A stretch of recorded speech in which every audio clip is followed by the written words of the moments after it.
Chapter 1762. Marquis's kindness to us is as heavy as a mountain. If Marquis has any orders, we will do our best to fulfill them. Boss Lin, please tell us what we should do. As soon as Chao Wendong finished speaking, Liao Shifan stood up and cupped his fists. That's right, that's right. Helping Marquis share his burdens is a matter of course. But as for how to do so, I hope Boss Lin can give us a plan. We will definitely do as you say.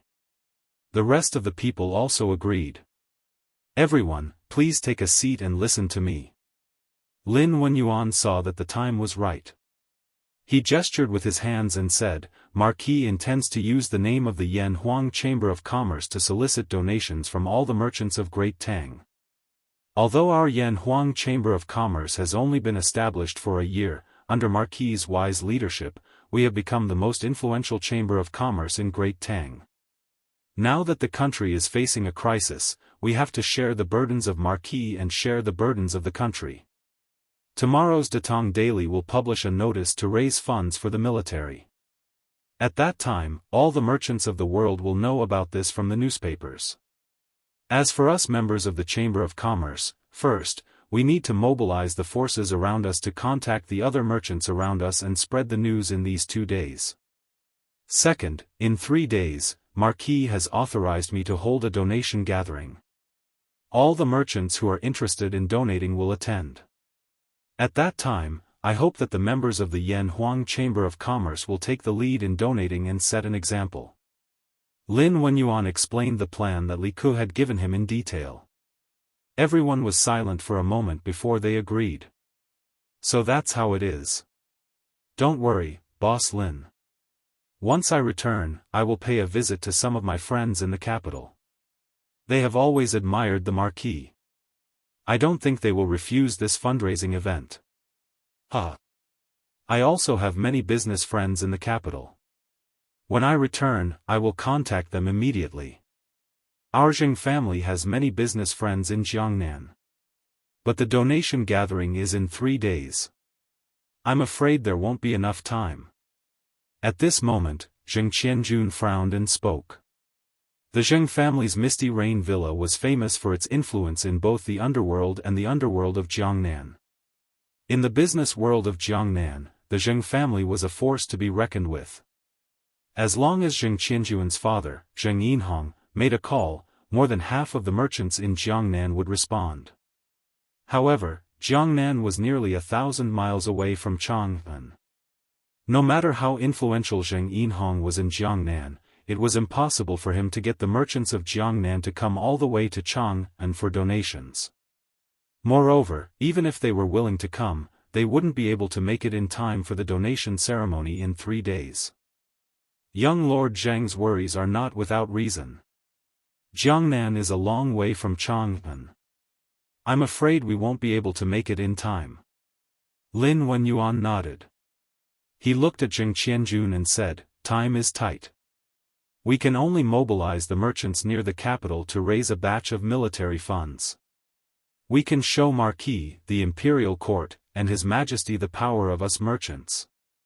Think about it, why would His Majesty agree to Marquis's request to gather merchants to raise military funds for the country? This is a great opportunity for us. Scholars, farmers, workers, and merchants, we merchants have been looked down upon for hundreds of years.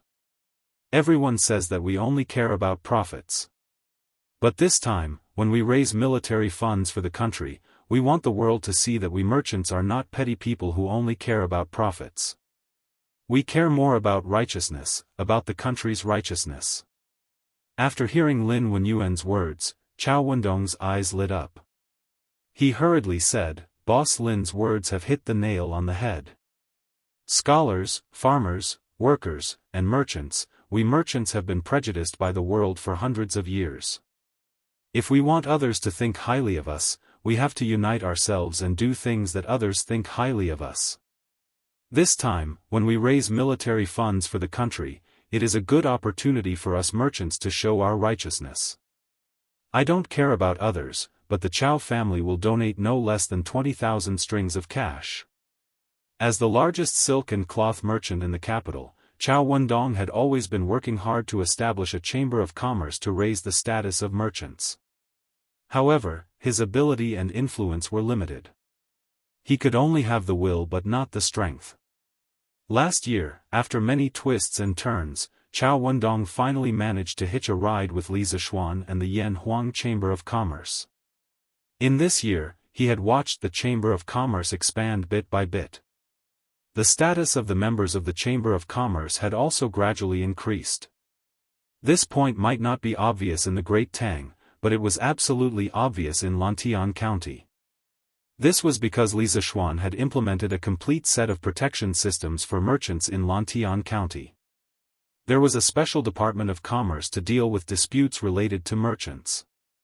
In Lantian County, the status of merchants was no longer at the lowest level of society. Everyone was equal. Lin Wenyuan's words made Chao Wendong realize that this matter of raising military funds was a good opportunity for merchants to increase their influence. Of course, putting this aside, if merchants wanted to do business peacefully, they needed a stable environment. And the prerequisite for this stable environment was that the Great Tang had to win the war with the Turks. Otherwise, not to mention doing business, in this chaotic world, it would be difficult for ordinary people to even survive. Due to these reasons, Chao Wendong was willing to put in a lot of money to support Li Zishuan's military fund-raising conference. Good. Boss Chao is indeed very bold. Lin Wenyuan's face lit up as he said, "Boss Chao is so righteous, I admire you. Here, I will make it clear to everyone. For this military fund-raising, I will donate no less than 20,000 strings of cash. Of course, this is only this Lin's guarantee to all of you. As for how much you and other business friends can donate, Marquis and this Lin will not force you. Everyone should do what they can. No matter how much you donate, it's still a token of our sincerity." Good. Everyone inwardly breathed a sigh of relief. After all, although everyone present had some wealth, not everyone could casually throw out 20,000 strings of cash like Chao Wendong and Lin Wenyuan. Strictly speaking, whether it was Chao Wendong or Lin Wenyuan, neither of them was so rich that they didn't care about 20,000 strings of cash. Taking out so much money all at once would still cause them some heartache. The reason they were willing to part with it was because they could see the big picture. So when they heard that Chao Wendong was going to donate 20,000 strings of cash, some people couldn't help but worry. Would this fund-raising conference turn into a donation contest? Would one person donate more than the other? Lin Wenyuan's last sentence could be considered to have temporarily put everyone at ease. All right. It's getting late, and I've finished what Marquis asked of me. I'll have to trouble everyone to start contacting your friends in the capital today and publicize the fund-raising conference in 3 days. Seeing that everything was over, Lin Wenyuan stood up. Good. Then let's go and contact them. Everyone stood up, clasped their hands and bade farewell. The secret meeting of the Flaming Yellow Chamber of Commerce ended just like that. Soldiers, listen to my command. 25 people in a row, get into formation. Lin Wenyuan brought the members of the Flaming Yellow Chamber of Commerce to discuss the issue of raising military funds. In the Black Armored Army's camp, where the Wu Battalion was training, Li Zishuan and Sun Jiping were organizing the soldiers to carry out cavalry charging training. According to the first edition of the heavy cavalry drill compiled by Li Zishuan, starting from 3:00 in the afternoon, there would be 3 hours of cavalry charging training. All the soldiers would put on their helmets and armor, and their horses would put on their armor. They would practice charging techniques, and they would follow every order in a uniform manner. At this moment, Sun Jiping gave the order, and the 100 soldiers of the Wu Battalion immediately mounted their horses. 25 people in a row, and they quickly formed a horizontal line of heavy cavalry. There was a reason why they used a horizontal line instead of a column. This was because charging in a horizontal line could maximize the impact of the heavy cavalry. When 3 or 4 rows of heavy cavalry charged at the enemy at the same time, the enemy's solid defensive formation would quickly collapse. The cavalry could then scatter and turn to the side, and then regroup behind the other cavalry lines. They would then attack the next round of charging from the front line. Through this method, they could create a strong impact and continuously deplete the enemy's energy. Before Napoleon, the horizontal line was the basic form of all cavalry charging. In the entire 8th century, there was only one situation where the cavalry would charge in a column when breaking through the enemy's encirclement. Target, the wooden stakes 3,000 feet away, charge. In just a few breaths of time, the 100 heavy cavalry soldiers were quickly assembled. Sun Jiping nodded his head in satisfaction. This proved that their training yesterday was not in vain. Immediately, he pulled out the long sword at his waist, pointed at the rows of wooden stakes 3,000 feet away, and gave the order loudly. Kill! The soldiers did not respond loudly. Instead, they shouted the word, kill, in unison. The 100 cavalry soldiers began to charge at a fixed speed towards the wooden stakes in front of them. 1, 2, 1, 2, 1.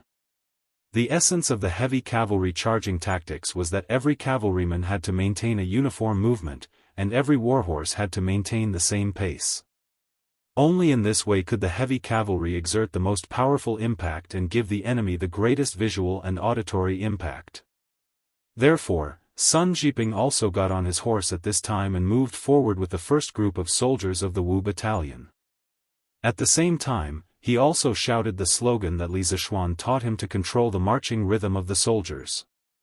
Li Zishuan also made detailed rules about the marching rhythm of the heavy cavalry charging in a horizontal line in the heavy cavalry drill manual. At the beginning, the horizontal line should start moving as slowly as possible. This was to accumulate momentum. Then, it would turn into a fast trot. When they were about 300 meters away from the enemy, they would gradually increase their speed and turn into a fast trot. When they were about 20 to 30 meters away from the enemy, they would move forward at full speed. Stop! Li Zishuan, who was observing from the side, suddenly shouted when the first group of soldiers moved 20 to 30 feet away. Shoo!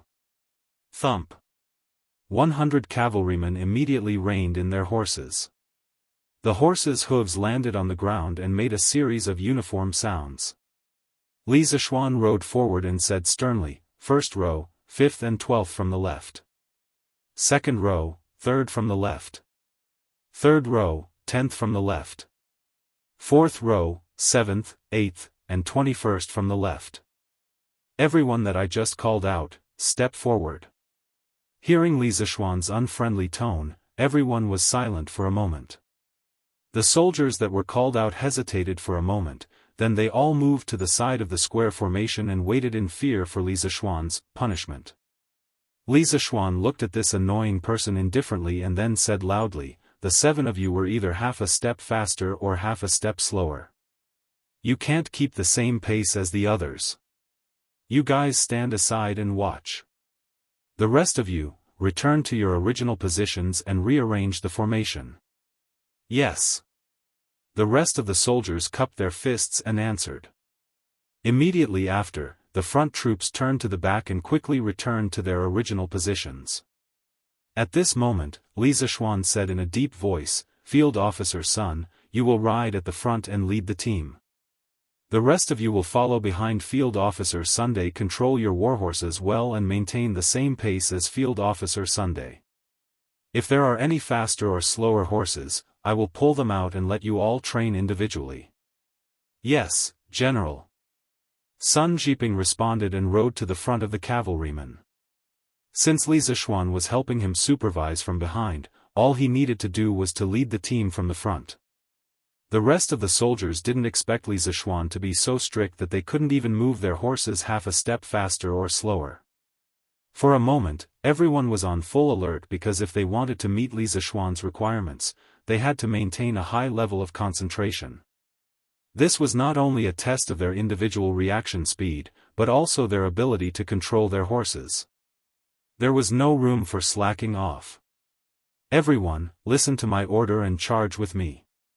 Sun Jiping pulled out his long sword and pointed it at the wooden pole in front of him again and ordered loudly, Neat and uniform. This was called neat and uniform. The momentum of the cavalryman charging team was slowly accumulating. Ready to go. Duh, duh, duh, duh, duh. When they were about 300 feet away from the wooden pole, Sun Jiping's horse suddenly sped up. After a short adjustment of pace, the soldiers at the back quickly caught up with Sun Jiping's rhythm. The sound of horse hooves became neat and uniform again, and as they moved forward, the sound of horse hooves became faster and faster, just like the war drums during a battle. The drum beats became more and more frequent, to the extent that everyone had an illusion that their heartbeats were also getting faster and faster. Duh, duh, duh, duh, duh, duh. When they were about 15 feet away from the wooden pole, the speed of the cavalrymen finally reached the maximum. However, Li Zishuan did not give the order to stop, so Sun Jiping naturally did not dare to give the order to stop. However, the hundreds of soldiers at the back were about to hit the wooden pole. If they did not stop now, they would definitely be thrown off their horses. For a moment, the originally neat and uniform troop finally had some messy sounds of horse hooves, and the formation of the cavalrymen also became a little messy. Why is Commander Li not giving the order to stop? At this speed, it will be too late to stop. Not only the cavalrymen on the field, but the other black armored army soldiers who were watching from the side were also secretly anxious. Li Zishuan's eyes were cold, and he did not say a word. He had no intention of stopping the cavalrymen at all. This was because he was very dissatisfied with the chaos that appeared in the cavalry charging team just now. In his opinion, the most important thing in a cavalry charging team was to be neat and uniform. If the commander did not give the order to stop, no one would listen. Even if there was a bottomless abyss in front of them, they still could not stop. Chapter 1763. 150 zhang, 100 zhang, 80 zhang, 70 zhang, 60 zhang. The cavalry charged forward at a very fast speed. Seeing that they were getting closer and closer to the wooden piles, Li Zishuan still didn't give the order to stop the charge. The other soldiers of the Wu battalion who were watching the battle from the side all had their hearts in their throats. They didn't understand why Li Zishuan still didn't give the order. Did he forget to give the order, or was he doing it on purpose? The cavalry that was charging forward with Sun Jiping was even more flustered. In such a short distance and at such a fast speed, if they didn't stop and hit the wooden pole, both men and horses would be injured. At this moment, when they were only 50 feet away from the wooden pole, someone finally couldn't hold it in any longer. Nay! 4 to 5 soldiers in the first row pulled the reins lightly, trying to slow down their horses. But when they slowed down, the people behind them didn't expect it. After all, everyone had time to react. When the soldiers at the back realized that the people in front of them were slowing down, it was already too late for them to slow down their horses. Pung! Ouch! When the rear army collided with the front army, the formation of the 4 or 5 soldiers in the first row who had slowed down at the beginning was thrown into disarray. They even had the tendency to affect the other troops around them. In just a few breaths, 20 to 30 soldiers were knocked off their feet. Sun Jiping of course heard the commotion behind him, but he didn't have time to care about it. Because he was only 30 zhang away from the wooden stakes in front of him. At this time, even if Li Zishuan gave the order to stop charging, it was already too late. The only thing he could do was to control his posture and try his best to avoid getting hurt when the horses hit the wooden stakes later. In the blink of an eye. The distance of 40 to 50 zhang was just a blink of an eye for Sun Jiping and the others with the speed of their horses. Pung, pung, pung. Nay nay. Ouch. Under Sun Jiping's lead charge, more than 60 soldiers of the Wu battalion rammed into the wooden stakes in front of them. For a moment, people and horses were sent flying, and screams could be heard everywhere. The screams came from both the horses and the soldiers. But luckily, the horses were wearing square steel horse armor, and the soldiers were wearing vanadium steel plate armor. 15 zhang, 10 zhang, 8 zhang, 7 zhang, 6 zhang. The cavalry assault team was moving forward at an extremely fast speed. They were getting closer and closer to the wooden piles in front of them, but Li Zishuan still didn't give the order to stop. The other soldiers of the Wu battalion who were watching from the side all had their hearts in their throats. They didn't understand why Li Zishuan still didn't give the order. Did he forget to give the order, or was he doing it on purpose? The cavalry that was charging forward with Sun Jiping was even more flustered. In such a short distance and at such a fast speed, if they didn't stop and hit the wooden pole, both men and horses would be injured. At this moment, when they were only 5 feet away from the wooden pole, someone finally couldn't hold it in any longer. Whoosh! There were 4 or 5 soldiers in the first row who gently pulled on the reins, trying to slow down their horses. However, the moment they slowed down, the people behind them were not prepared. After all, everyone had time to react. By the time the soldiers at the back realized that the people in front were slowing down, it was already too late for them to slow down their horses. Bang! Ouch! The soldiers at the back bumped into the soldiers at the front. The formation of those 4 or 5 soldiers in the first row who slowed down at the beginning was instantly messed up. They even had the tendency to affect the other formations around them. In just a few breaths, 20 to 30 soldiers were knocked over. Of course, Sun Jiping heard the commotion behind him, but he didn't have the time to care about it. Because he was only 3 feet away from the wooden piles in front of him. At this moment, even if Li Zishuan gave the order to stop charging, it was already too late. The only thing he could do was to control his posture and try his best to avoid getting injured when the horses hit the wooden piles later. It was too late to say, but in the blink of an eye. The distance of 4 to 5 feet was just a blink of an eye for Sun Jiping and the others with their current speed. Bang, bang, bang. Nay nay. Ouch. Under Sun Jiping's leading the charge, more than 60 soldiers of the Wu battalion crashed into the wooden piles in front of them. For a moment, people and horses were all sent flying, and screams could be heard everywhere. The screams came from both the horses and the soldiers. Fortunately, the horses were wearing square steel horse armor, and the soldiers were wearing vanadium steel plate armor. Chapter 1764. After saying that, Li Zishuan looked at Sun Jiping again and instructed in a deep voice, "Field Officer Sun, according to my standards just now, form a team of 100 people.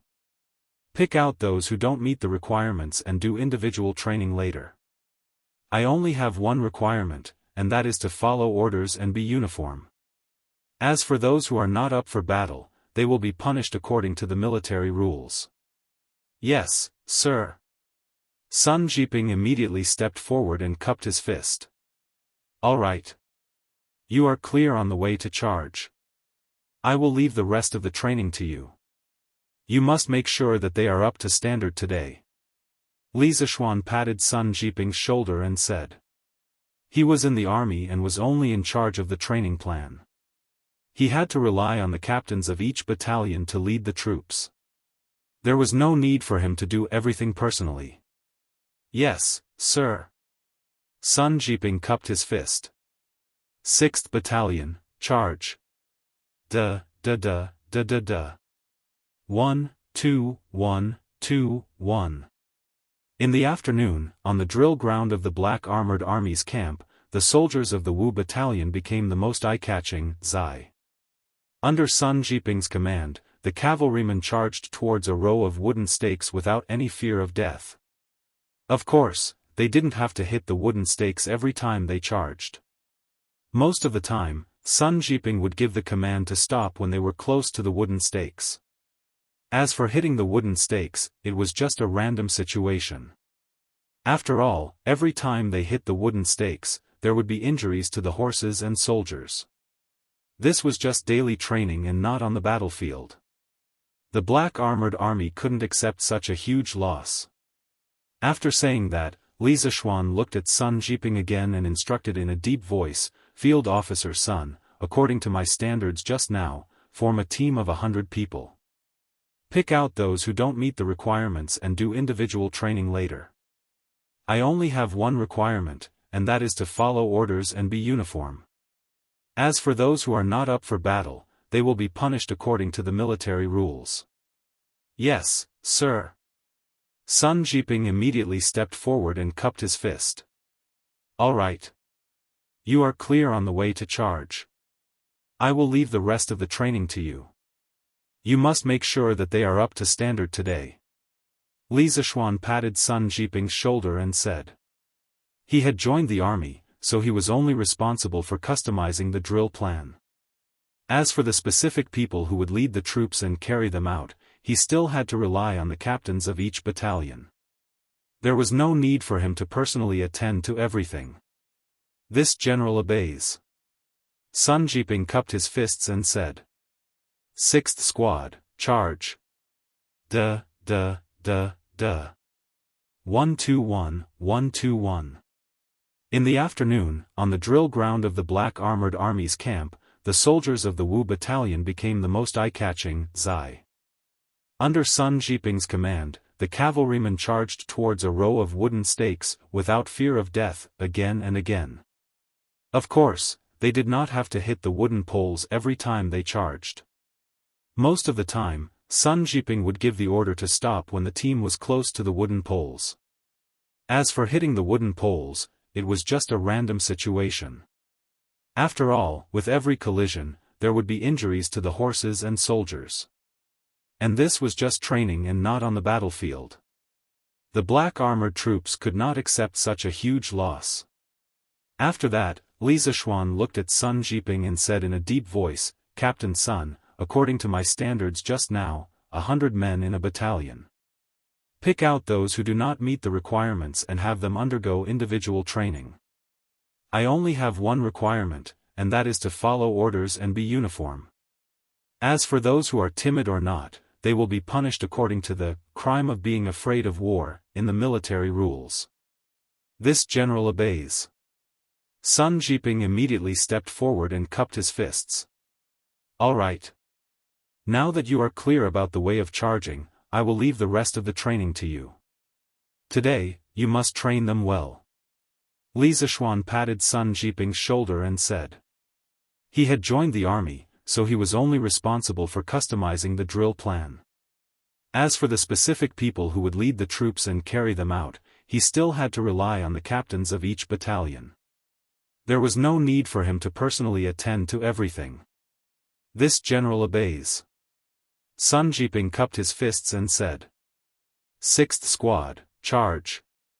Duh, duh, duh, duh. 1, 2, 1, 2, 1.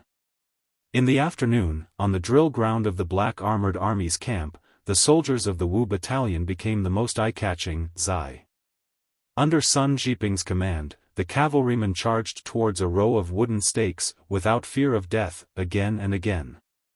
Of course, they did not have to hit the wooden poles every time they charged. Most of the time, Sun Jiping would give the command to stop when the cavalrymen were about to hit the wooden poles. As for hitting the wooden poles, it was just a random situation. After all, every time they hit the wooden poles, there would be injuries to the horses and soldiers. And this was just daily training and not on the battlefield. The Black Armored Army could not accept such a huge loss.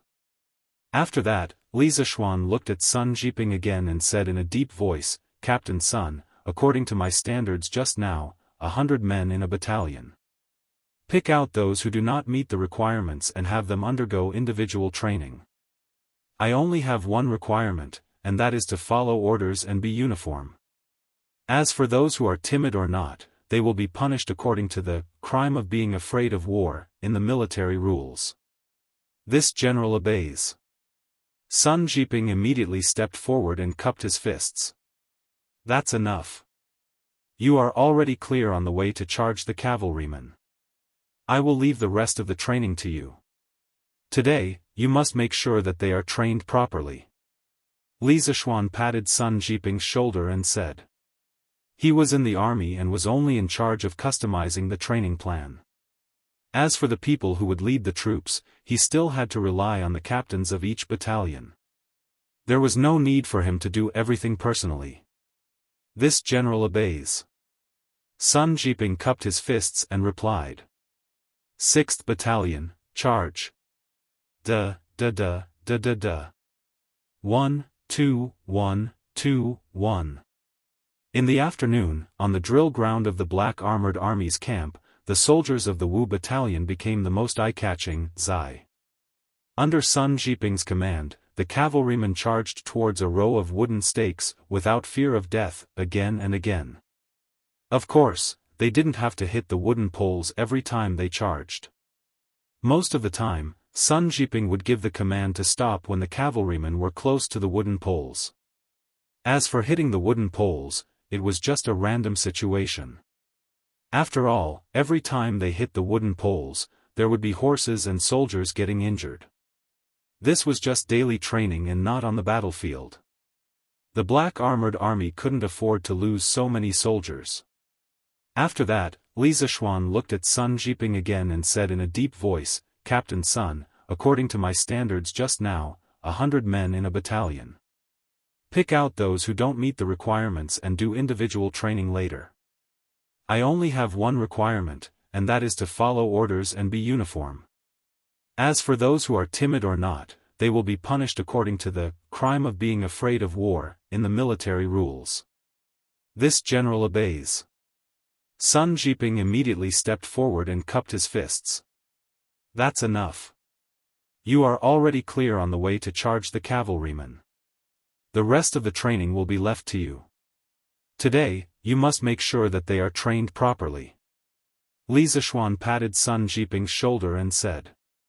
He had joined the army and was only responsible for the preparation of the training plan. As for the people who would lead the troops, he still had to rely on the captains of each battalion.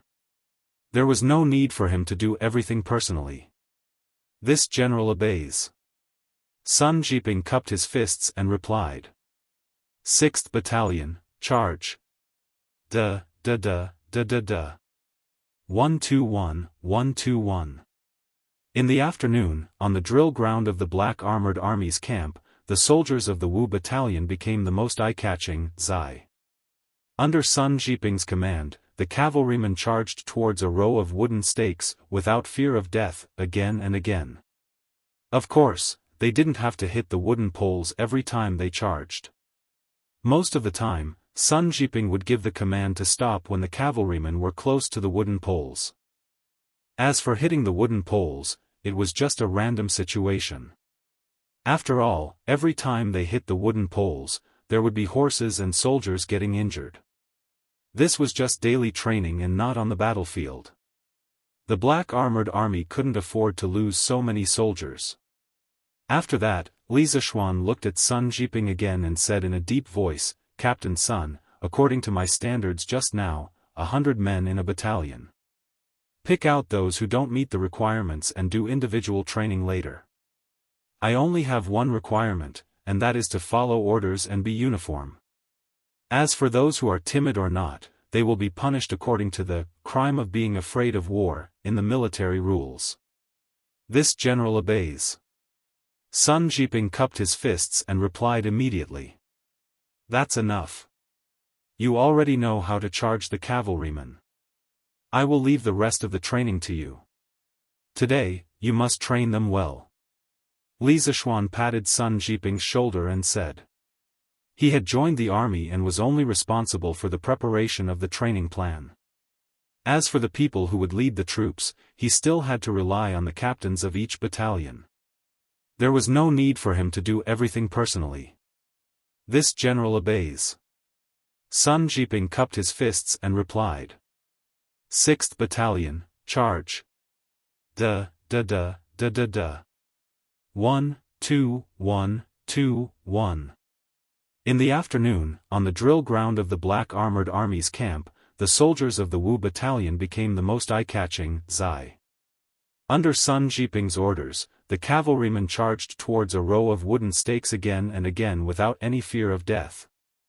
Of course, they didn't have to hit the wooden stakes every time they charged. Most of the time, Sun Jiping would give the order to stop when they were about to hit the wooden stakes. As for hitting the wooden stakes, it was just a random situation. After all, every time they hit the wooden stakes, there would be injuries to the horses and soldiers. And this was just daily training and not on the battlefield. The black armored army couldn't accept so many losses. After that, Li Zishuan looked at Sun Jiping again and said in a deep voice, "Captain Sun, according to my standards just now, 100 men in a battalion. Pick out those who don't meet the requirements and do individual training later. I only have one requirement, and that is to follow orders and be uniform. As for those who are timid or not, they will be punished according to the crime of being afraid of war, in the military rules." This general obeys. Sun Jiping cupped his fists and replied immediately. "That's enough. You are already clear on the way to charge the cavalrymen. I will leave the rest of the training to you. Today, you must make sure that they are trained properly." Li Zishuan patted Sun Jiping's shoulder and said. He was in the army and was only in charge of customizing the training plan. As for the people who would lead the troops, he still had to rely on the captains of each battalion. There was no need for him to do everything personally. This general obeys. Sun Jiping cupped his fists and replied. 6th Battalion, charge. Da, da da, da da da. 1, 2, 1, 2, 1. In the afternoon, on the drill ground of the Black Armored Army's camp, the soldiers of the Wu Battalion became the most eye-catching, Zai. Under Sun Jiping's orders, the cavalrymen charged towards a row of wooden stakes again and again without any fear of death. Of course, they didn't have to hit the wooden stakes every time they charged. Most of the time, Sun Jiping would give the order to stop when they were about to hit the wooden stakes. As for hitting the wooden stakes, it was just a random situation. After all, every time they hit the wooden stakes, there would be injuries to the horses and soldiers. And this was just daily training and not on the battlefield. The Black Armored Army couldn't accept such a huge loss. After saying that, Li Zishuan looked at Sun Jiping again and said in a deep voice, "Captain Sun, according to my standards just now, 100 men in a battalion. Pick out those who don't meet the requirements and do individual training later. I only have one request, and that is to follow orders and be uniform. As for those who are timid or not, they will be punished according to the crime of being afraid of war, in the military rules." This general obeys. Sun Jiping cupped his fists and replied immediately. "That's enough. You are already clear on the way to charge the cavalrymen. The rest of the training will be left to you. Today, you must make sure that they are trained properly."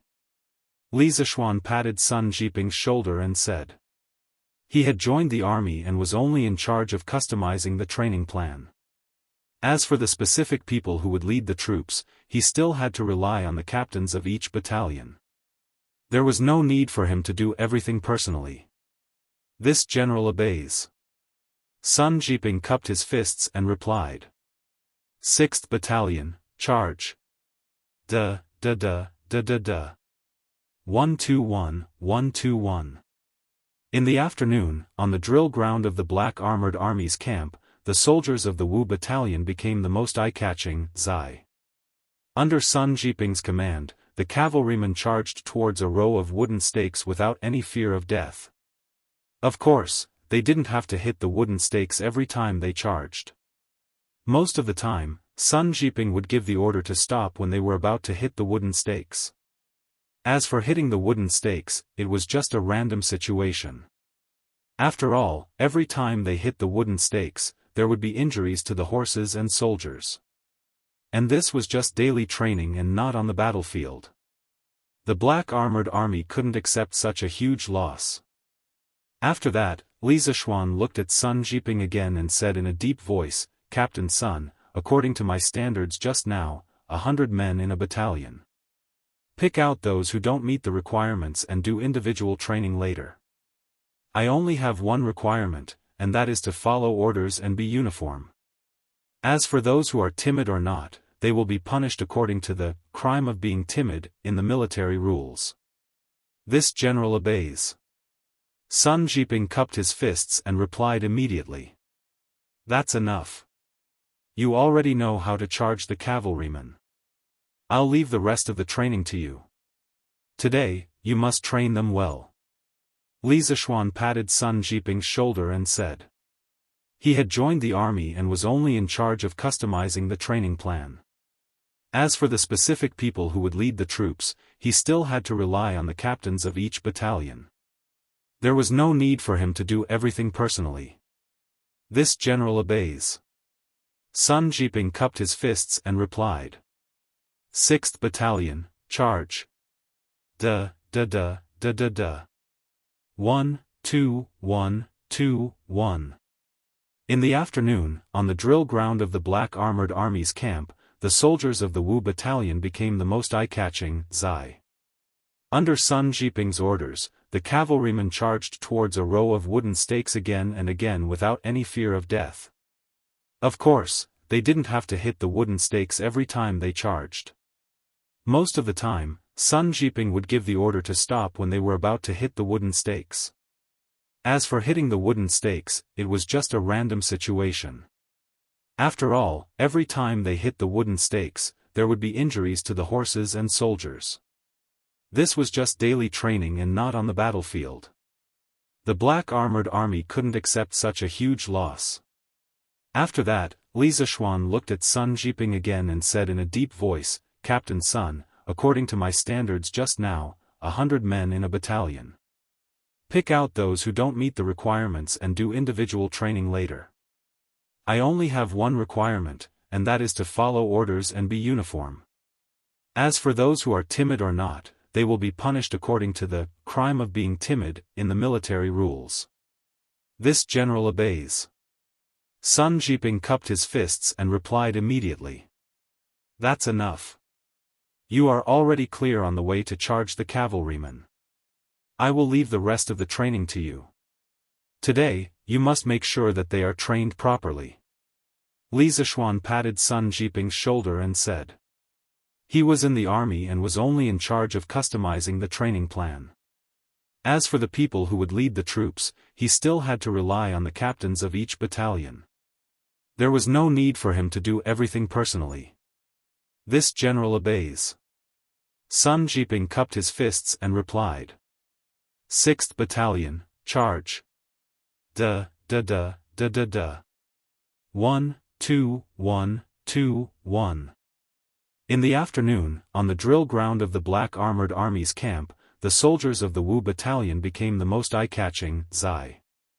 Under Sun Jiping's orders, the cavalrymen charged towards a row of wooden stakes again and again without any fear of death. Of course, they didn't have to hit the wooden stakes every time they charged.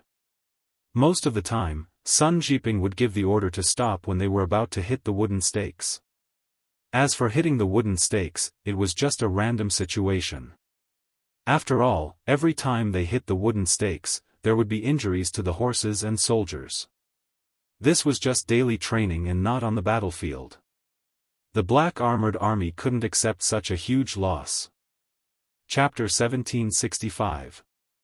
Reporting to the general, it is said that the Wu Battalion lost more than 10 war horses during the afternoon training, and 40 to 50 soldiers were slightly injured. At night, the day's training ended, and the soldiers had their dinner. At this time, Zhang Kongnian quietly came to Qiu Xingong's tent and bowed to him with cupped fists. The Black Armored Army was now in a closed training period. During this period, not only were the ordinary soldiers not allowed to go out, even the high-ranking officers had to stay in the camp day and night. Unless the emperor summoned them or there was an important court meeting, even Duan Zhishuan was not allowed to leave the camp. What? Training can cause the loss of war horses and soldiers? What are they training for? Qiu Xingong frowned and asked. He was puzzled. In the afternoon, he spent most of his time in his tent going through official documents. Previously, he was mainly in charge of the daily training of the Black Armored troops.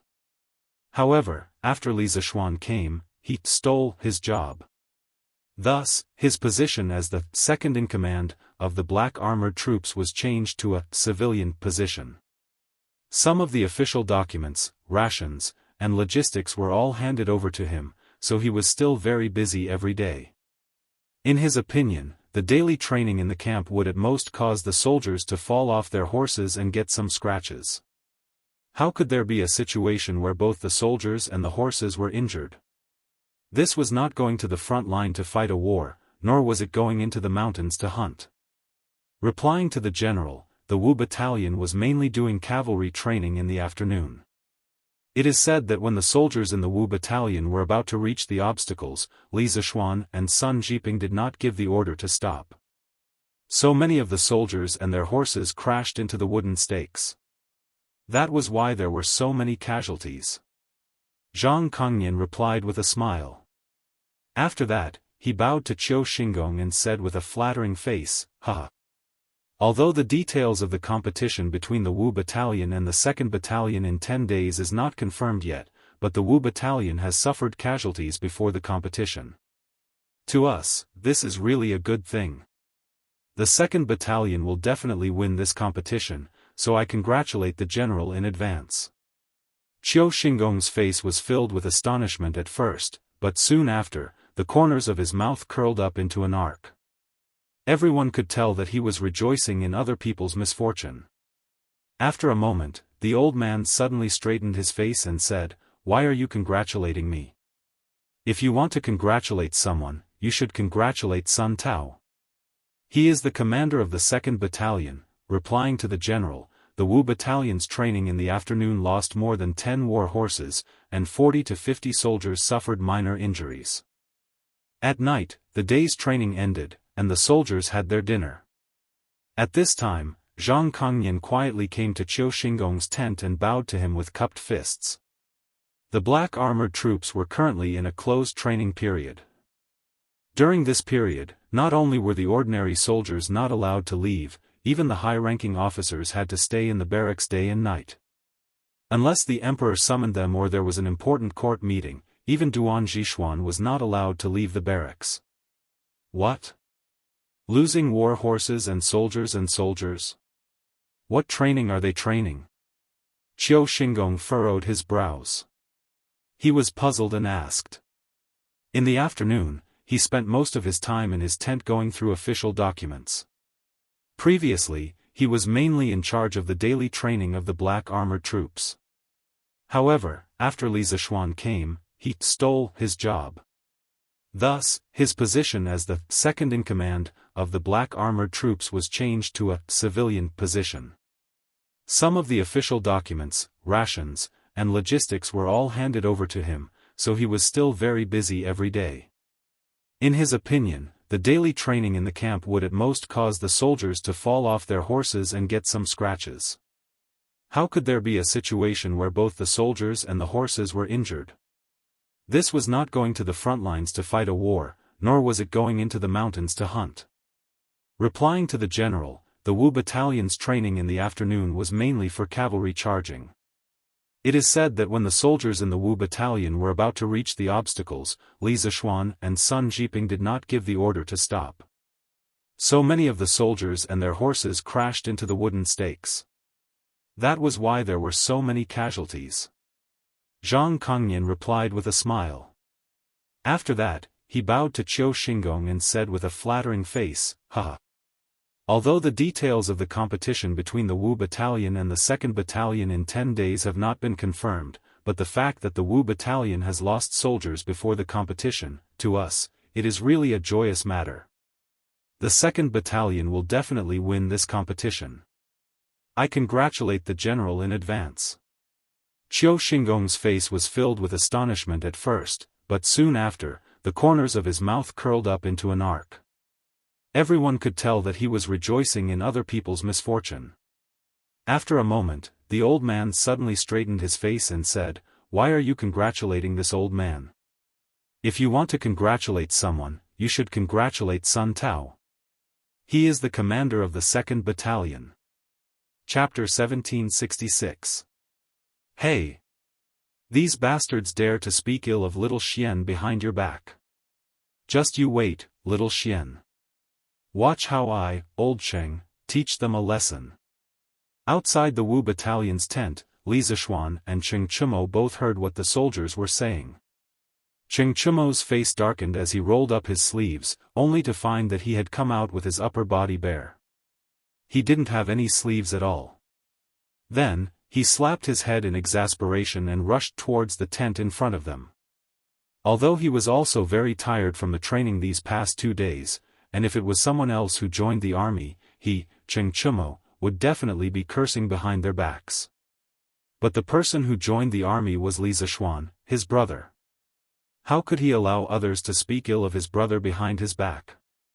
Obviously, this was a typical case of siding with family over reason. If he chose someone, he would protect him even if he was condemned by everyone. Stop! Li Zishuan grabbed Cheng Chumo and tried to dissuade him. Chumo, don't be rash. This is the Black Armored Army's camp, not Chang'an City. It's against the military rules to fight in private. But they, Cheng Chumo pointed to the tent and anxiously stamped his feet. No buts. They are talking about me, not you.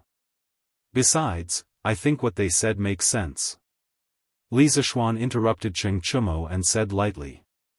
Calm down, Commander. Most of the soldiers are rough men in the army. They speak without thinking. Plus, they are simple-minded and can't understand your good intentions. Please calm your anger, Commander. Sun Jiping hurriedly stepped forward and cupped his fists towards Li Zishuan. Li Zishuan was expressionless. It was hard to tell whether he was happy or angry. After a moment of silence, he suddenly smiled and helped Sun Jiping up. Jiping, why do you say that? Am I so petty in your eyes? I wouldn't dare. Sun Jiping quickly bowed. Huh. That's enough. I'm just teasing you.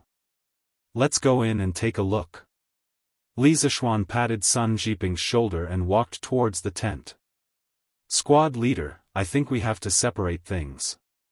It's true that the Marquis of Yong'an is a good official who has helped many people, but it doesn't mean that he's a good soldier. If we continue to train like this, I reckon that before we even enter the battlefield, we will already be covered in injuries. Why don't you go and talk to Commandant Sun? Shut up. Ding Dolly, you brat, aren't you tired after a whole day of training? He quickly went to bed. He still had to continue training tomorrow. If you're not sleepy, then get on the ground and do 100 push-ups before you sleep. Yes, yes, yes. Who said I wasn't sleepy? He was going to sleep now. He was going to sleep now. But the push-ups that Li Kanjun made us do are too torturous. My arms have been sore for the past 2 days. If I don't make your arms sore, how can I prove that my new training method is effective? Just as the soldiers in the tent were discussing softly, Li Zishuan entered the tent and continued the soldier named Ding Dali's words with a smile.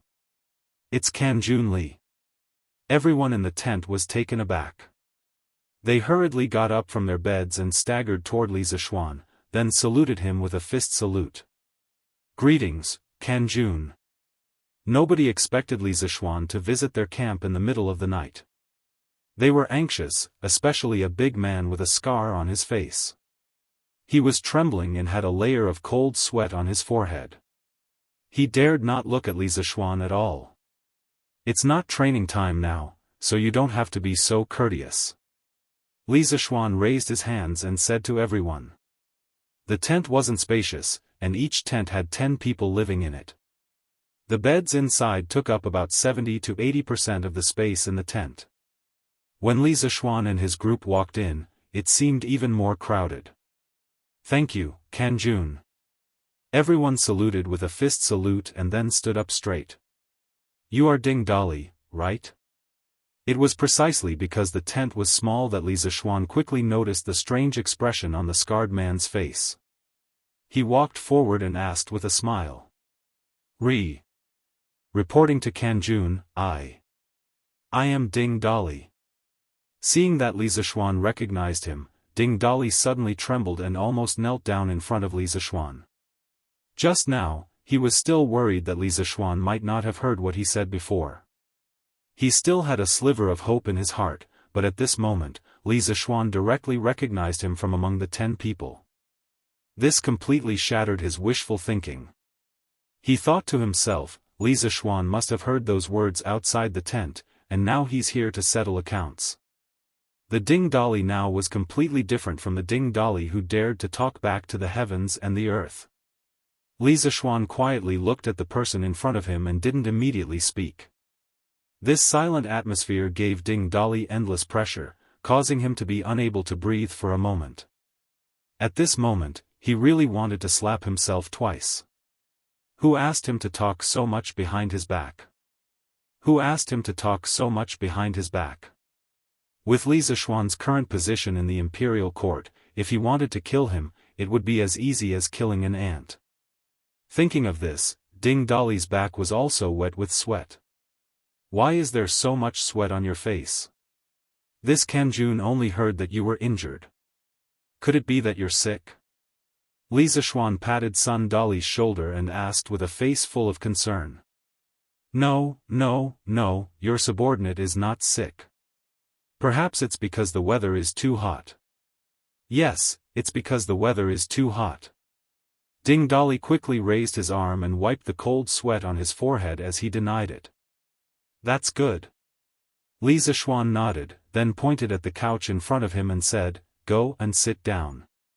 This Kanjun will take a look at your injuries. Ding Dali was stunned when he heard this and did not react for a long time. Could it be that Li Zishuan did not come to find trouble with him? How could this be? What This Kanjun wants to treat your injuries. What are you still standing there for? Sun Jiping, who was at the side, could not stand it anymore. He slapped Ding Dali's head and reprimanded him in a bad mood. How could I trouble Kanjun? Your subordinate is only suffering from minor injuries. Moreover, the military doctor has already bandaged this subordinate's injuries. I dare not trouble Kanjun. Ding Dali finally came back to his senses. He quickly waved his hand at Li Zishuan and rejected him. Li Zishuan recognized this nameless soldier the moment he came in and immediately came over to take a look at his injuries. He had reason to suspect that Li Zishuan had heard those words outside the tent and came in to take the opportunity to punish him in the name of treating his injuries. It was not impossible for him to directly lose an arm or break a leg. It had to be said that although this fellow's appearance was boorish, his heart was full of tricks. Not to mention anything else, even if Li Zishuan wanted to take revenge on him, there were tens of thousands of ways. Why did he have to go through so much trouble? Sit down. This Kanjun is just taking a look. Moreover, don't forget that other than martial arts, this Kanjun also knows medical skills. Li Zishuan would never have thought that this man in front of him would have so many tricks up his sleeve. He pointed at the couch in front of him and said, Ding Dali, get over there and sit down. This Zhanjuan's medical skills are superb. I don't know how much virtue you've accumulated for you to be so lucky to be able to treat your injuries. At that moment, a tall man standing next to Ding Dali kicked him and said snappily. Yes. Squad leader, I'll go sit down now. Ding Dali hurriedly crawled to the couch and sat down. Then, he said to Li Zishuan, Thank you for joining the army. This subordinate's leg is injured. Then, Ding Dali pulled up his pants and saw that his right knee was wrapped in a few rounds of white cloth. The white cloth was very new, so it was obvious that it was freshly bandaged. Li Zishuan also sat down. He took a look and asked, Where exactly is the injury? Point it out to me. Since Ding Dali's injury was already treated, there was no need for him to take apart the bandaged wound again. Here. Ding Dali pointed at his calf 2 inches below his right knee and told Li Zishuan. Li Zishuan gently placed his hand where Ding Dali pointed at. The latter was initially worried that Li Zishuan would poke at his wound, but to his surprise, when Li Zishuan's palm landed on the wound on his leg, he did not feel the weight of Li Zishuan's palm at all. The expected situation did not become a reality.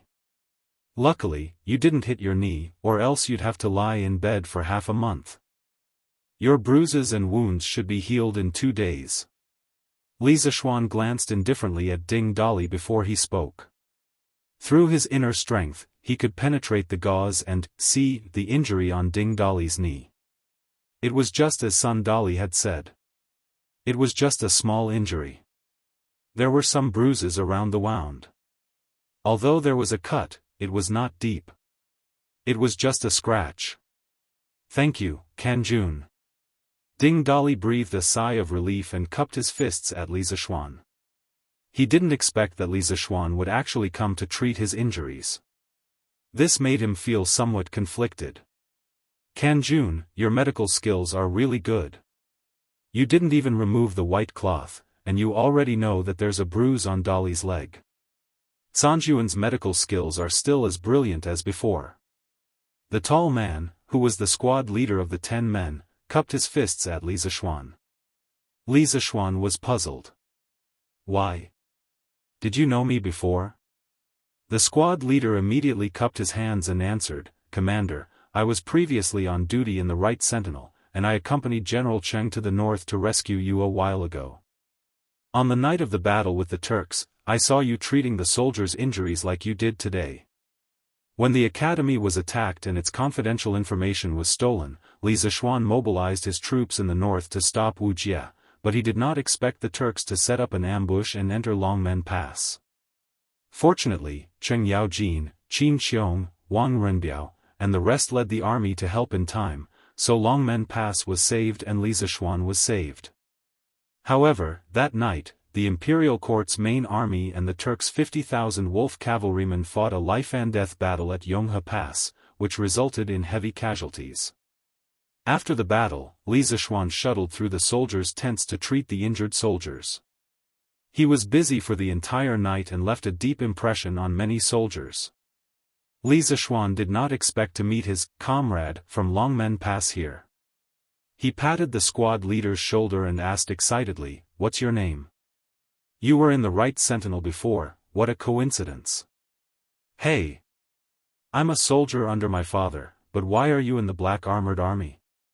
Cheng Chumo's interest was piqued, and he leaned forward to look at the squad leader seriously before he asked, "You're right." The squad leader cupped his hands at Li Zishuan and Cheng Chumo. "Colonel, my name is Wang Rong, and I'm from Jianghu. During the locust plague in Jianghu this year, I'd like to thank the Sky Rooster Brigade for providing timely relief." "Oh. You don't have to thank me. The Sky Rooster Brigade went north to provide relief because I was following His Majesty's order." Li Zishuan waved his hand. Afterward, seeing as they had stayed in the tent for quite some time, he stood up and said, "All right. You should all rest early. I know that your daily training is tougher than before, but if you want to become stronger, if you want to become the invincible black armored troops that will strike fear into the hearts of your enemies, you have to put in more sweat on the training ground. 10 days later, the 5th camp will compete with the 2nd camp. Let's see if you'd like to be stepped on by the 2nd camp and never be able to raise your heads, or be stepped on by them." Then, he turned around and walked out of the tent, ignoring the stunned faces of the soldiers in the tent. Jiping, go to the next injured soldiers' camp. Chapter 1767. Join the army. It's late. Why don't we stop looking at the rest of the tents? Everyone suffered minor injuries anyway. It's not a big deal. The night was getting darker. A crescent moon hung in the sky. Li Zishuan and his men had already visited over 30 tents. Sun Jiping said to Li Zishuan at this time. Cheng Chumo thought that there would be something fun when he came out. However, after following a few tents, he realized that there wasn't anything fun. He told Li Zishuan and went back to sleep. Speaking of which, this guy was Li Zishuan's personal guard. This kind of personal guard was really incompetent. However, Yuchi Baolin didn't leave. He quietly followed behind Li Zishuan. "You said it yourself. There are a few above. There's no reason to leave them behind. Let's go. Let's hurry up and finish inspecting the rest of the soldiers. Try not to disturb the rest." Li Zishuan shook his head and said, "Jiping, you lead the way." Let's go to the next tent. Yes. Join the army. Sun Jiping saw that Li Zixuan had made up his mind. He didn't try to persuade him anymore. He cupped his fist and replied. Then, he turned around and walked towards a tent in the northwest corner. Actually, he more or less understood Li Zixuan's way of doing things. The harsh training in the E battalion this afternoon made the soldiers have some complaints about Li Zixuan. Especially the soldiers who were injured because of the training.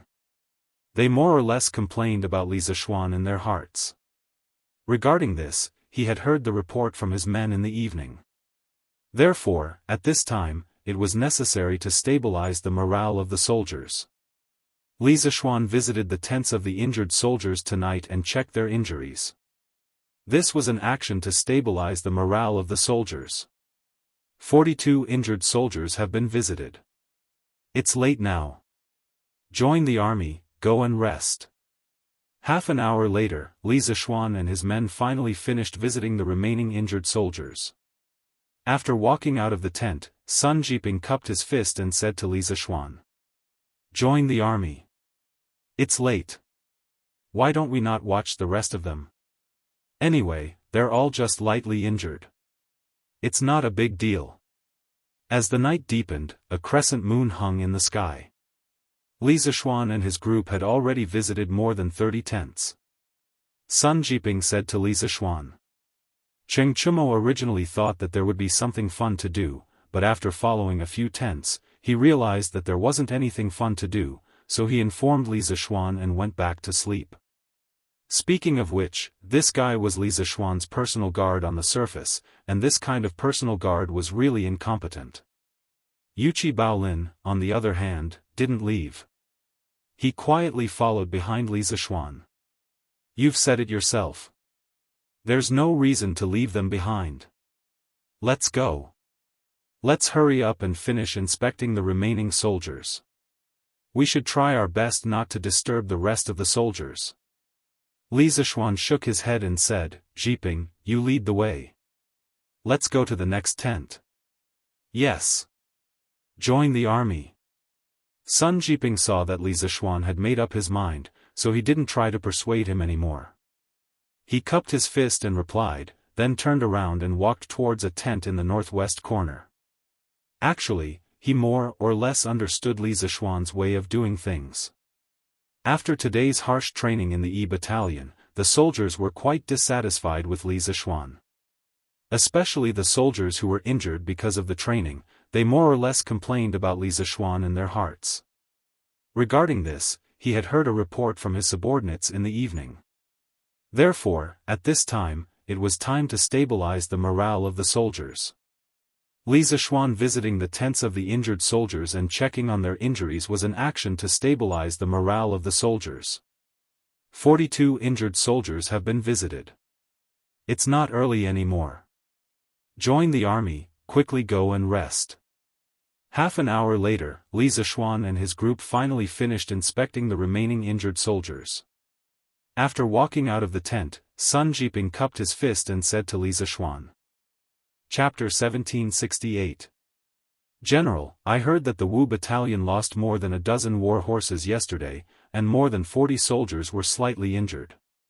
The war between the Tang Empire and the Turks hasn't even started yet, but our men and horses have already been lost on the drill ground. Don't you think that this is a little inappropriate? The next morning, before the soldiers started their training, the high-ranking officers of the Black Armored Army had already gathered in the commander's tent. At this moment, almost everyone was present except for Li Zixuan. After waiting for a while, Zhou Xingong walked up to Duan Zhishuan and clasped his fist. Everyone in the tent was stunned. They knew that Zhou Xingong was going to use this opportunity to make things difficult for Li Zixuan. Although everyone knew what was going on, no one jumped out because they wanted to see Duan Zhishuan's attitude first. How could Duan Zhishuan not see through something that others could see clearly? His eyebrows moved slightly, but his expression was calm as he said, I know a little about this matter. Yesterday, Adjunct Li was testing whether the soldiers of the Wu battalion would obey orders unconditionally, so he didn't give the order to stop the charge in time. As a result, the war horses collided with the wooden stakes, which led to the casualties. However, the soldiers and war horses were all wearing armor, so most of them were only slightly injured. It shouldn't be a big problem, right? Duan Zhixuan was also present when the Wu battalion was training yesterday. He approved of Li Zishuan's method of training. What was the most important thing in the army? It was to obey orders. If the soldiers couldn't even obey orders, how could they be called soldiers? They might as well be called bandits. On this point, Duan Zhixuan felt that Li Zishuan's philosophy was the same as his.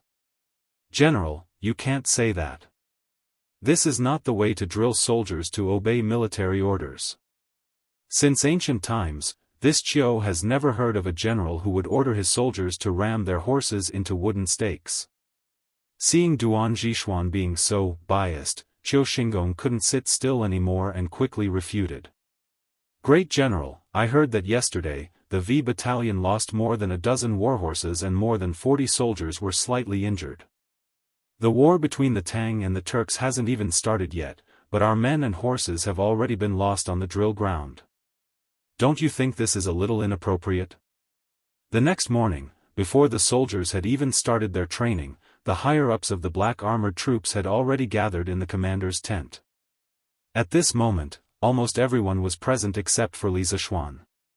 After waiting for a while, Qiu Xinggong stepped forward and cupped his fists towards Duan Zhixuan. The faces of the generals in the tent turned cold. They knew that Qiu Xinggong was going to use this opportunity to make things difficult for Li Zishuan. Although everyone was well aware of this, no one jumped out because they wanted to see Duan Zhixuan's attitude first. How could Duan Zhixuan not see things that others could see clearly? His eyebrows twitched slightly, but his expression remained the same. This general has some understanding of this matter. Yesterday, Adjunct Li was testing whether the soldiers of the V battalion would obey the military order unconditionally, so he didn't give the order to stop the charge in time. As a result, the warhorses crashed into the wooden stakes, resulting in the casualties. However, the soldiers and warhorses were all wearing armor, so most of them were only slightly injured. It shouldn't be a big problem, right? Yesterday, when the V battalion was undergoing the charging training, Duan Zhixuan was also present. He was very supportive of Li Zishuan's method of training. What was the most important thing in the army? It was to obey the military order. If the soldiers couldn't even obey the military order, how could they still be called soldiers? They might as well be called bandits. On this point, Duan Zhixuan felt that Li Zishuan's philosophy was the same as his. Great General, you can't say this. This is not the way to drill soldiers to obey military orders. Since ancient times, this Qiu has never heard of a general who would order his soldiers to ram their horses into wooden stakes. Seeing Duan Zhixuan being so biased, Qiu Xinggong couldn't sit still anymore and quickly refuted. Chapter 1769. General, what do you think of this competition? Li Zishuan asked Duan Zhixuan in the commander's tent of the black armored army. Duan Zhixuan put down the booklet in his hand and raised his head. There was a trace of admiration in his eyes as he laughed. Li Zishuan's competition method is indeed novel. I have never heard of an army going into battle without rations. This method can train the soldiers' ability to survive in the wilderness and also allow the generals and soldiers of both sides to display their strengths in the competition. I think this method is very feasible. I will get someone to make a few copies of this booklet and distribute them to the generals of each battalion. Just now, Lieutenant Li only gave you a general introduction. This booklet specifies what you can do, what you can't do, what counts as a violation, and what counts as a victory during the competition. The commanding generals of each battalion, especially the commanding generals of the 2nd Battalion and the 5th Battalion, should study it carefully. Don't violate the rules during the competition. Otherwise, you will be punished according to military law. The rules that Li Zishuan proposed not only included military formations, wilderness survival, but also military strategy. Duan Zhixuan's eyes lit up. Compared to this, the previous military exercises were too one-sided and superficial. He wanted to use this opportunity to see the results of this method.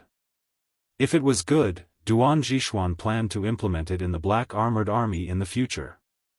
Yes, sir. Zhang Shigui, Sun Tao, Zhang Kongnian, Lu De, and Sun Jiping. The 5 captains cupped their fists and accepted Duan Zhixuan's order. However, the competition between the 2nd Battalion and the 5th Battalion requires them to leave the city. It's no small matter for an army to leave the city. I need to report this to the Emperor first. After the Emperor approves, the competition between the 5th Battalion and the 2nd Battalion is set. Before this, the 2 battalions will need to be well trained and prepared. General, what do you think of this competition method? In the commander's tent of the Black Armored Army, Li Zixuan looked at Duan Zhixuan and cupped his fists. Duan Zhixuan put down the booklet in his hand and raised his head. There was a trace of admiration in his eyes. He laughed. Li Zixuan's competition method is really novel. I have never heard of an army going into battle without rations. This method can not only train the officers and soldiers' ability to survive in the wilderness, but it can also reproduce actual combat to the greatest extent, allowing the main generals and officers of both sides to display their strengths in the competition. This general believes that this method is very feasible. I will get someone to make a few copies of this booklet and distribute them to the generals of each battalion. Just now, Lieutenant Li only gave you a general introduction. This booklet specifies what you can do, what you can't do, what counts as a violation, and what counts as a victory during the competition. The commanding generals of each battalion, especially the commanding generals of the 2nd Battalion and the 5th Battalion, should study it carefully. Don't violate the rules during the competition. Otherwise, you will be punished according to military law. The rules of the Black Armored Army's rules. The previous military exercises in the armies were of armies. Militaries armies. He wanted to use this opportunity to see the effects of this method.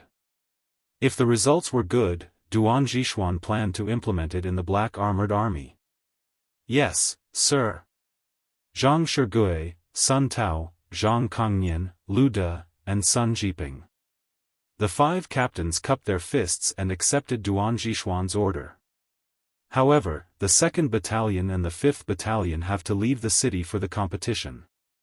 It's no small matter for the army to leave the city. I need to report to the Emperor first. After the Emperor approves, the competition between the 5th Battalion and the 2nd Battalion will be set. Chapter 1770. Lantian County. Although this was just a small county next to Chang'an, the scale of the city was far from the capital, Chang'an City, but the scale of business here was slowly catching up with Chang'an City. The center of Tang Dynasty's business was quietly shifting towards Lantian County. Behind all this, it was all because Li Zixuan was the lord of Lantian County. Under his guidance, Lantian County established a Department of Commerce to take over the cases of merchants and maintain the business environment in the city. The merchants, who were originally at the bottom of society, received equal political treatment with ordinary citizens in Lantian County. This political treatment not only referred to their social status, but also their children could attend Lantian County's official school. To the merchants of the world, this was an opportunity that they could only dream of. Therefore, in the course of time, there were more and more shops, inns, and restaurants in Lantian County. Therefore, today's announcement in Datong Daily, Yanhuang Chamber of Commerce is organizing a donation drive, caused a stir in Lantian County that was not smaller than Chang'an City. Boss Zhang, what do you think of the news today? In a silk shop, 2 middle-aged men were chatting. What do I think? What can I think? This matter was initiated by the Yanhuang Chamber of Commerce, which means that it was instructed by Marquis. We can do business in Lantian County, and our business is getting more and more prosperous. Isn't it all because of Marquis' grace? Just based on this, this old man will donate a few hundred strings of cash to this donation drive. Boss Zhang is so righteous. That's exactly what I was thinking. Marquis's treatment of us merchants is indescribable. If not for Marquis, would my little brat be able to attend an official school? I only hope that the little brat can work hard and get into Yanhuang College in a few years. Then, I will have nothing else to ask for in this life. For this donation drive, if not for anything else, for Marquis, I will donate 500 strings of cash. Lantian County. Although this was just a small county adjacent to Chang'an, and the scale of the city was far inferior to the imperial capital, Chang'an, the scale of the business activities here was slowly catching up with Chang'an. The business center of the Tang Empire was quietly shifting towards Lantian County. Behind all of this, it was all because Li Zishuan was the lord of Lantian County. Under his guidance, Lantian County established the Department of Commerce, which specialized in taking over the cases of merchants and maintaining the business environment in the city. The merchants, who were originally at the bottom of the social ladder, received equal political treatment with the common people in Lantian County. This political treatment not only referred to their social status, but also their children could also attend Lantian County's official school. To the world's merchants, this was an opportunity that they could only dream of. As a result, the number of shops, inns, and restaurants in Lantian County increased. Therefore, today's announcement on Datong Daily, the Yanhuang Chamber of Commerce intends to hold a fundraising event, had caused a stir in Lantian County that was not any smaller than Chang'an City. Mr. Zhang, what do you think about the news in today's newspaper? In a silk shop, two middle-aged men were chatting. What do you think? What can I think? This matter was initiated by the Yanhuang Chamber of Commerce, which means that it was incited by Marquis. For us to be able to do business in Lantian County, and our business is getting more and more prosperous, isn't it all because of Marquis's grace? Just based on this old man will donate a few hundred strings of cash to this fundraising event. Mr. Zhang is so righteous. That's what I think as well. Marquis's treatment of us merchants is indescribable. If not for Marquis, would my little brat be able to attend an official school? I only hope that the little brat can work hard and be admitted to Yanhuang College in a few years. Then, I will have no other wishes in this life. For this fundraising event, if not for anything else, for Marquis, I will donate 500 strings of cash. Chapter 1771. Your Majesty. General Duan requests an audience. After the morning court session, Li Er had just arrived at Ganlu Hall when a chamberlain quickly walked in and cupped his fists. In recent days, most of the officials had been busy preparing for the war with the Turks. This involved the cooperation between the various yamens, and most of this was done in private. There were very few matters that needed to be discussed in the imperial court, so the morning court sessions had been dismissed early in the past few days. Duan Jishuan? Summon him in. Li Er's heart skipped a beat and he hurriedly ordered the chamberlain. Yes, Your Majesty. The chamberlain cupped his fists and left. After a while, Duan Jishuan quickly walked in and bowed to Li Er. This old official greets Your Majesty. You may rise, Minister Duan. Li Er smiled and raised his hand to Duan Jishuan. Duan Jishuan straightened up and Li Er went straight to the point. Minister Duan, do you have any business in the palace today? Currently, the various barracks in Chang'an were undergoing close training and the generals of the various armies were stationed in the barracks. If there was no urgent matter, they could not leave the barracks. Now that Duan Jishuan had come to the palace, it meant that he had something to report. Your Majesty, this old official does indeed have something to report. Duan Jishuan cupped his fists and said, ever since Li Kanjun joined the Black Armored Army, a new set of training exercises has been introduced. However, some of the generals in the barracks have doubts about this new set of exercises, so only 3 of the 5 barracks are using the new set of exercises for their daily training. In order to prove which is better, General Qiu and Li Kanjun planned to have a competition between the two barracks using the new set of exercises and the old set of exercises. These are the specific rules of this competition. Your Majesty, please take a look. Duan Jishuan then took out a small booklet. It was the detailed explanation of the competition that Li Zishuan had given him in the morning. Your Majesty. General Duan requests an audience. After the morning court session, Li Er had just arrived at Ganlu Hall when a chamberlain quickly walked in and cupped his fists. In recent days, most of the officials had been busy preparing for the war with the Turks. This involved the cooperation between the various yamans, and most of this was done in private. There were very few matters that needed to be discussed in the imperial court, so the morning court sessions had been dismissed early in the past few days. Duan Jishuan? Summon him in. Li Er's heart skipped a beat when he heard this, and he hurriedly said to the inner attendant. Here. The attendant cupped his hands in acknowledgement and turned to leave. Not long after, Duan Jishuan walked in quickly. He bowed to Li Er and said, "This old subject greets your Majesty." Minister Duan, you may rise. Li Er had a slight smile on his face and raised his hand towards Duan Jishuan. Duan Jishuan complied and straightened his body. Li Er went straight to the point and asked, "Dear official Duan, what business do you have in the palace today?" Now, all the barracks guards in Chang and were undergoing close training, and the chief generals of each army were also stationed in the barracks. They were not allowed to leave the barracks unless there was something important.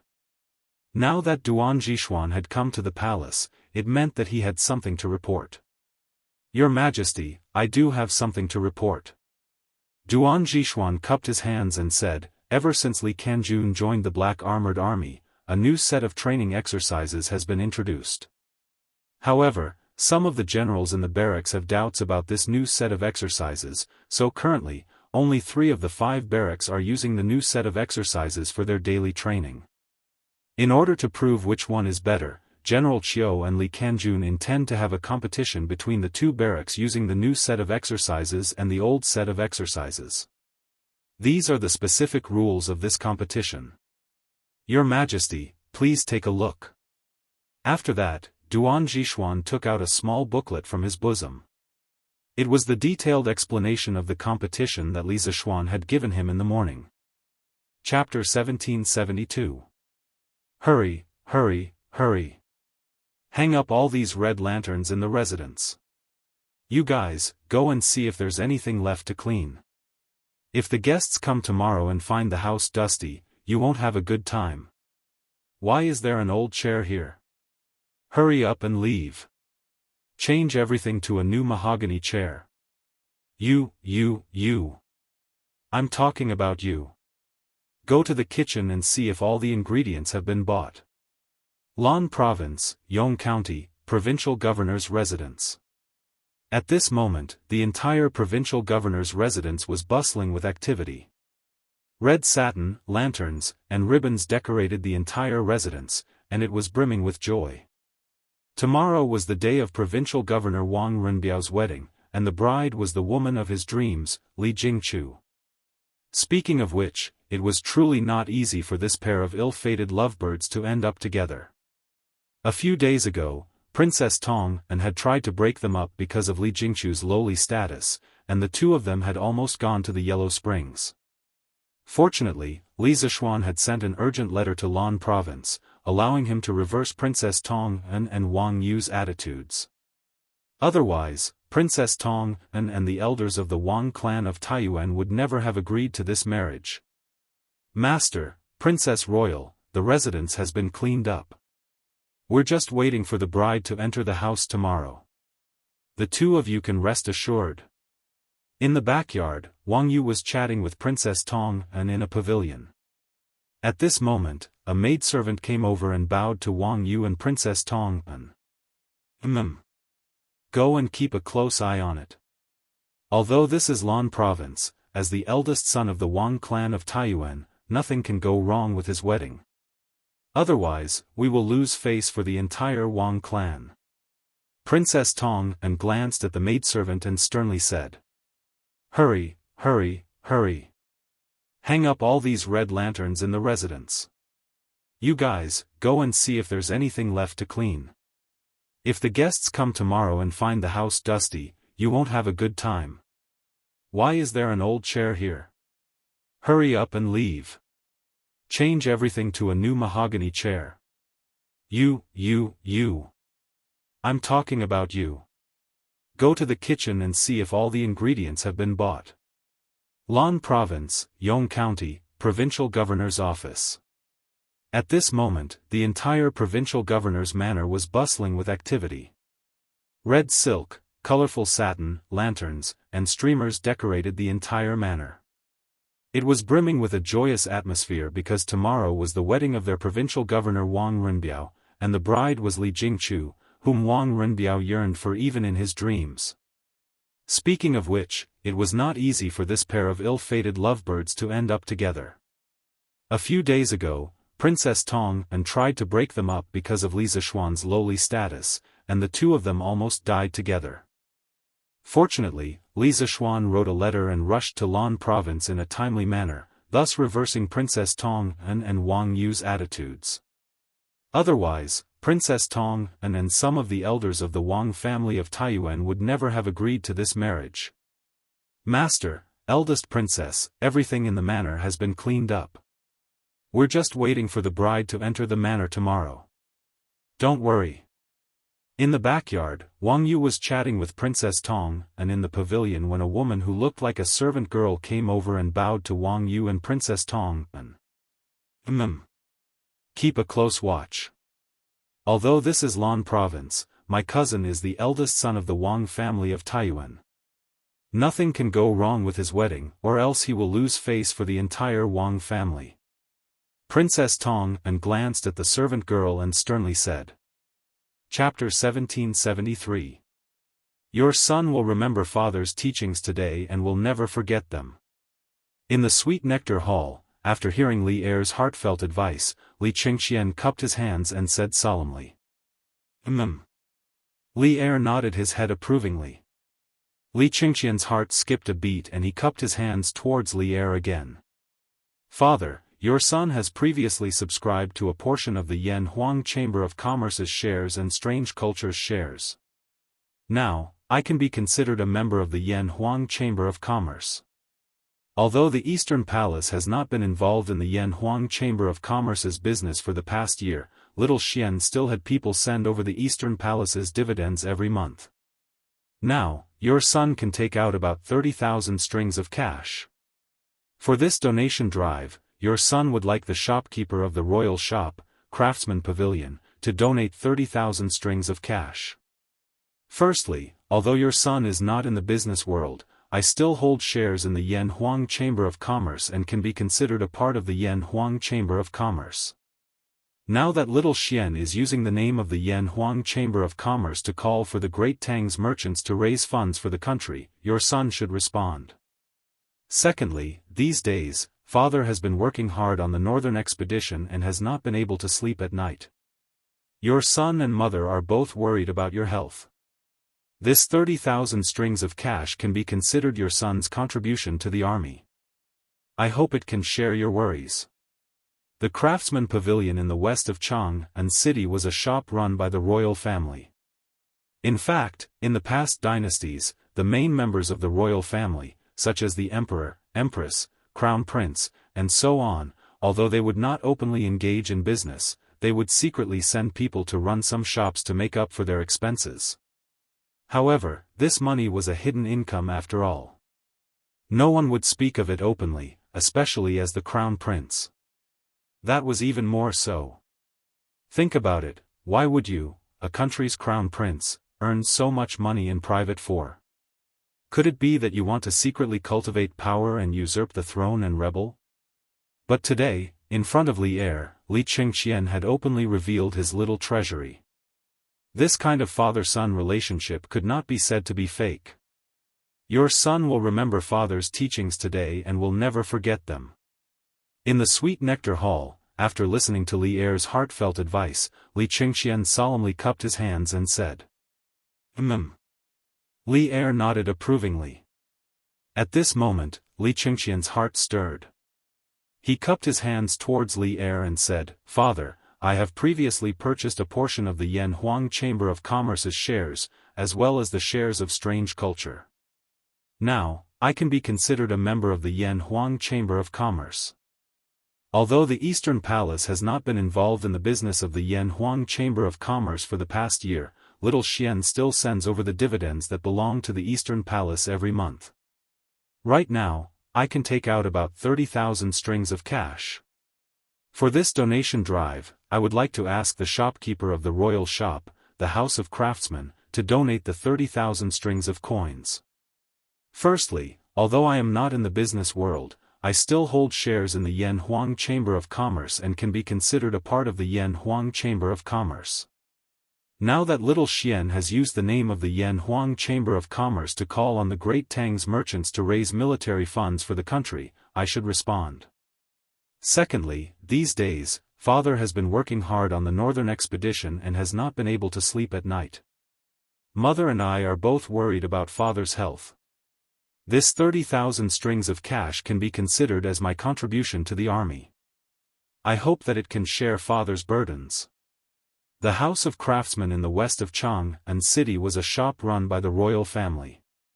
In fact, in the past dynasties, the main members of the royal family, such as the Emperor, the Empress, the Crown Prince, and so on, although they did not openly engage in business, they would secretly send people to run some shops to earn some money to make up for their expenses. However, this money was after all a hidden income. No one would speak of it openly, especially if it was the Crown Prince. That was even more so. Think about it, as the heir to the throne of a country, why would you secretly earn so much money for? Could it be that you wanted to secretly cultivate power and usurp the throne and rebel? But today, in front of Li Er, Li Qingxian had openly revealed his little treasury. This kind of father-son relationship could not be said to be fake. Chapter 1774. General, are you looking for us? Sun Tao and Zhang Kongnian walked in from the side tent of the black armored army and greeted Qiu Xingong. Yes. Qiu Xingong put down the document in his hand, raised his head and said to the two of them, "Sit down." "Thank you, General." The two of them cupped their fists and bowed. Then, they knelt down on the cushions on either side. Qiu Xingong opened his mouth and said, "General, the army just came back. They said that His Majesty has agreed to the competition between the two camps in 9 days. Sun Tao, are you confident in this competition?" "General, in terms of strength, the soldiers of the second camp are better than the soldiers of the Wu camp. Therefore, I am confident that I can defeat the Wu camp." Sun Tao cupped his fists and said without hesitation. This guy always liked to be straightforward. He didn't like to beat around the bush and he didn't like to be humble. He felt that if he could defeat the Wu camp, he would definitely win. "Good. I didn't misjudge you." Qiu Xingong was overjoyed. He laughed out loud and said, "Sun Tao, as long as you can defeat the Wu camp, I will reward you generously." "Thank you, General." Sun Tao bowed and said. Seeing the two of them so optimistic, Zhang Kongnian couldn't help but interrupt. "General, I think that this competition is not as simple as it seems. Li Zishuan has always been cunning. Before he made the rules of the competition, it is impossible for him not to know the difference in strength between the two battalions. The reason why he dared to propose this competition in front of so many generals means that he must have made thorough preparations. We have to be on guard against him. Also, I have been worried about one thing. Will Li Zishuan participate in this competition personally? According to rumors, he is a master of martial arts. If he participates in the competition, there will be many uncertainties." Hearing this, Qiu Xingong's face instantly turned serious. After a moment of silence, he opened his mouth and said, "Kong Nian, your worries are not unfounded. In the morning, this old man thought that I had guessed the little tricks that kid was playing behind the scenes. I didn't expect that I had overlooked such an important point. In a while, this general will go and tell the general that he must not let this kid participate in the battle personally. He is an adjutant of the army, not the general of the Wu battalion. General is wise.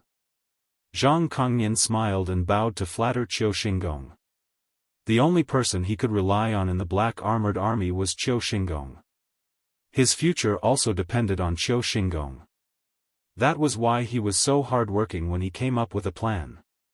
There is one more thing. Qiu Xingong focused his attention and looked at Sun Tao, continuing, Sun Tao, in the next few days, there will be an additional combat training for the B battalion. As for the specifics of the training, you can secretly go to the A battalion in the afternoon to take a look. Just as they train, the B battalion will also train accordingly. Do you hear me? Hearing this, Sun Tao was shocked. He widened his eyes and said, Ah. General, didn't we agree to follow the original training method? If we suddenly, wouldn't we will for the ridicule? Besides, if I sneak peeked, if I get caught. Qiu Xingong glared at him and said in annoyance, What are you laughing at? Li Zishuan wasn't the one who created this combat training. The military had it for a long time. Letting the 2nd Battalion train in close combat techniques is to ensure that you won't panic when you encounter wild beasts in the competition 9 days later. Otherwise, not only will you not be able to hunt your prey, you might even be chased by the wild beasts in the forest. If that happens, you don't need to compete anymore. Just admit defeat and don't embarrass me. Seeing that Qiu Xingong was angry, Sun Tao shrunk his neck and admitted defeat. Yes, yes, yes. Yes, sir. Adjutant, you are very observant. To be able to see through Li Zishuan's rules so quickly, I am really impressed. At this moment, Zhang Kongnian finally understood what Qiu Xingong meant when he said that he had guessed the little trick the kid was trying to pull behind his back. He was referring to the combat training recently promoted by the Wu battalion. Thus, with a smile on his face, he gave Qiu Xingong another compliment. This might just be one of the ways Li Zishuan tampered with the rules of the competition. The two of you need to think about it carefully for the next 2 days.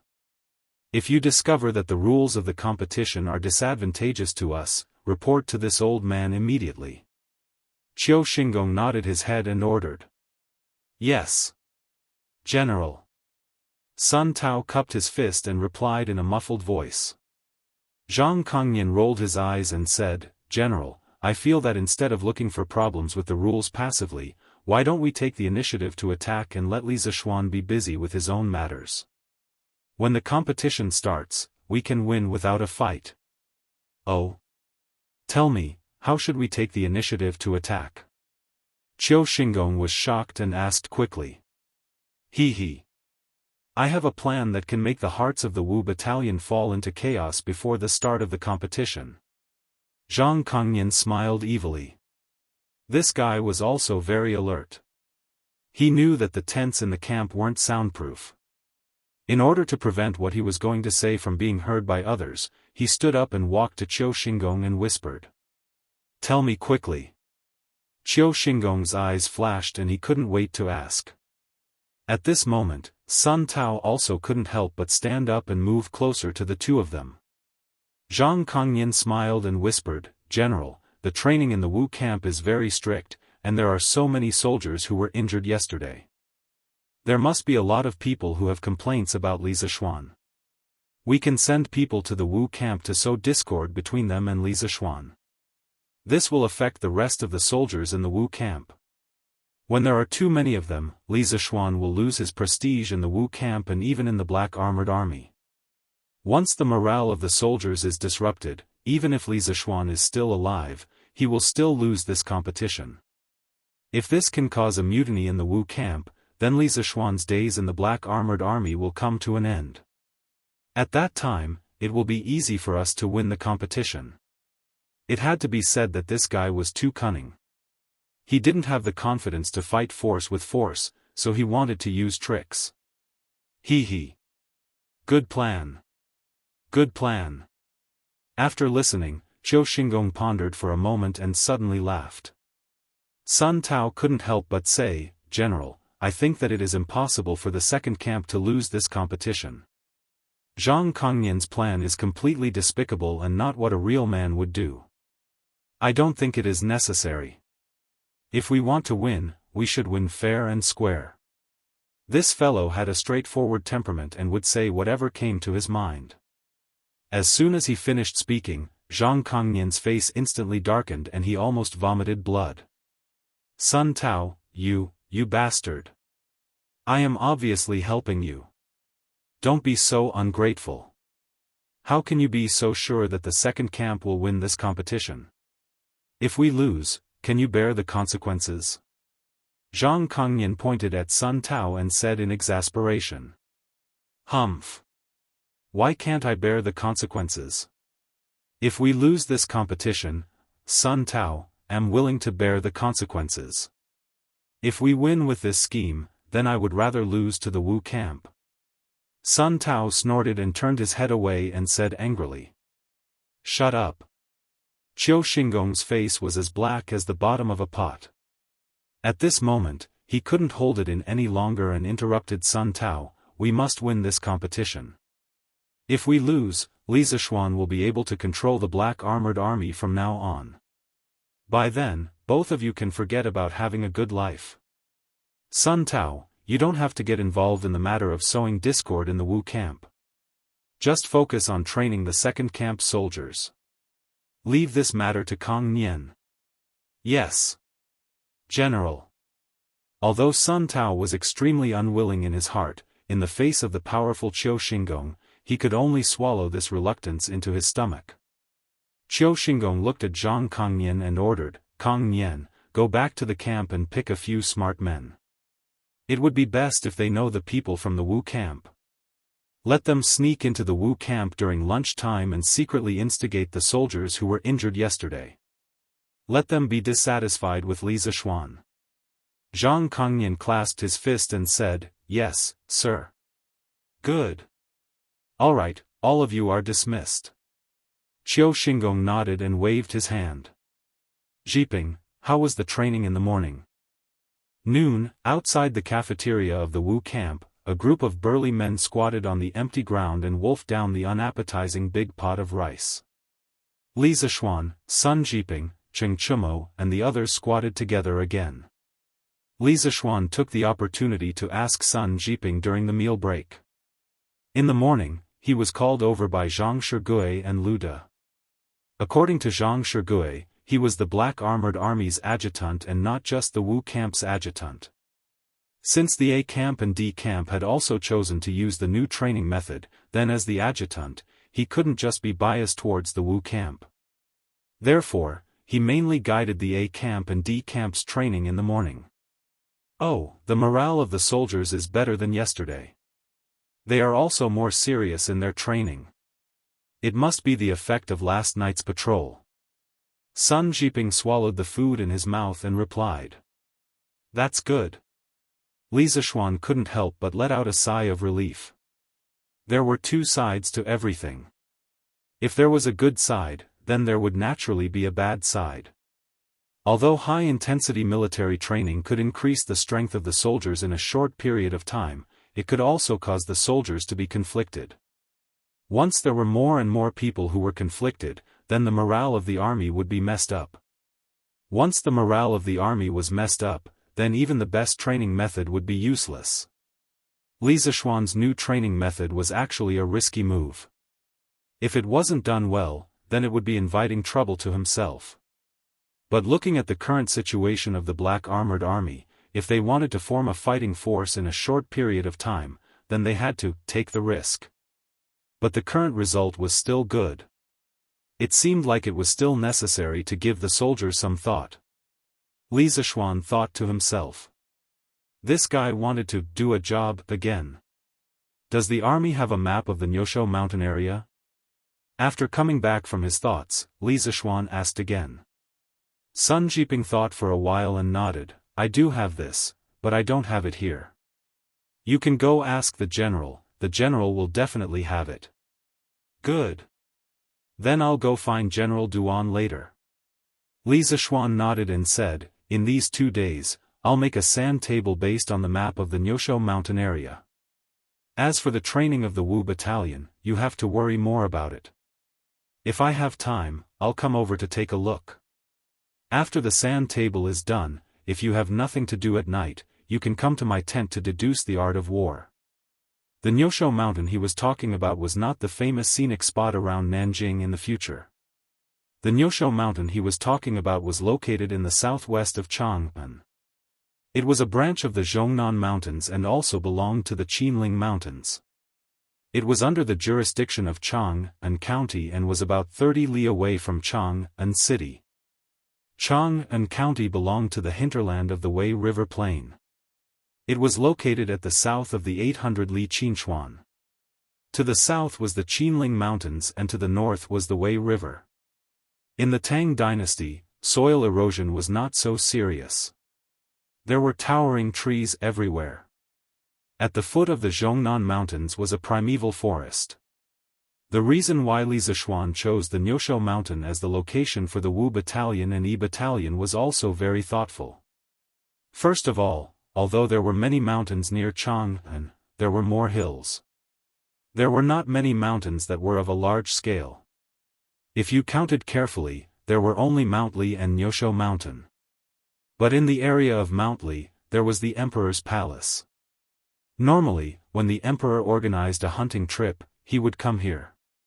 In this era, instead of saying that Mount Li was a primeval forest, it was better to say that it was a large tourist attraction. It was not suitable to have a military exercise here. But the Nyosho mountain was different.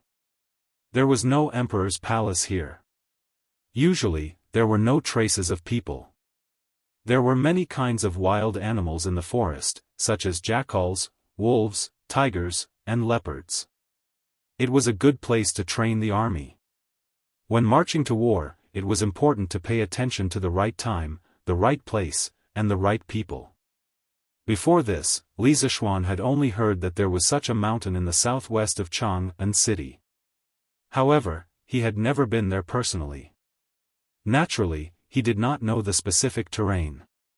Therefore, he needed to understand the terrain of the Nyosho mountain before the competition. Only then could he formulate targeted tactics. Sand table? Join the army. What is this sand table? Sun Jiping was confused. Back then, Li Zishuan had made a sand table for the academy. It could be said that Li Er was completely stunned. Later, Li Jing wanted to promote the sand table in the army. However, in the past year, there was no war in the Tang Empire. The sand table had no place to be used. It only existed in the study rooms of Li Er and Li Jing. Naturally, Sun Jiping had never heard of it. Hey! I know this sand table. Using sand to build the terrain of a place, it looks like the real thing.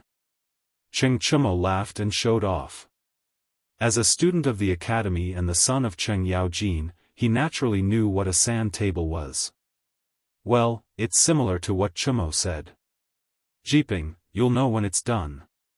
When the time comes, let's deduce how to march and arrange the army on the sand table.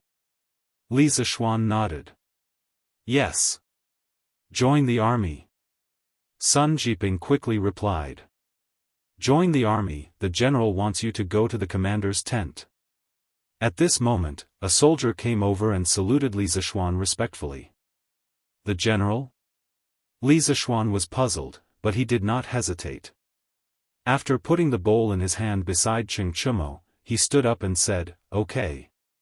I'll go now. Chapter 1775. General, are you looking for me? The journey from the Wu barracks kitchen to the Black Armored Army's marshal's tent was about a mile long. Li Zishuan walked quickly and arrived at the marshal's tent in no time. He saw Duan Jishuan sitting at the head of the table and Qiu Xingong sitting at the side.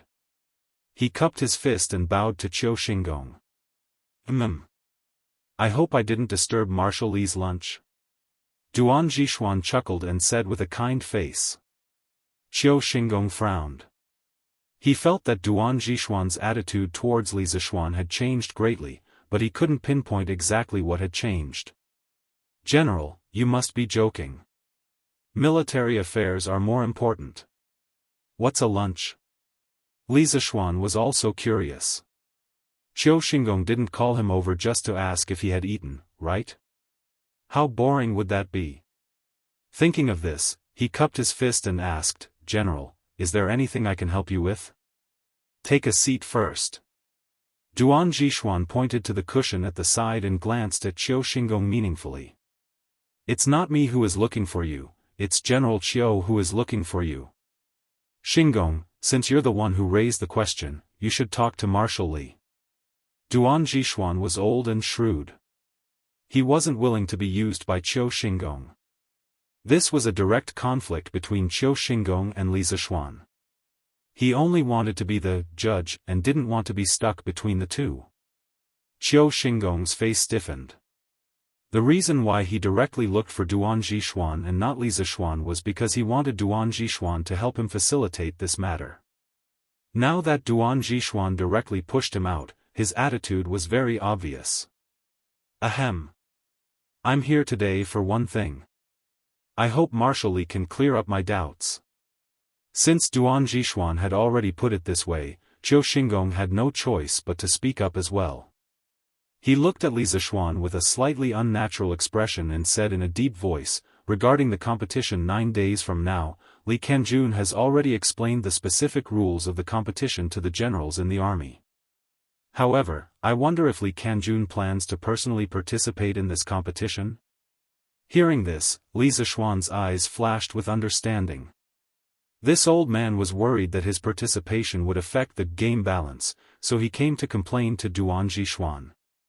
Marshal Qiu, do you think that I should participate in this competition? Li Zishuan's eyes flashed with ridicule as he looked at Qiu Xingong and asked. Qiu Xingong's face froze. After a moment of silence, he cleared his throat and said seriously, this competition is between the 2nd Battalion and the 5th Battalion. It is also a competition between the old and new training methods of the Black Armored Army. Adjunct Li is an adjunct of the Black Armored Army, not the general or sergeant of the 5th Battalion. So for the sake of fairness, I think. Actually, Marshal Qiu doesn't have to worry. I have never thought of participating in this competition personally.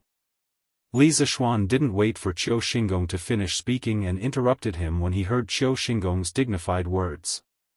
Qiu Xingong's expression instantly became abnormally ugly.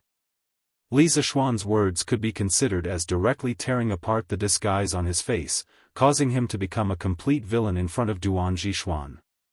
How could he not be angry? Taking 2 deep breaths, Qiu Xingong suppressed the anger in his heart and regained his composure. He looked at Li Zishuan and said with a fake smile. Marshal Li must be joking. What is there to worry about? I'm just thinking about the fairness of the competition. I'm not biased towards any side. Oh. So General Qiu is so selfless. I'm in awe. Li Zishuan clasped his hands and said with a smile. However, there was a hint of sarcasm in his voice. It was obvious that he was mocking Qiu Xingong. Then, without waiting for Qiu Xingong to react, he continued.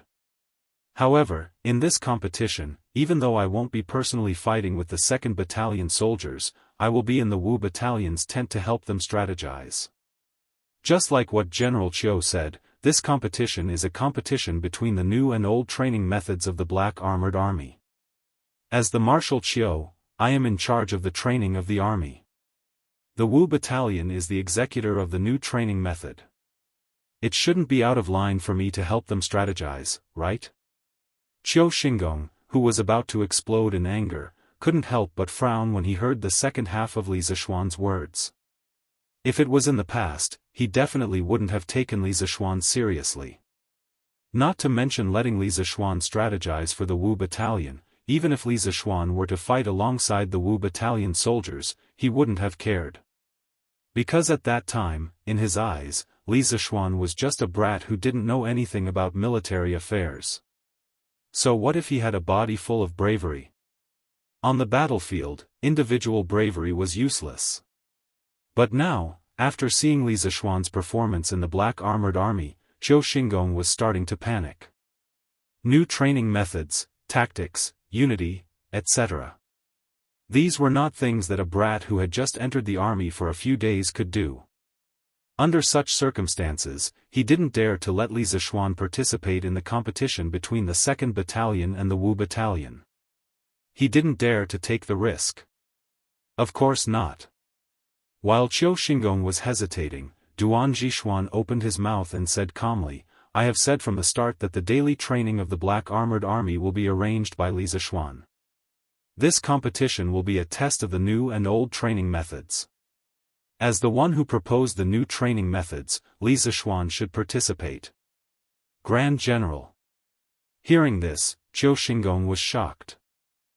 He wanted to stop Duan Zhishuan, but Qiu Xingong waved his hand and interrupted, "Xingong, Li Zishuan has already agreed that he won't participate in the battle personally. Can't he just stay in the commander's tent and strategize? This matter is settled, there is no need for further discussion. I think this is very fair." Duan Zhishuan couldn't forget what Li Er said to him in the Suite du Palace this morning. Although the competition between the 2nd Battalion and the 5th Battalion hadn't started yet, the competition between the new and the old drill codes had already been decided by Li Er. Since Li Er was so supportive of Li Zishuan, there was no reason for him to help Qiu Xingong suppress Li Zishuan. "Yes. Grand General. Then I will take my leave." Seeing Duan Zhishuan's determined face, it was obvious that there was no room for discussion. Although Qiu Xingong was frustrated, he couldn't say anything more and could only leave. After all, he still had a backup plan. Inside the commander's tent, there was only Li Zishuan and Duan Zhishuan left. "Thank you, Grand General." After Qiu Xingong left, Li Zishuan stood up and cupped his fist to thank Duan Zhishuan. Duan Zhishuan laughed and waved his hand, "I am just doing my job impartially.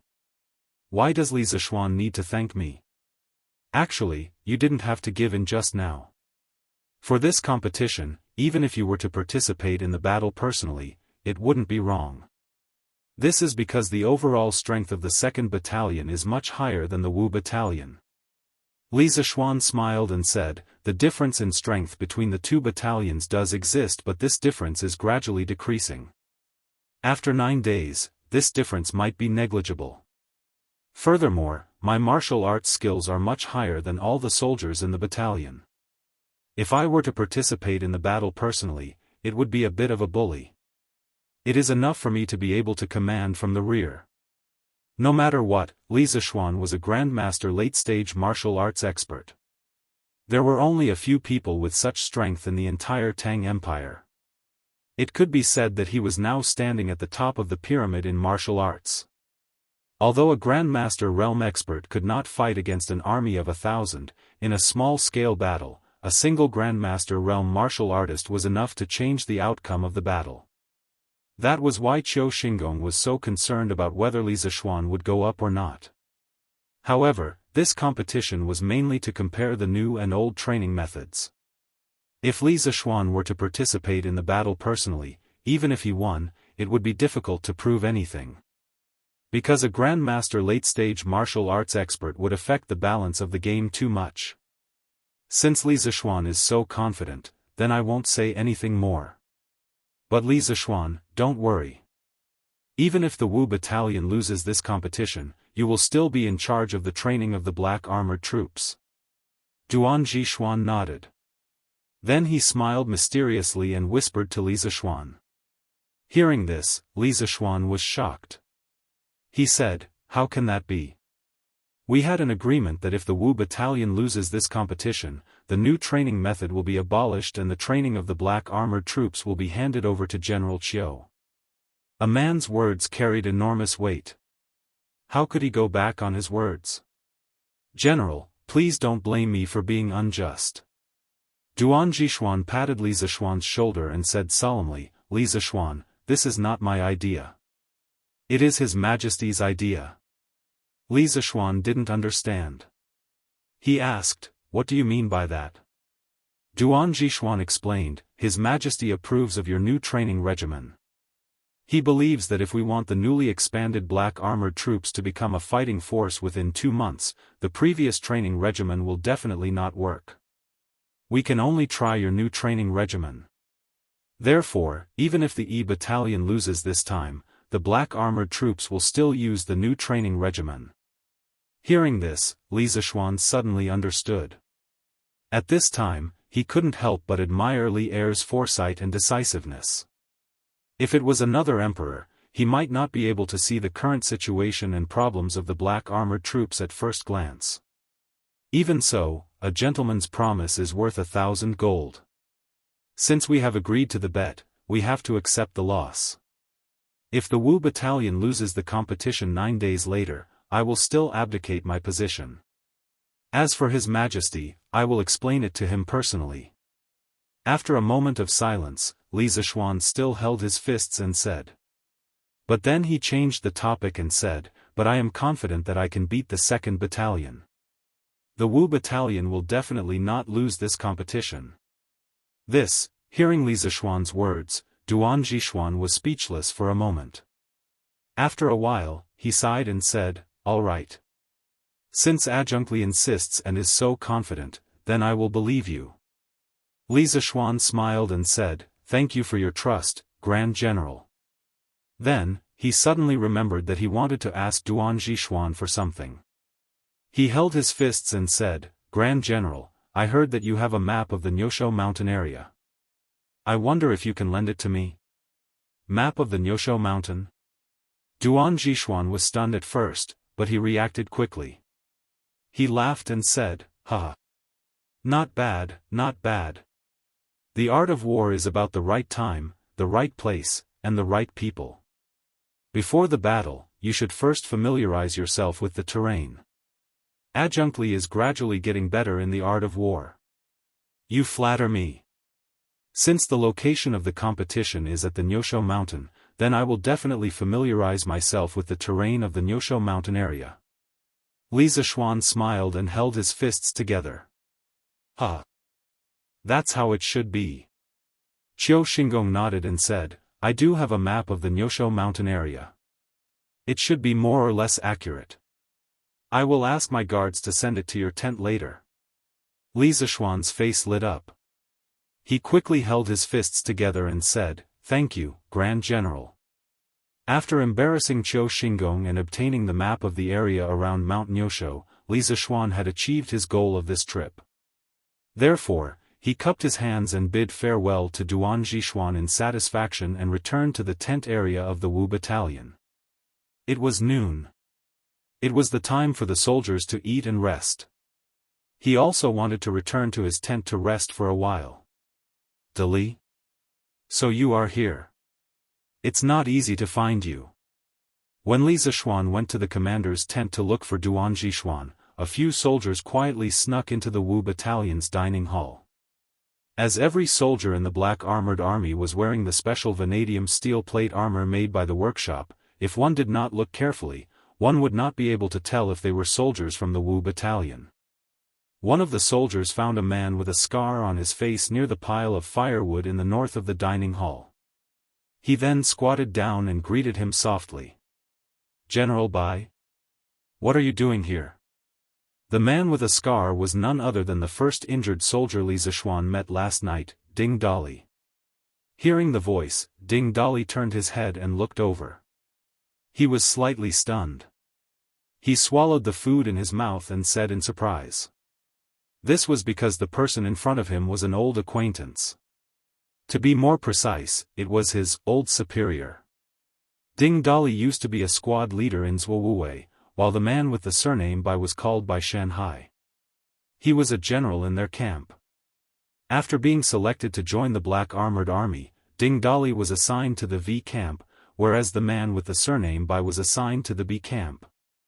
In the Black Armored Army, although there was no explicit rule that stated that soldiers were not allowed to go to other battalions, but under normal circumstances, soldiers would rarely visit other battalions. Hey! Didn't I hear that you were injured yesterday? So I came over to take a look. Also, we are in the Black Armored Army now. I am no longer a general. You can just call me Shanghai. Bai Shanghai patted Ding Dali's shoulder and said with a concerned face. He. It's just a small injury, just a small injury. It's just a scratch on my leg. The military doctor said that I will be fine in 2 days. Ding Dali was flattered by the sudden concern from his old boss. He scratched his head and chuckled. This idiot did not know that one who is unaccountably solicitous is hiding evil intentions. Bai Shanghai rolled his eyes. Seeing that there was no one around, he moved closer to Ding Dali and whispered, Dali, how did you get injured? Can you tell me about it? Chapter 1776. I accidentally fell off the back of a horse during training yesterday and coincidentally hit a wooden pole. In the Black Armored Army, by the pile of firewood outside the Wu barracks, Ding Dali thought for a while before answering Bai Shanghai's question. If someone had asked him yesterday afternoon how he got injured, he would definitely have complained about the new training method and Li Zishuan. But last night, Li Zishuan personally patrolled the barracks, consoled the injured soldiers and even personally checked on his injuries. This made Ding Dali's impression of Li Zishuan much better. Thus, he didn't tell Bai Shanghai the whole truth. Accidentally fell off the back of a horse? Hearing this, Bai Shanghai's eyes flashed and a hint of disdain appeared at the corner of his mouth. But he quickly covered it up and asked in an incredulous tone, Dali, who are you trying to fool? When we were in the Zhuo barracks, your horsemanship was one of the best in our barracks. You're telling me that you accidentally fell off the back of a horse? How is that possible? What's wrong? Now that we're in the Black Armored Army, you're not even willing to tell me the truth. We used to be in the same barracks. You can't possibly disown me just because we're in a different place, right? When Ding Dali heard this, he was so anxious that sweat started to form on his forehead. He put down his bowl and chopsticks and hurriedly waved his hands. No. General Bai, Shanghai, I'm not trying to lie to you. My injury was indeed caused by falling off the back of a horse. Yesterday afternoon, when our barracks were doing charging training, Li Zishuan ordered us to charge forward. If he didn't order us to stop, we couldn't stop. So in the end, my group directly crashed into a wooden pole. But we were all wearing metal armor at that time, so the injury wasn't serious. We'll be fine in 2 days. I accidentally fell off the back of a horse during training yesterday and coincidentally hit a wooden pole. In the Black Armored Army, by the firewood pile outside the kitchen of the Wu barracks, Ding Dali answered Bai Shanghai's question. If someone had asked him yesterday afternoon how he got injured, he would definitely have complained about the new training method and Li Zishuan. But last night, Li Zishuan personally patrolled the camp, consoled the injured soldiers, and even personally checked on his injuries. This made Ding Dali have a much better impression of Li Zishuan. As such, he did not tell Bai Shanghai the complete truth. Accidentally fell off the back of a horse? Hearing this, Bai Shanghai's eyes flashed and a trace of disdain appeared at the corner of his mouth. However, he quickly covered it up and asked in an incredulous tone, Dali, who are you trying to fool? When we were in the Zhuo battalion, your horsemanship was one of the best in our battalion. Now you're telling me that you accidentally fell off the back of a horse. How is that possible? What's wrong? Now that we're in the Black Armored troops, you're not even willing to tell me the truth. We used to be in the same battalion. You can't possibly disown me just because we've changed locations, right? When Ding Dali heard this, he was so anxious that sweat started to form on his forehead. He put down his bowl and chopsticks and hurriedly waved his hands, saying, No. General Bai, Shanghai, I'm not trying to lie to you. My injury was indeed caused by falling off the back of a horse. Yesterday afternoon, when our battalion was doing the charging training, Li Zishuan ordered us to charge forward on horseback. If he didn't order us to stop, we couldn't stop. So in the end, my group directly hit a wooden pole. But we were all wearing metal armor at that time, so the injury wasn't serious. We'll be fine in 2 days. Chapter 1777. Every citizen is responsible for the rise and fall of the country. 2 days later, Lantian County's Longmen Inn will host a charity event to raise funds for the country. In the Qizhou provincial governor's residence, Wang Renbiao read the latest edition of the Datong Daily and frowned. After a while, he put down the newspaper and muttered to himself, "This charity event must be little Xian's doing.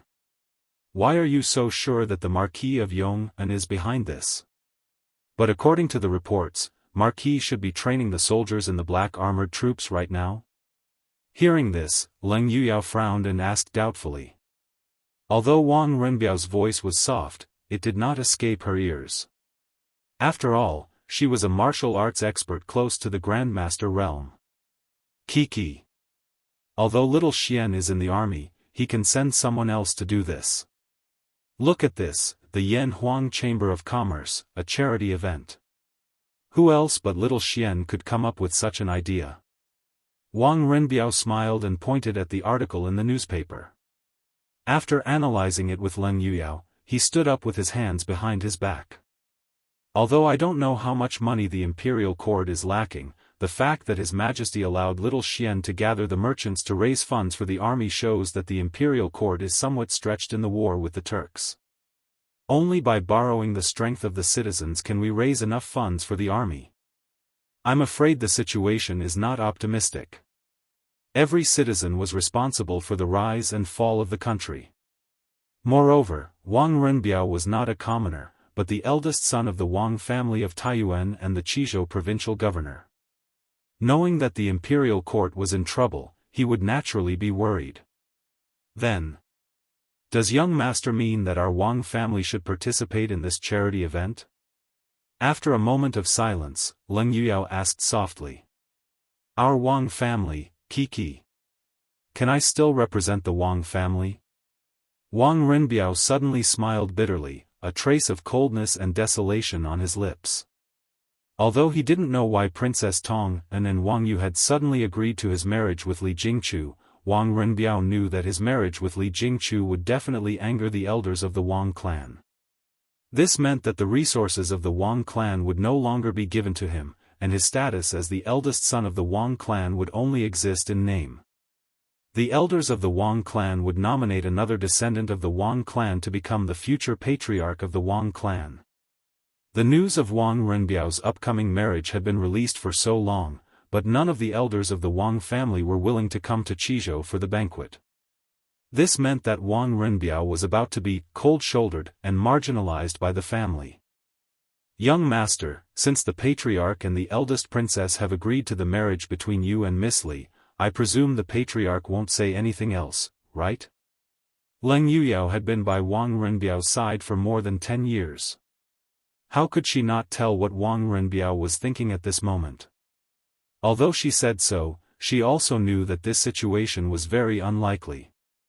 With the nature of the top aristocratic families like the 5 surnames and 7 hopes, Wang Renbiao was very likely to be abandoned by the Wang family.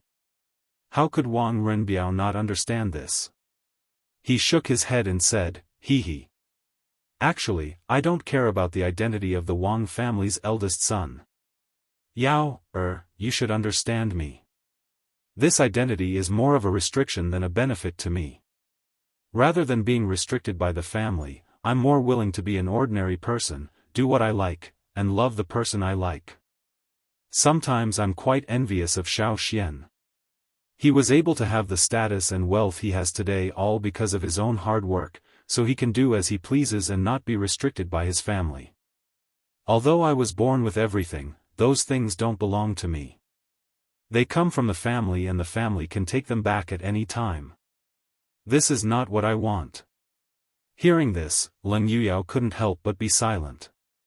She lost her parents when she was young and was adopted by the Wang family. She was trained to be a secret guard. Regarding the internal situation of the Wang family, she knew it like the back of her hand. Naturally, she knew that what Wang Renbiao said was the truth. "Young master, we won't be going to the fundraiser 2 days later, after a moment of silence, Leng Yuyao asked. No. We have to go. Of course we have to go. Unexpectedly, Wang Renbiao shook his head and said firmly, since this matter was initiated by Xiao Xian, it's only right for us to help. Although I may not be able to use the Wang family's resources in the future, should be able to transfer a lot of money from the shops in my hands. Send a message to the shopkeeper of the Craftsman Pavilion and ask him to attend the fundraiser in my place 2 days later and donate 30,000 strings of cash. Wang Renbiao had previously invested in the Yan Huang Chamber of Commerce and could be considered one of the earliest members of the Yan Huang Chamber of Commerce. The shops under him had received preferential treatment from the Yan Huang Chamber of Commerce in terms of resources and had earned quite a bit of money in the past year, 30,000 strings of cash. Young master wants to donate so much? Leng Yuyao wasn't surprised that Wang Renbiao wanted to help Li Zixuan. She was surprised that Wang Renbiao wanted to donate so much money at once. 30,000 strings of cash might be a drop in the ocean to the Wang family, but to Wang Renbiao, who was about to be abandoned by the Wang family, this 30,000 strings of cash could very well affect his livelihood for the rest of his life. Xiao Xian is my brother. Now that the court is in trouble and His Majesty has given Xiao Xian an order, although I don't know how much military funds will be collected for Xiao Xian to complete his mission, as his brother, should do my best to help him. Moreover, Xiao Xian was the one who brought me and Jingchu together. If not for him, Jingchu and I would have become Jiao Zhongqing and Lu Lanji, right? A mere 30,000 strings of cash isn't enough to repay Xiao Xian's kindness to me. Wang Renbiao's gaze was deep as he spoke faintly. Of course, he knew that he might be abandoned by the Wang family. Moreover, after being abandoned by the Wang family, money would become a very important thing to him. But so what? Was he supposed to stand by and watch when his brother was in trouble? That was impossible. Yes. Young master. Yuyao will send a message to the shopkeeper of the Craftsman Pavilion and ask him to attend the fundraiser in 2 days. Leng Yuyao bowed. Go, Yao, Wang Renbiao nodded and the study instantly quieted down. Chapter 1778. Yes, there's a mountain here but it's not high or steep. You can climb it on horseback. How high is not high? 100 feet or 100 feet? How would I remember that? Didn't you say that you're good at memorizing directions? That you can remember everything you've been there once? I did remember that, but I've forgotten it now, you. Think about it carefully. If you can't remember, you can go and train. I'll ask Xiping to double your training today. Don't. Xiao Xian, wait, I think I remember. That mountain is about 500 feet tall and has a radius of half a mile. There are many pine trees on the mountain. Yes. What about here? The map shows that there's a mountain here too. Do you remember how high it is? In the afternoon, in Li Zixuan's tent, he and Cheng Chumo were working on a military sand table of Nyosho Mountain. Cheng Chumo suddenly realized that he had made a wrong decision. Assisting Li Zixuan in making the sand table was no easier than training on the drill ground. Li Zixuan had asked too many questions. He had asked about the height of the mountain, the size of the area, the density of the forest, and the number of mountain paths around the mountain. He used to go hunting on Nyosho Mountain with a bunch of rich kids in Chang'an. However, he was there for fun and not to survey the terrain. How would he remember all these details? But it was too late for regrets now. If he wanted to get off the pirate ship now, his training today would be doubled. Wouldn't that kill him? Thus, Cheng Chumo felt like his head was about to explode for the entire afternoon. It was too much for him to handle. There's a mountain here but it's not high or steep. You can go up on horseback. How high is not high? 100 feet or 100 feet? How would I remember that? Didn't you say that you're good at memorizing directions? That you can remember all the places you've been to once? I remembered that, but I've forgotten it now. Why don't you King think about it again? If you can't remember, then go practice. I'll ask Xiping to double your training today. No. Little Xian, wait a moment, I seem to remember something. That mountain is about 500 zhang tall and has a radius of half a li. There are many pine trees on the mountain. Yes. What about here? The map shows that there is also a peak here. Do you still remember how high it is? In the afternoon, in Li Zishuan's tent of the Black Armored Army, he and Cheng Chumo were rushing to make a military sand table of Mount Nyosho according to the map. Cheng Chumo suddenly realized that he had made a wrong decision. Assisting Li Zishuan in making the sand table in the tent was no easier than practicing on the drill ground. This was because Li Zishuan had asked too many questions in detail. He had asked about the height of the mountain, how wide it was, how dense the forest was, and how many mountain paths there were around the mountain. He used to go hunting on Mount Nyosho with a bunch of second-generation rich kids in Chang'an. However, he was there for fun and not to survey the terrain. How could he remember all these details? But it was too late for regrets. If he wanted to get off the pirate ship now, his training today would be doubled. Wouldn't that be asking for his life? Thus, Cheng Chumo felt like his head was about to explode for the entire afternoon. It was too much for his brain. Chapter 1779. What? He wants to donate 10,000 strings of cash to the imperial court? In the back hall of the Lantian County Yamen, everyone exclaimed after hearing County Magistrate He's words. If it was in the past, all the taxes collected by the Lantian County Yamen had to be handed over to the imperial court. No one dared to withhold them, unless they were tired of living. However, ever since Li Er bestowed the entire Lantian County to Li Zishuan as a fief, Li Zishuan became the true king of Lantian County. The taxes collected by the entire Lantian County did not need to be handed over to the imperial court. Instead, they belonged to Li Zishuan's private property. However, ever since Li Zishuan returned to Chang'an from Mount Longhu, his restaurant, Chi Chu Pavilion, Chi Chu Culture, and various other businesses flourished. In just over a year, he had earned such a huge fortune. Naturally, he did not care about the pitiful amount of taxes collected by a small Lantian county. Last year, Li Zishuan used his own money to build the Tang Alliance Medical Center in Lantian County. After that, he officially handed over the rights to use the taxes collected by Lantian County to County Magistrate He, the Lantian County Yamen. He only had one request for County Magistrate He, which was to take from the people and use it for the people. The taxes collected by the Lantian County Yamen every year had to be used to improve the livelihood of the people. For example, building roads, paving bridges, building schools, and so on.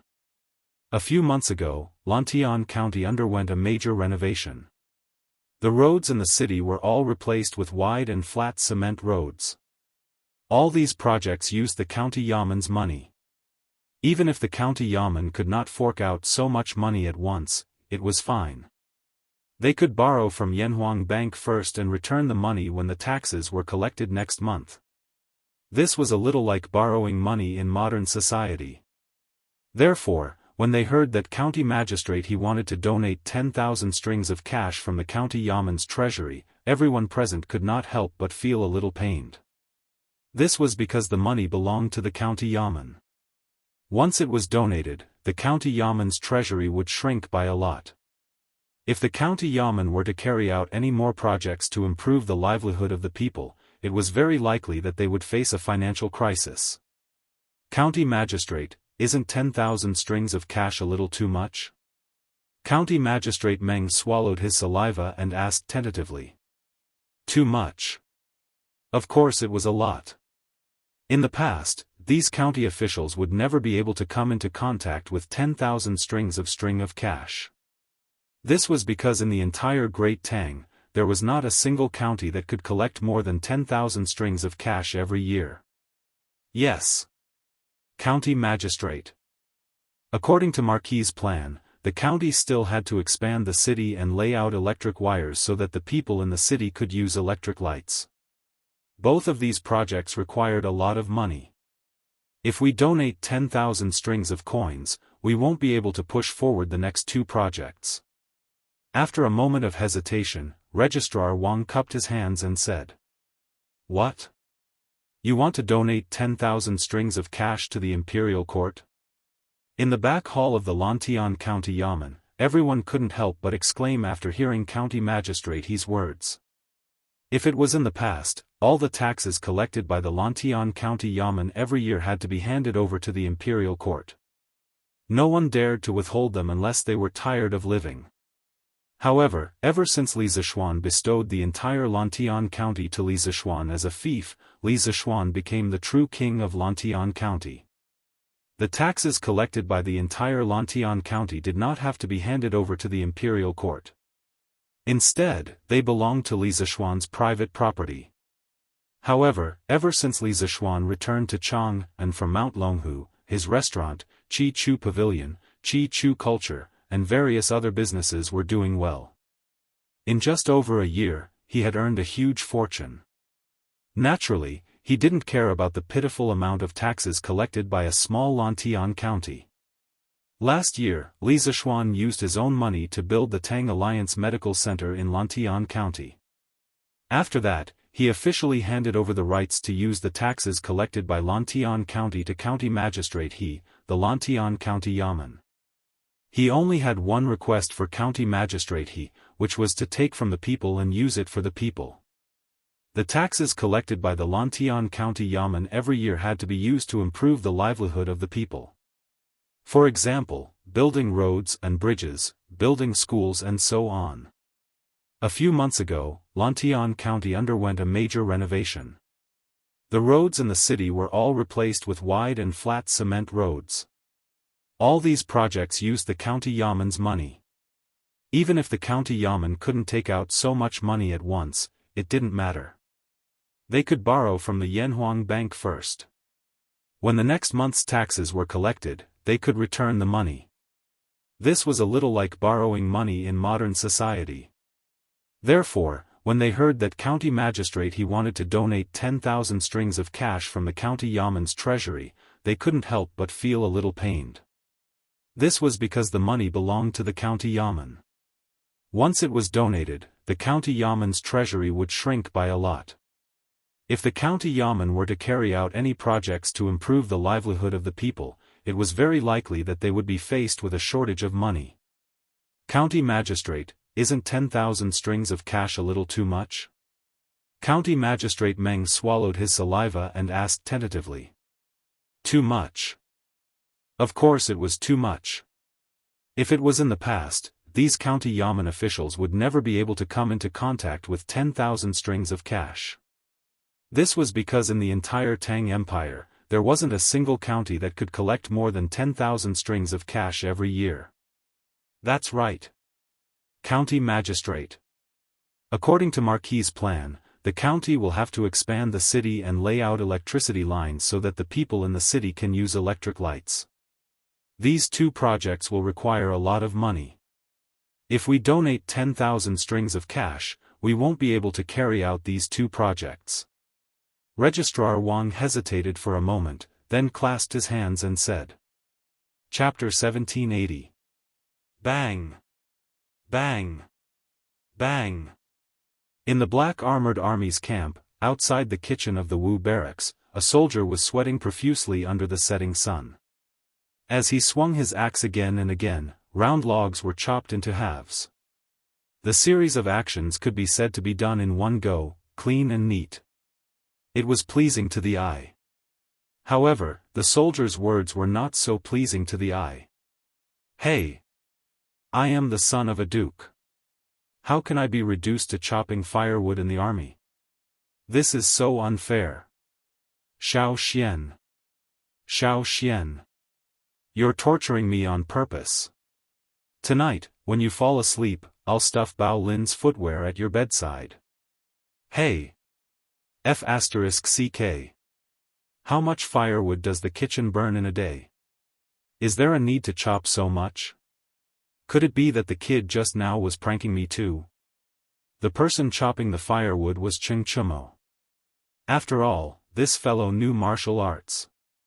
Chopping firewood was a piece of cake for him. His efficiency was 3 to 4 times faster than the average person. Although his movements were smooth and fluid, Chengchumo was cursing as he chopped the firewood. He even threatened to prank Li Zishuan at night. But this fellow was too ignorant. Ever since he entered the army camp, when was he not the first to fall asleep? If he really wanted to prank someone, it would be Li Zishuan pranking him, not Li Zishuan. Phew. I'm finally done chopping. People who knew martial arts were different. Ordinary people would need more than 2 hours to chop all the firewood, but Chengchumo only used half an hour to chop all the firewood. After he finished chopping, this guy began to organize the pile of firewood in front of him, piling them up into piles. There should still be more than an hour before the training ends, right? The food in the kitchen is not ready yet. Where should I go? After everything was done, Chengchumo couldn't help but feel troubled. At this moment, the soldiers on the training ground were still training. If he were to return to his tent, Li Zishuan might chase him to the training ground to train with the other soldiers. However, if he were to stay in the kitchen, he would have nothing to do. Because the food was not ready yet, he couldn't eat even if he wanted to. Could it be that he, the son of a duke, had to cook for others? Chengchumo quickly shook his head and threw this terrifying thought out of his mind. Where was the hottest place in the summer? It must be the kitchen. In the kitchen of the Wu battalion, there were many stoves that were burning firewood at the same time. It was simply not a place for humans. He couldn't go back to his tent, he couldn't stay in the kitchen. He didn't want to go to the training ground. Even if he wandered around the barracks, he would be punished if he was caught. Why don't I hide in the pile of firewood and rest for a while? Looking at the neat piles of firewood under the shed, Chengchumo suddenly had an idea, and an idea came to his mind. Since he couldn't go anywhere, he might as well hide here and slack off for a while. The cooks in the kitchen still didn't know that he had finished chopping the firewood so quickly. By the time they found out, it would be almost time for dinner. On the other hand, Li Zishuan must still think that he was helping to cook in the kitchen. Naturally, he wouldn't find out that he was slacking off. This was a good plan that could kill 2 birds with 1 stone. Chengchumo couldn't help but praise himself for his cleverness. Then, he walked to the pile of firewood and stood against the wall. Next, he placed a pile of firewood in front of him and beside him. Then, he squatted down and directly leaned against the wall to enjoy the shade. This pile of firewood was next to the kitchen. There was a shed on top of it. It was ventilated from 3 sides. At this moment, there was a slight southeast wind blowing. Chengchumo didn't feel hot staying inside. Anyway, it was much cooler than the kitchen. If someone passed by here, they would only see the pile of firewood and wouldn't see a lazy guy slacking off in the pile of firewood. Sigh. Finally, I can take a break. Chengchumo leaned against the wall comfortably, feeling the slight breeze from the gaps of the pile of firewood. His nerves relaxed, and for a moment, he actually felt a little sleepy. This afternoon, helping Li Zishuan to make the sandbox had consumed too many of his brain cells. Now that he was relaxed, his upper and lower eyelids began to fight. Then he actually fell asleep in the pile of firewood. Chapter 1781. After dinner, Li Zishuan returned to his tent with Yuqi Baolin. Although Sun Jiping also wanted to go over and take a look at the sand table, he still had some military matters to attend to, so he could only wait until nighttime. As for Chengchumo's whereabouts, although Li Zishuan was worried, he wasn't too worried. Just as he said earlier, the Black Armored Army's gate was sealed. Without Duan Zhishuan's permission, no one could leave the camp. Although Chengchumo was the son of a duke, military orders came first in the army. Without Duan Zhishuan's permission, he wouldn't be able to leave the gate. Therefore, Li Zishuan guessed that Cheng Chumo was most likely hiding somewhere and sneaking around. When nighttime came, this fellow would definitely return to his tent to sleep. It wouldn't be too late to deal with him then. Li Zishuan and Sun Jiping went to the kitchen early, so they ate quickly. After they left, there were still many soldiers who had just gotten their food. Ding Dali was one of them.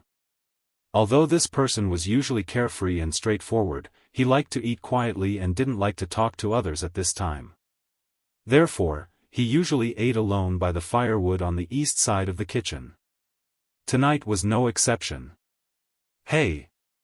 Dali, eat!" Just as Ding Dali was half full, a rough voice suddenly sounded in his ears. Ding Dali turned his head and saw that it was Bai Shanhai who had come to deliver medicine to him in the afternoon. "Shanhai? You're here. Take a seat, take a seat. Have you eaten?" Ding Dali hurriedly pointed to a wooden stool beside him and greeted Bai Shanhai warmly. It was completely different from the coldness in the afternoon. Now, Ding Dali was extremely warm towards Bai Shanhai. The difference in his attitude before was like heaven and earth. The reason was because of what Bai Shanhai had said to Ding Dali in the afternoon, which made Ding Dali feel guilty. It was because of this guilt that Ding Dali let down his guard against Bai Shanhai and even became somewhat warm towards him. "I've already eaten." Bai Shanhai waved his hand and sat down beside Ding Dali. In fact, Bai Shanhai was pleasantly surprised by Ding Dali's enthusiasm. This proved that the act he put on at noon was not in vain. To him, things were developing in a good direction. After sitting down, Bai Shanhai pretended to be concerned. He looked at Ding Dali and asked, "Dali, have you applied the ointment I gave you this afternoon? Is your leg better now?" "It's almost healed.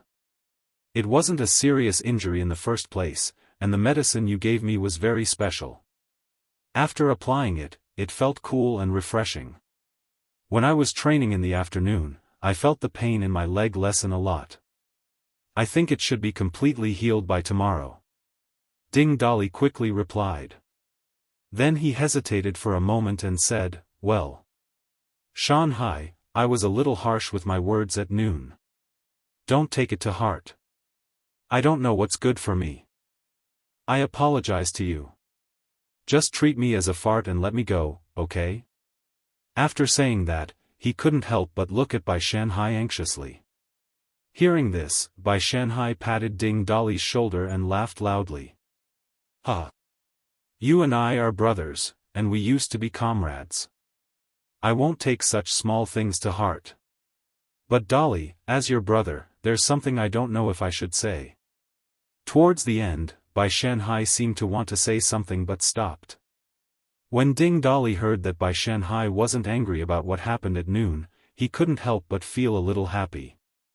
But after hearing the last sentence, he immediately patted his chest and said seriously, "Shanhai, what are you saying? I didn't know before, but now I know. You really treat me as a brother. If you have something to say, just say it." The two of them were talking happily, and it was really a scene of brotherly affection. But neither of them noticed that in the pile of firewood behind them, there was a lazy guy who had just woken up from his sleep. How did I fall asleep? Why is it so noisy outside? Could it be that the army's training has ended?" Cheng Chumo, who had been lazing around in the pile of firewood and sleeping for more than an hour, suddenly heard a burst of noise.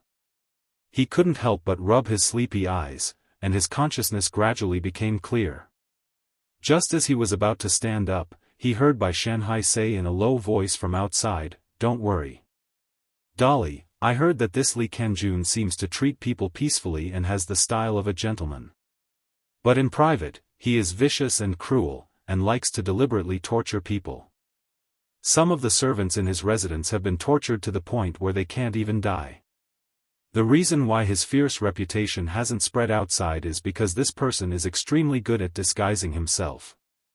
He is one person in front of people, and another person in private. So when you guys hit the wooden stakes and got injured yesterday, I feel that it wasn't because Li Kanjun wanted to train you to obey orders, but because he likes to torture people. Think about it, at that time, he was able to torture you for fun, and he even had such a dignified excuse. How could he let go of such a good opportunity? Hearing this, no matter how stupid Cheng Chumo was, he felt that something was wrong. He, who had wanted to stand up, quickly sat back down. What? How is that possible? When Ding Dali heard Bai Shanhai's words, his first reaction was disbelief. He stared and said, before Li Kanjun entered the military camp, he might have led the Sky Pheasant Brigade to exterminate the locusts in dozens of counties in the north. He solved the locust plague of the local people and saved countless people. How could he be the vicious and cruel person you are talking about? Why does this voice sound so familiar? Cheng Chumo, who was hiding in the pile of firewood and eavesdropping, couldn't help but feel that Ding Dali's voice was familiar. After seriously recalling in his mind for a moment, Cheng Chumo finally remembered the owner of this voice. Isn't this Ding Dali, who I met last night when I was patrolling with Xiao Xian? Why is he here? No. Who is he talking to? It doesn't sound like he's from our camp. Last night, Cheng Chumo had been patrolling the camp with Li Zixuan. Although this fellow felt bored halfway through and slipped back to sleep, the camp that Ding Dali was in was the first one they patrolled yesterday. At that time, Cheng Chumo was present, so he could quickly recognize Ding Dali's voice. However, he had never heard this other voice before. But from the words that person said, it was obvious that he was deliberately trying to sow discord. This made Cheng Chumo feel a sense of vigilance. He planned to hide in the pile of firewood and eavesdrop for a while, waiting to see what would happen next. Cheng Chumo was a simple and honest person, but he was not stupid. He still understood the principle of catching an adulterer in bed and catching a thief with the stolen goods. Outside the pile of firewood, Bai Shanhai's eyes flashed and he said in a low voice, I said, that's just his appearance. Kanjun Li is the best at one thing on the surface and another behind the scenes. Besides, didn't he do all that for the sake of being promoted? Didn't you see that after he returned from the north, he received a lot of rewards from His Majesty? That's true. After the Sky Rooster Brigade returned from the north, Li Zixuan was conferred the title of governor of Qingzhou. The whole of Qingzhou became his fief. So Ding Dali thought for a while and nodded subconsciously. But then he realized that something was wrong and quickly said, that's not right. Last night, I heard from Kanjun Li that our battalion will have a competition with your 2nd battalion in 9 days. So during this period of time, he will arrange a heavier training mission for us, and some of us will inevitably get injured. But this is all because Kanjun Li wants us to become stronger, so that we can defeat you in the competition in 9 days. Hearing this, Bai Shanhai's expression froze. But after a while, he reacted. He patted Ding Dali's shoulder and said, Dali, you are really too young.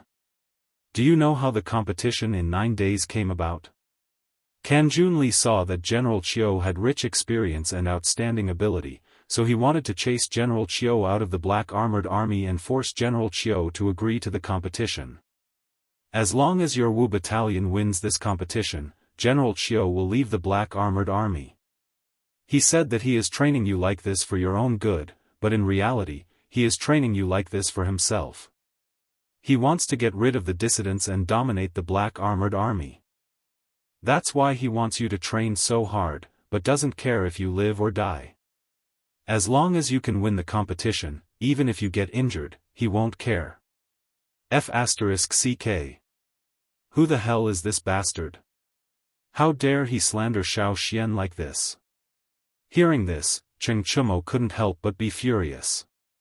More than an hour ago, although he had secretly made up stories about Li Zixuan, and even wanted to take advantage of Li Zixuan's sleep and stuff Yuqi Baolin's smelly socks to Li Zixuan's bed, he didn't allow others to badmouth Li Zixuan.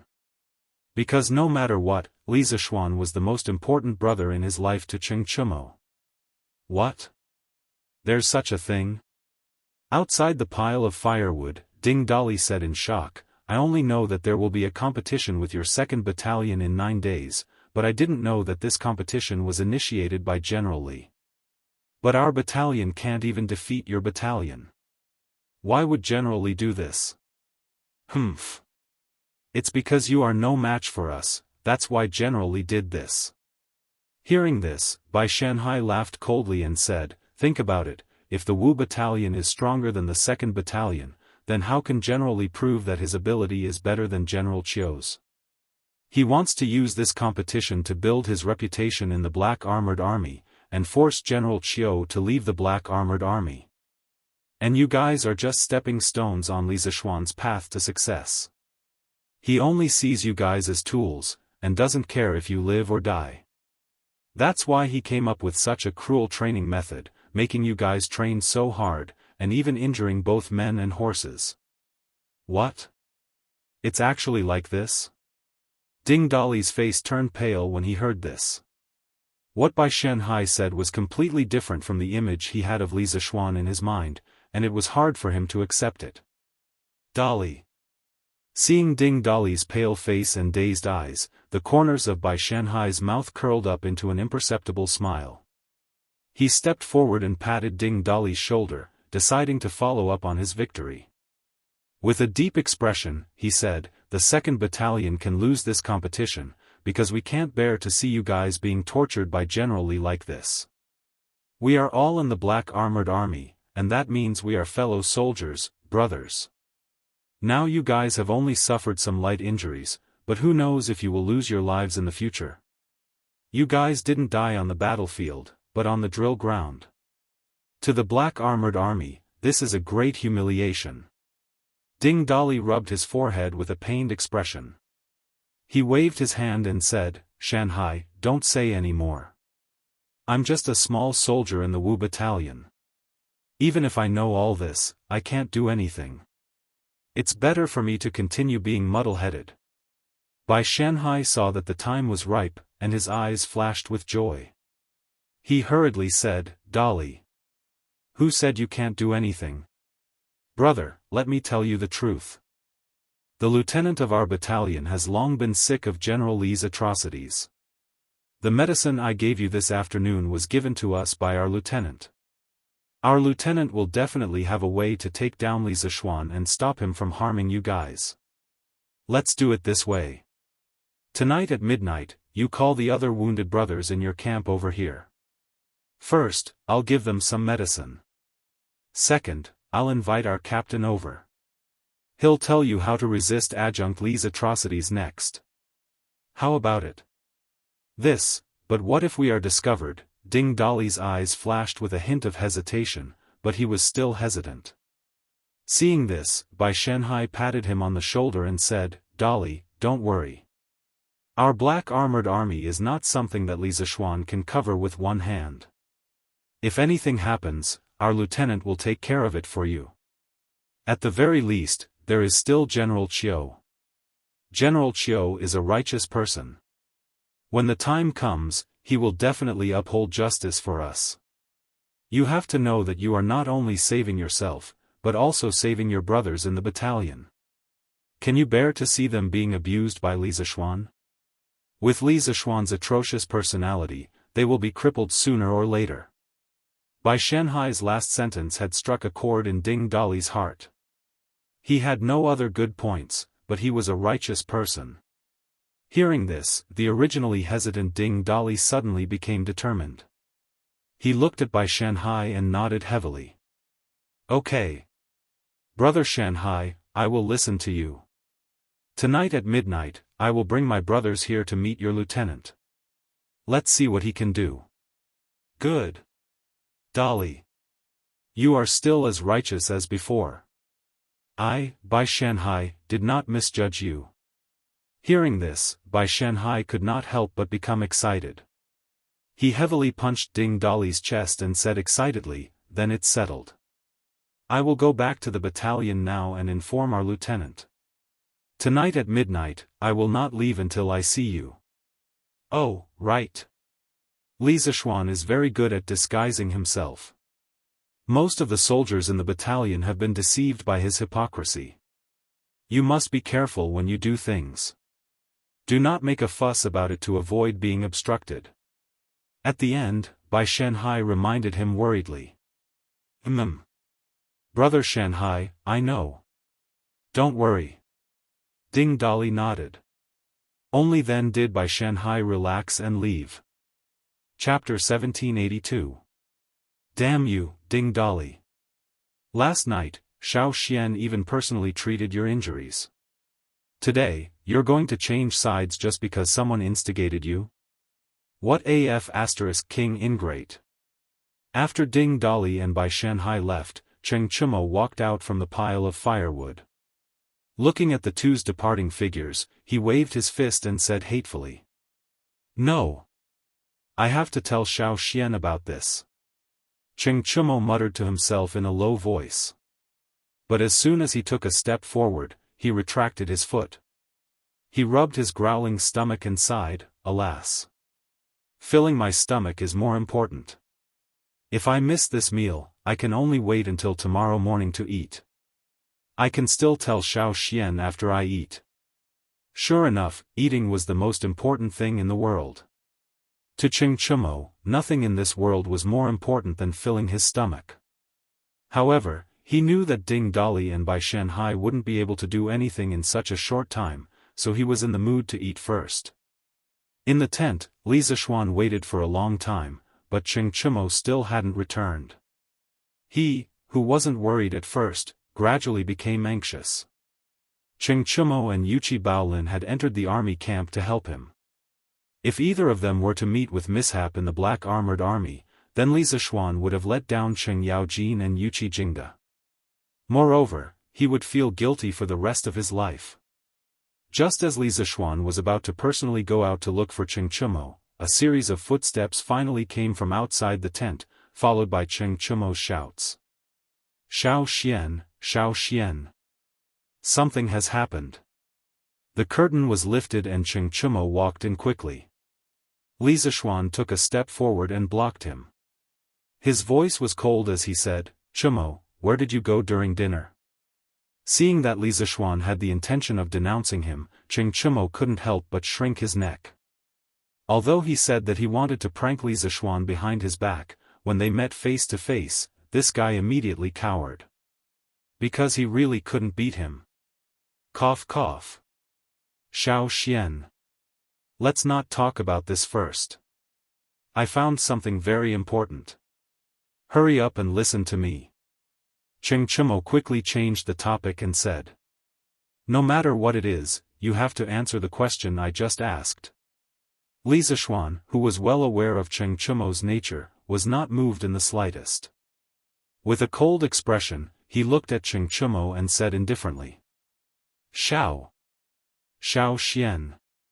I'm not joking with you this time. I really found something very important. Someone is trying to sow discord among our soldiers. I think it's someone from the 2nd Battalion. Just now, outside the kitchen, that person went to look for Ding Dali. I heard everything they said. That person seems to be called Shanhai or something. In order to prove his innocence, Cheng Chumo hurriedly told Li Zishuan everything he saw and heard outside the kitchen. Seeing that Cheng Chumo spoke in a methodical manner and didn't seem to be lying, Li Zishuan's expression immediately became serious. Huh? Yamacho, didn't we go see this son Dali last night? Yamacho, you even personally treated his injuries. How could he believe that person's malicious words about you, Yamacho? After Cheng Chumo finished speaking, before Li Zishuan could say anything, Yuchi Baolin couldn't help but speak up angrily. Ding Dali and I didn't have a close relationship before this. It's impossible for him to believe me just based on what I said last night. And from what Chumo said, this person called Shanhai seems to be familiar with Ding Dali. Therefore, it's understandable that Ding Dali would turn against him. Li Zishuan patted Baolin's shoulder to calm him down. Then he clasped his hands behind his back and said, the truly despicable person is that person called Shanhai. He said that he came from the 2nd Battalion, and this matter was ordered by 2nd Battalion Lieutenant Sun Tao. This way, it all makes sense. How does it make sense? Xiao Xian, don't just say half of it. Cheng Chumo was listening attentively when Li Zishuan suddenly stopped talking. This made him very anxious, so he couldn't help but ask. Li Zishuan cast a sidelong glance at the idiot and said, "Why don't you tell me where you went just now? How did you hear the conversation between Sun Tao and that person? And how did you not get discovered by them? If I tell you, Xiao Xian, can you not be angry?" Cheng Chumo scratched his head, troubled. "You tell me first." Li Zishuan said calmly with a straight face. Okay. I'll talk. Although Li Zishuan's face was expressionless, Cheng Chumo, who knew Li Zishuan's character well, knew what Li Zishuan's expression meant. It meant that he would be lenient if he confessed, and severe if he resisted. Thus, he lowered his head and honestly confessed, "You're right. Earlier, you asked me to help in the kitchen, so I went. In the end, the kitchen staff asked me to help them chop firewood. I had a lot of strength, so I finished chopping very quickly. But after I finished chopping, I didn't know where to go, so I rested in the firewood pile for a while. Who knew that I would accidentally fall asleep? When I woke up, I heard Ding Dolly and that Mountain Sea guy plotting something outside the firewood pile. I saw that they didn't have me, so I quietly eavesdropped. After that, you know everything. You always think about slacking off every day. Look at how steady Bao Lin is in his training all day." Li Zishuan was very smart. How could he not guess why Cheng Chumo didn't return to the tent after chopping the firewood? He glared at him and said. Cheng Chumo knew that he was in the wrong. He shrunk his neck and whispered, "If I didn't slack off, how could I have heard their conspiracy?" Li Zishuan was so angry that he laughed. He pointed at Cheng Chumo and said, "So not only did you not do anything wrong, but you also did something good? Should I ask the general to reward you?" Cheng Chumo laughed awkwardly. He quickly waved his hand and said, "Haha. That's not necessary. I don't need any reward." "Oh, right, Xiao Xian, you haven't finished what you said just now. You can continue." Encountering such a shameless guy, Li Zishuan didn't know what to do. He secretly rolled his eyes and said, "It's obvious that someone is trying to instigate the soldiers of the Wu battalion who got injured during the training. They are trying to sow discord between me and the soldiers. They are trying to disturb the morale of the soldiers. Once the morale of the soldiers is disturbed, we don't even need to compete with the 2nd Battalion 9 days later. We can just admit defeat." Hearing that, Cheng Chumo stared at him and said with righteous indignation, "What? In that case, this matter must have been secretly arranged by that bastard Sun Tao? That son of a bitch is really a sinister person. He can't beat the Wu battalion head-on, so he decided to stab us in the back. Pooh. When I meet him one day, I'll definitely beat him to death." "Shut up." Li Zishuan quickly interrupted Cheng Chumo and said, "Private fights are strictly prohibited in the military. Even if Sun Tao is the mastermind behind this, he should be punished according to military law. You better be honest and don't get yourself into trouble. Besides, we don't have any evidence to prove that this is Sun Tao's doing. So Chumo, don't act rashly." "Oh. What? What do you mean we don't have any evidence to prove that this is Sun Tao's doing? This is what the guy named Shanhai said himself.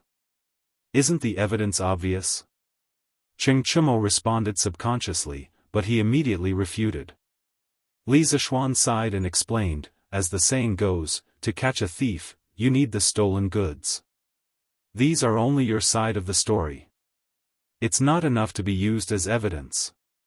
And even if we take this guy down, he will deny it.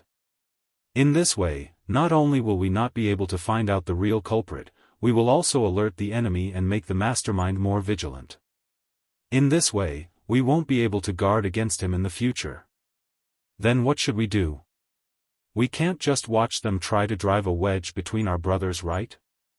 Cheng Chumo scratched his head out of habit when he was unable to make a decision. Li Zishuan shook his head and said, "Since we know about their conspiracy, there is no reason for us to sit back and do nothing. It's just that we don't have enough evidence, so we can only beat them at their own game. Chumo, Bao Lin, come here." Li Zishuan waved to Cheng Chumo and Yuchi Bao Lin. The two hurriedly moved their heads over. Li Zishuan was about to speak when he smelled a strange smell. He quickly retreated and waved his hand. "Cheng Chumo, how long has it been since you last bathed?" "Master, why did you come back today?" At 7:30, the sky was not completely dark yet. Cheng Yaojin was dressed in martial attire and rode back to Duke Lu's residence. Madame Cheng heard the commotion and came out from the backyard. When she saw Cheng Yaojin, she hurriedly went up and greeted him. Now that the 12 guards of the capital had all entered the closed training phase, the commanding general of the army usually stayed in the barracks day and night to train the soldiers. However, in comparison, the black armored troops had just been expanded and their training was heavier. The management of the generals and soldiers in the army was stricter. The other armies were not as strict as the black armored troops. If the commanding general had something to do, he could still leave the barracks. But even so, Cheng Yaojin had not returned home to sleep for several nights. So when Madame Cheng saw Cheng Yaojin, she was a little surprised. "Hey! I came back for some matters." Cheng Yaojin dismounted and handed the reins to the guards in the residence as he replied to Madame Cheng. "Master, have you eaten yet?" Madame Cheng asked. "Not yet. Just ask the kitchen to prepare 2 dishes and a pot of good wine. After a busy day, this old man is starving," Cheng Yaojin said loudly. With that, he walked towards the main hall in the front yard. Half an hour later, in the main hall of the Cheng residence, Cheng Yaojin was drinking wine and eating meat with relish. He was eating happily. Madame Cheng, who had already eaten dinner, sat at the side and watched Cheng Yaojin eat heartily. She could not help but think that her husband came back tonight because he had enough of the coarse grain in the army and came back to improve his diet. "Oh! Madam, have you seen the Datong Daily today?" Just as Madame Cheng was letting her imagination run wild, Cheng Yaojin finally spoke. He chewed on his food and spoke with a lisp. "I've seen it." "Why are you asking this, master?" Madame Cheng, who had regained her senses, asked curiously. 2 days later, Lantian County will be holding that fundraising event. At that time, you can ask the shopkeeper of one of our shops to take 5,000 strings of money and donate it to Lantian County. Cheng Yaojin raised his head and said to Madame Cheng. Then, he happily drank another small cup of wine. He was very satisfied. Things were different now. Ever since Duke Lu's mansion hitched a ride on Li Zishuan's Get Rich Express last year, the mansion's monthly income was at least a few thousand strings of coins. Over the past year, not only were many old pavilions rebuilt, even the tables and chairs in the mansion were replaced with new ones. The Cheng family was no longer the stingy Cheng family of the past. Although 5,000 strings of money was not a small amount, with the Cheng family's current financial situation, it was still completely possible for them to take it out. "What? Master, you want to send someone to the fundraising event to donate 5,000 strings of money?" "No. I don't agree." Madame Cheng almost flipped the table when she heard this. She stood up and looked at Cheng Yaojin as if he was crazy. "Our family's money doesn't grow on trees. It's not easy to save some money. With that meager salary of yours, our family would have long been starving. If it wasn't for Xiao Xian letting us invest in the winery last year, Chou Niu, Chu Liang, and I would still be living a hard life with you. Now that you want to donate 5,000 strings of money, I think you've been living a good life and have lost your sense of measure. Moreover, that fundraising event is a matter between merchants. What does it have to do with our residents?"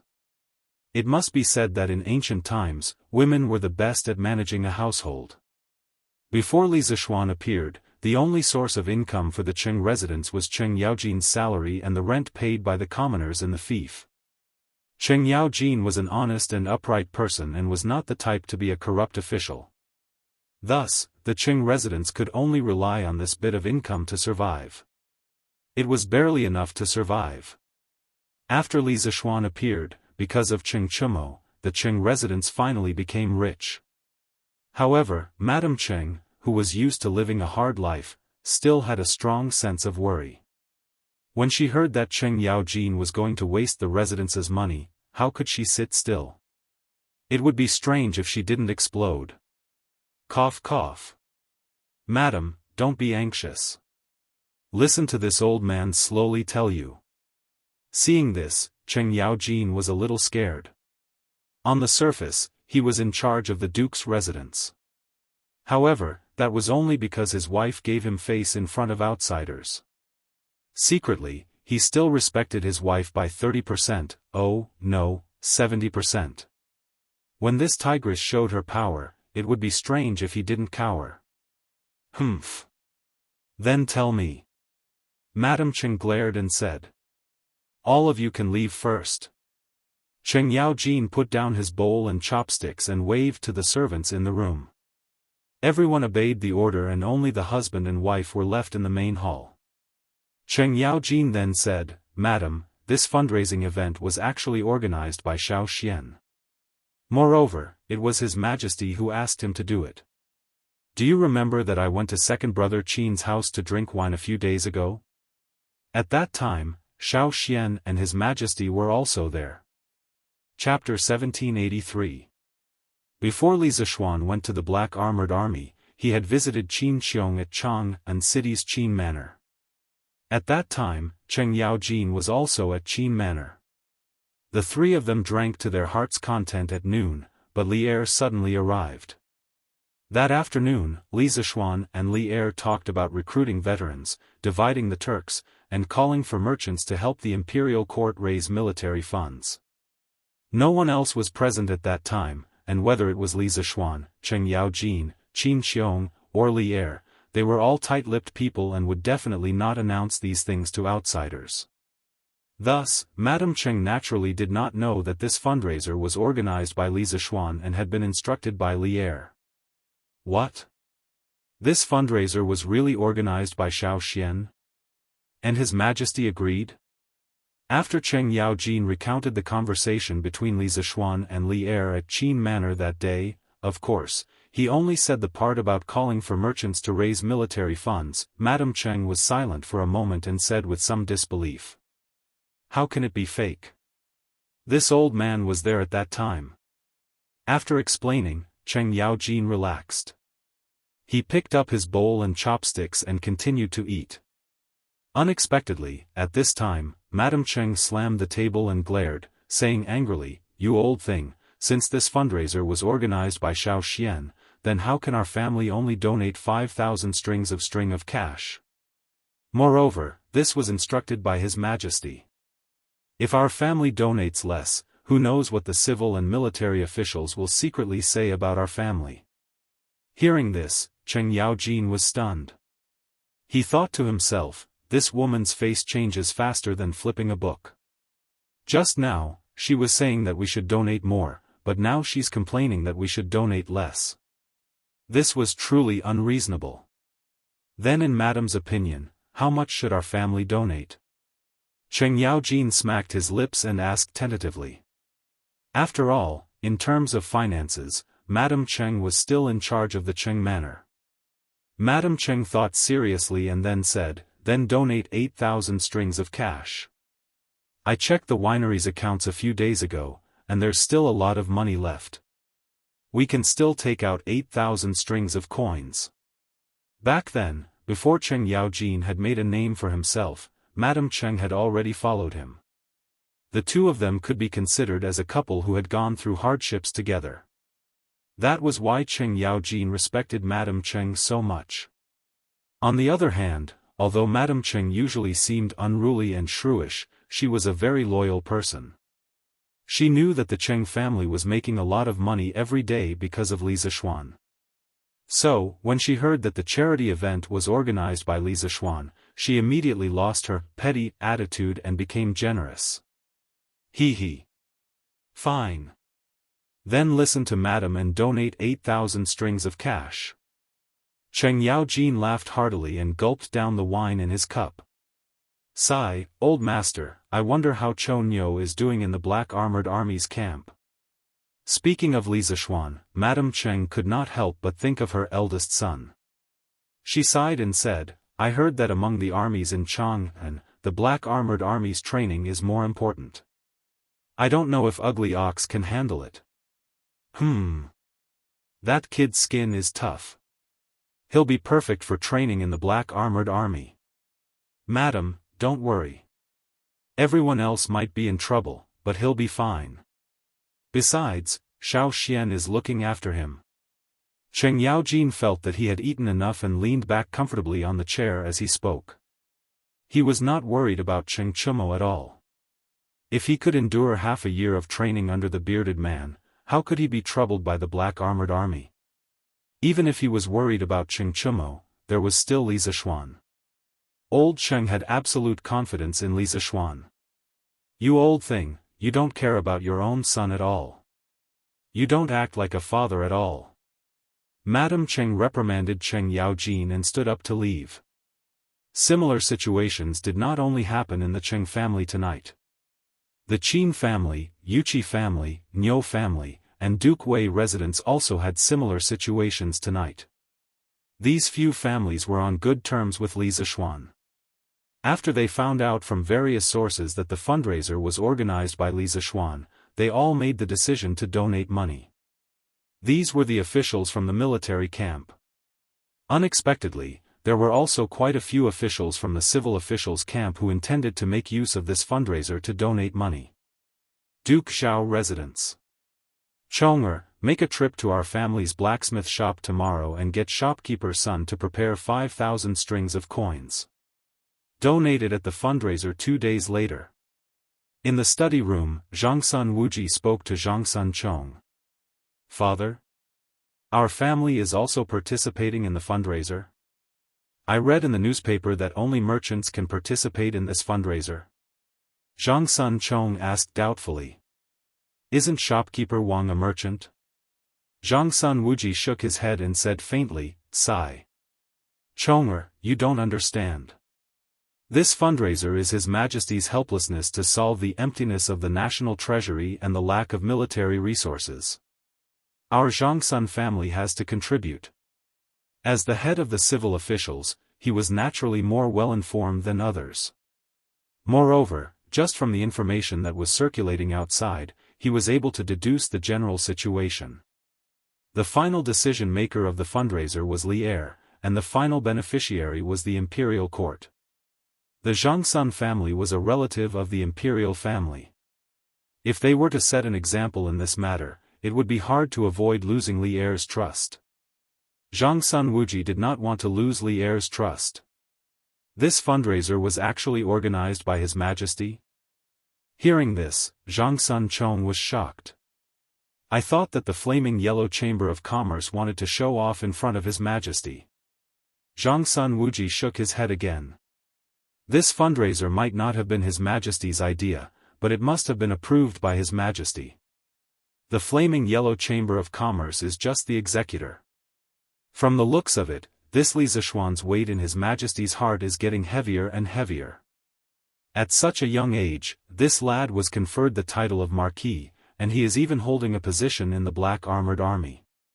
In the future, if he performs meritorious service in the war against the Turkic Khaganate, I'm afraid that no one in the imperial court will be able to suppress him, right? There were both civil and martial arts. This was where Li Zixuan made Zhangsun Wuji fearful. More importantly, Li Zixuan was young enough. At such a young age, he was able to achieve such meritorious service. In the future, their Zhangsun family would not be worth mentioning in front of Li Zixuan, right? Hearing his father's evaluation of Li Zixuan, Zhangsun Chong lowered his head and did not dare to say a word. In this 1 year at Yanhuang College, he had seen too many people and things. This had changed his mindset and outlook. While Zhangsun Wuji was still focused on the internal strife, Zhangsun Chong was already immersed in the magical new world of engineering. In Zhang Sun Chong's eyes, Li Zixuan was changing the entire world with his own strength. He admired Li Zixuan from the bottom of his heart. Chong, I let you enroll in Yanhuang College. What have you found out in this 1 year? What is Li Zixuan's attitude towards the Zhangsun family? Seeing Zhangsun Chong remain silent, Zhangsun Wuji asked. When Yanhuang College was first established, under the leadership of the two princes, Li Tai and Li Ku, there were many officials in the capital who chose to enroll in Yanhuang College. Zhangsun Chong was one of them. However, he was carrying a mission given to him by Zhangsun Wuji. Zhangsun Wuji wanted Zhangsun Chong to get close to Li Zixuan in the academy and test Li Zixuan's attitude towards the Zhangsun family. It would be best if he could rope them in. If he couldn't and Li Zixuan's hostility towards the Zhangsun family was obvious, then Zhangsun Wuji would have to consider getting rid of Li Zixuan. He did not want anyone to break his position as the leader of the officials. The ambition of a powerful official of a generation was starting to show. Father, Yamacho doesn't like fighting. Currently, he still has goodwill towards our Zhangsun family. After all, Father has helped Yamacho a few times before. However, Father, if you want to use this to recruit Yamacho to our Zhangsun family and use him, I feel that it's impossible. Yamacho actually likes to study and develop his skills. He has no intention of fighting in the imperial court. From what I see, Father, you don't have to care so much about Yamacho's attitude. As long as our Zhangsun family doesn't take the initiative to provoke him, I believe that he definitely won't be our enemy. Zhangsun Chong seriously thought for a moment before carefully speaking to Zhangsun Wuji. These words were actually already suspicious of being biased towards Li Zixuan. Yanhuang College was a very mysterious and magical place. Anyone who stayed there for a long time would uncontrollably fall in love with it. They would fall in love with the beautiful scenery, the atmosphere, and the stubborn and pure people there. Therefore, even the pirate leader, the curly-bearded pirate, was reluctant to leave the academy. How could Zhangsun Chong be an exception? Under the imperceptible influence of the academy, his character had gradually undergone some changes, and perhaps even he himself hadn't noticed it. As the Yamacho of Yanhuang College, Li Zixuan was the spiritual leader in the hearts of all the teachers and students of Yanhuang College. Zhangsun Chong naturally didn't want a conflict between the father he respected the most and the spiritual idol he worshipped the most. Therefore, he said those words. No different from fighting in the imperial court? When Zhangsun Wuji heard those words, he inexplicably laughed and said, he is in the situation, and I'm afraid that most of the time, it's not up to him. Forget it, now that the Great Tang's external threat is more serious, dealing with the Turks is the most important thing. As for Li Zixuan, let's keep an eye on him. After which, Zhangsun Wuji tiredly rubbed his forehead and waved his hand to Zhangsun Chong. It's getting late, Chonger, go and rest. Yes. Father. Zhangsun Chong clasped his hands and turned to leave. Taiyuan, Wang family's ancestral residence. In a desolate courtyard, there was a room that was still lit by candlelight. Second young master, I heard that the elder hall still hasn't sent any elders to Qizhou. It seems like eldest young master's wedding this time has completely ruined his future. A middle-aged man with an aquiline nose bowed to a young man and said. That young man's hair was disheveled as he sat on the couch. When he heard those words, his originally lifeless eyes suddenly shone with a dazzling radiance. If that's the case, the family is going to abolish him soon? The young man sat up and leaned his body forward. He looked at the middle-aged man with an aquiline nose and said excitedly. Under the candlelight, that young man's appearance was completely revealed. Wasn't this the second young master of the Wang family of Taiyuan, Wang Renyi? Last year, Wang Renyi colluded with bandits in Chang'an City and kidnapped Han Yushi. In the end, the bandits were annihilated, and he, the second young master of the Wang family, was imprisoned. Later, Li Er returned Wang Renyi to the Wang family for them to deal with. At that time, in order to seek Li Zishuan's forgiveness and appease Li Zishuan's anger, Wang Yu personally went to Chang'an City to apologize to Li Zishuan. Only then did Li Zishuan let go of his desire to kill Wang Rini. Wang Yu also promised Li Zishuan that Wang Rini would be imprisoned in the Wang family's ancestral home and would never be able to step out of the house. The aquiline-nosed man nodded excitedly and said, "It should be. Otherwise, the elders should go and congratulate the eldest son of the Wang family for his wedding. But until now, the elders haven't moved. This means that eldest young master has angered the elders, and it's only a matter of time before he is abolished. By then, second young master will definitely be the new successor of the family." Ha ha ha. Finally. I, Wang Rini, have waited for this day. Ha ha ha. I want to take revenge. I want Li Zishuan to die. No, I can't let him off so easily. I want to kidnap his wife, kill his parents, and destroy his family. Wang Rini stood up, looked up to the sky, and laughed maniacally. This subordinate congratulates second young master on regaining your freedom. The aquiline-nosed man knelt on one knee and cupped his hands. Ha! If this young master succeeds in the future, you, Shaoqing, will be the #1 person by this young master's side. This young master will help you take revenge for your brother. Wang Rini laughed maniacally for a while before finally returning to normal. But his face was still flushed with excitement. He looked at the middle-aged man and said lightly. At this moment, the dispirited and lifeless youth from before had disappeared and was replaced by an ambitious lunatic. Thank you, second young master. The aquiline-nosed man was called Shaoqing, and he was Xiao Ying's younger brother. He and Xiaoying were both from the Chui clan of Qinghe. Last year, Wang Rini instructed Xiaoying to kidnap Han Yushi in order to obtain the formula for the immortal intoxication. Although Wang Rini was lucky enough to escape death, Xiaoying was naturally pushed out to take the blame and was beheaded in the end. In the 4th month of this year, the Chui clan of Qinghe, Chui clan of Bowling, and Jing clan of Xingyang were annihilated by the imperial army in Guangxing County. Without the support of his mother's family, Wang Rini's situation became even more difficult. Shaoqing and the rest of the people from the Chui clan of Qinghe were no longer welcome in the Wang family. Thus, they were sent to this desolate courtyard to take care of Wang Rini's food and lodging. But he never thought that Wang Rini would actually have a chance to make a comeback. How could Shaoqing not be wild with joy? I can't go out now. Help me continue to pay attention to the movements outside. Once there's news, inform me immediately. Although Wang Rini's hair was still disheveled, his temperament had already returned to its usual calmness. He ordered Shaoqing with his hands behind his back. Yes.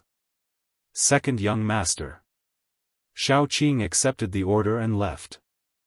Chapter 1784. The clan elders still haven't sent anyone. It seems they've decided to give up on my cousin. Qizhou Governor's Mansion, Eastern Courtyard.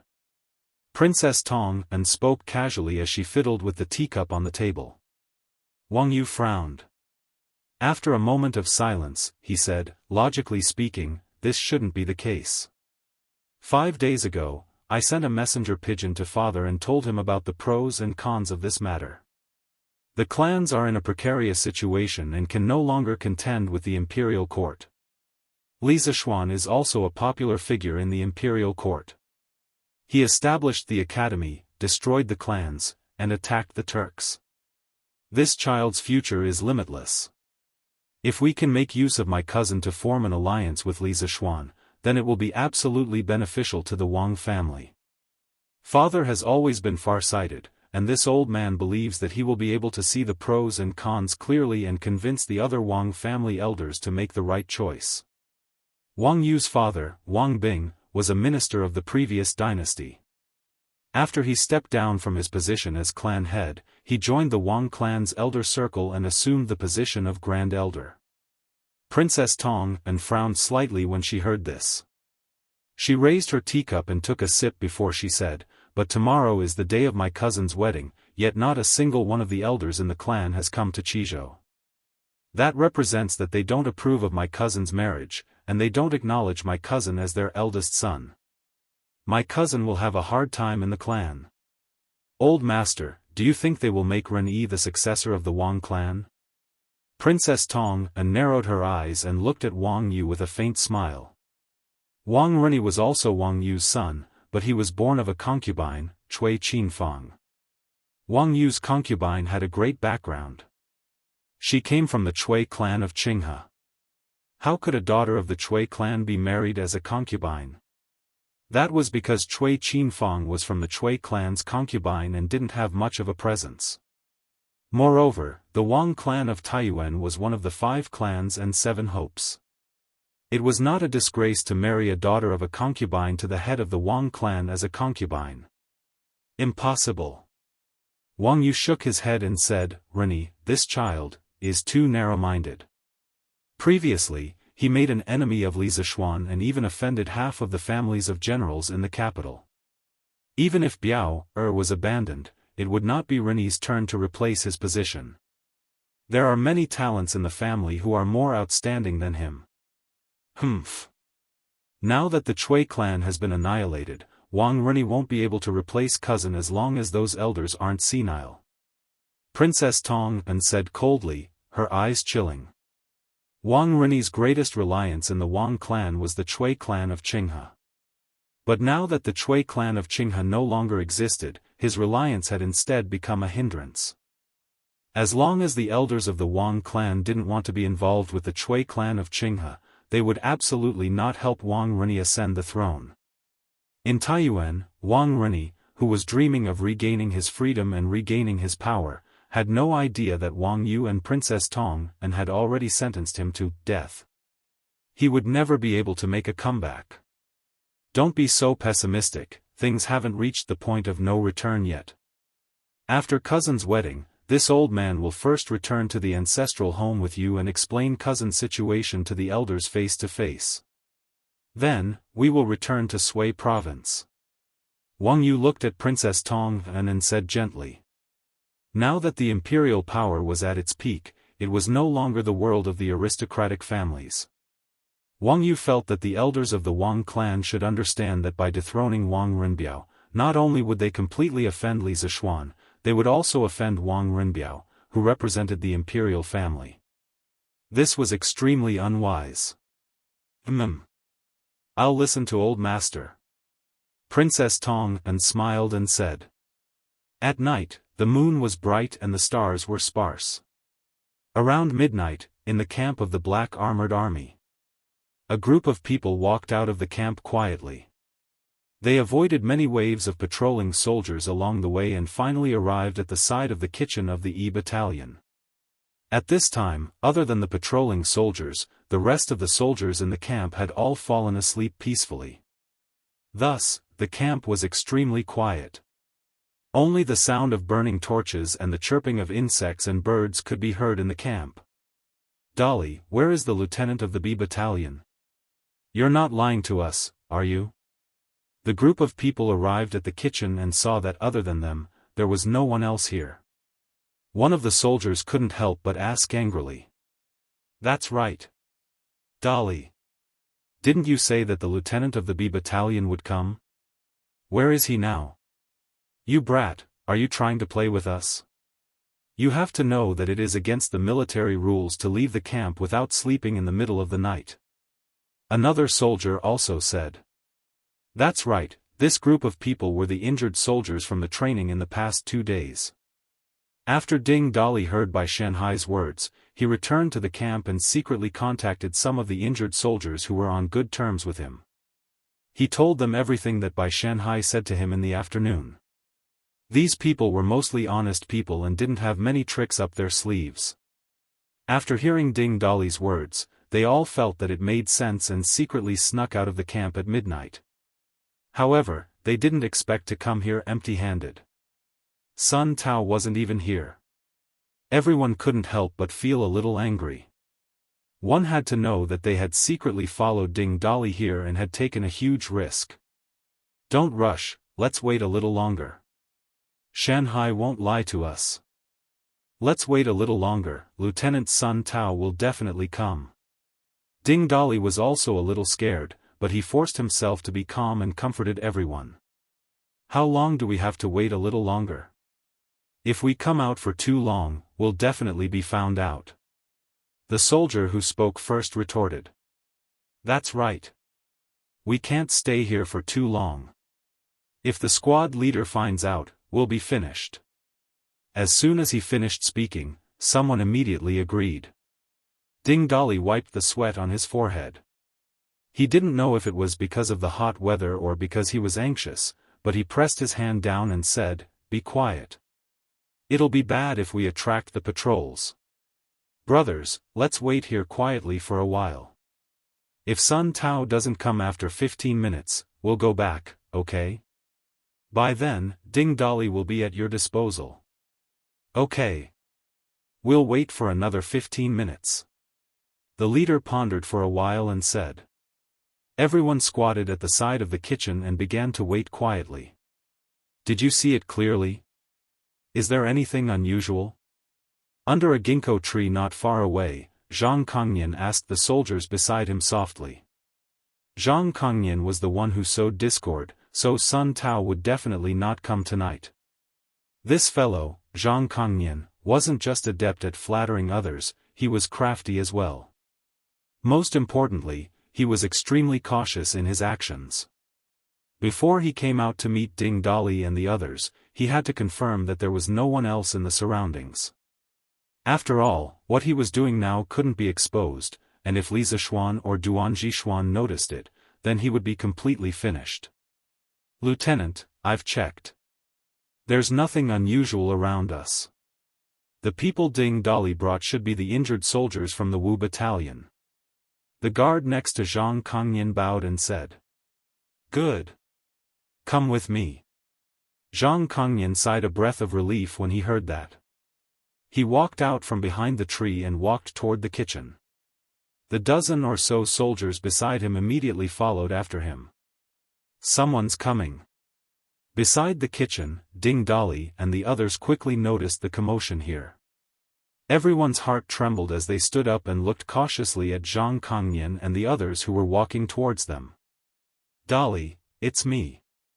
Bai Xianxia, who was following behind Zhang Kongnian, called out. It's Xianxia. Lieutenant Sun Tao and the others are here. Hearing this familiar voice, Ding Dali instantly shouted excitedly. God knows how much pressure he had endured during this period of waiting. Now that Bai Xianxia and the others had finally arrived, he was naturally overjoyed. Why is it Lieutenant Zhang from the 3rd Battalion? When Zhang Kongnian and the others came closer, under the moonlight, everyone quickly realized that Sun Tao wasn't among them. The one leading them was actually Lieutenant Zhang Kongnian of the 3rd Battalion. Everyone couldn't help but feel displeased. There was no other reason other than Zhang Kongnian's reputation in the black armored troops wasn't good. Almost everyone knew how Zhang Kongnian became the lieutenant of the 3rd Battalion. There was no other reason other than that he had sucked up to Qiu Xinggong. In the army, the strong were respected. People like Zhang Kongnian who didn't have any abilities and relied on sucking up to their superiors were the most disliked. Usually, everyone was unconvinced by Zhang Kongnian's actions. Brother Xianxia, where's Lieutenant Sun Tao? Ding Dali also realized that Sun Tao wasn't among them and couldn't help but ask. Bai Xianxia coughed lightly and explained, Lieutenant Sun has important matters to attend to tonight. He really isn't free, so he asked Lieutenant Zhang to come over. Don't worry, Lieutenant Sun and our Lieutenant Zhang are both righteous people. He also can't stand Lieutenant Li mistreating his soldiers. On this matter, Lieutenant Zhang will also. Without waiting for him to finish, Zhang Kongnian opened his mouth and said, Brothers, Xianxia is right.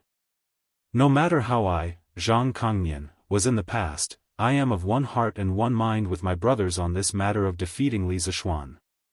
This matter was all planned by Lieutenant Sun Tao. He couldn't bear to see his brothers suffer under Li Zishuan's hands. Today, he should be the one to come over. However, Lieutenant Sun Tao had something to attend to at the last minute and couldn't leave. Thus, he asked me to come over. Everyone, don't worry, Lieutenant Sun Tao has already told me his plan. As long as you follow the plan, you will definitely be able to drive Li Zishuan out of the black armored troops. When that happens, you won't have to endure Li Zishuan's cruel training anymore. The reason why Zhang Kongnian wanted to use Sun Tao's name to win over the soldiers of the Wu battalion was mainly because he knew that his reputation in the black armored troops wasn't good. Sun Tao was different. Sun Tao's martial arts were high and he was extremely righteous. He loved to take the lead when something happened and treated the soldiers under him even better. Thus, Sun Tao's reputation in the black armored troops was still extremely good. Otherwise, Ding Dali wouldn't have turned against him just based on Bai Shanhai's words. Amongst all of this, Bai Shanhai's use of Sun Tao's name was a huge factor. Then Lieutenant Zhang, what do you think we should do next? An Wu battalion soldier opened his mouth and asked. Zhang Kongnian smiled and said, it's very simple. After you return to the camp, contact the other injured officers and soldiers in the camp. Persuade them to join our camp by persuading them with emotion and reason. On the other hand, you have to actively contact the rest of the soldiers who are not injured, especially those who are close to you. Tell them that although you are injured today, it might be their turn tomorrow. According to Li Zishuan's training method, before the war between the Tang Empire and the Turks, at least half of the soldiers in the Wu battalion will die. You have to make them feel the same way and acknowledge you. Only then will they stand on the same side as us. Do you all understand? Is that it? Lieutenant Zhang? The soldier who spoke first spoke up at this time, his tone revealing some dissatisfaction. That's right. What kind of plan is this? How can we convince Li Zishuan with just this? That's right. Lieutenant Zhang, what kind of plan is this? The rest couldn't help but agree. Zhang Kongnian smiled and said, of course it's not just this. After you have contacted enough people, I will lead you to choose a time to mutiny. This mutiny is no small matter. When the time comes, the general will definitely pay attention to this matter. When the time comes, you can tell the general your request. This way, Li Zishuan will definitely not be able to stay in the black armored army, and the Wu battalion will no longer be subjected to the harsh training. Hearing this, everyone was shocked. What? Mutiny? Mutiny in the army is punishable by death. Ding Dali's eyes widened, and a layer of cold sweat appeared on his forehead. The rest of the soldiers were also panicking. After all, they could talk about recruiting people, but to mutiny, they subconsciously rejected it. This was because since ancient times, mutinies in the army always ended up in a miserable state.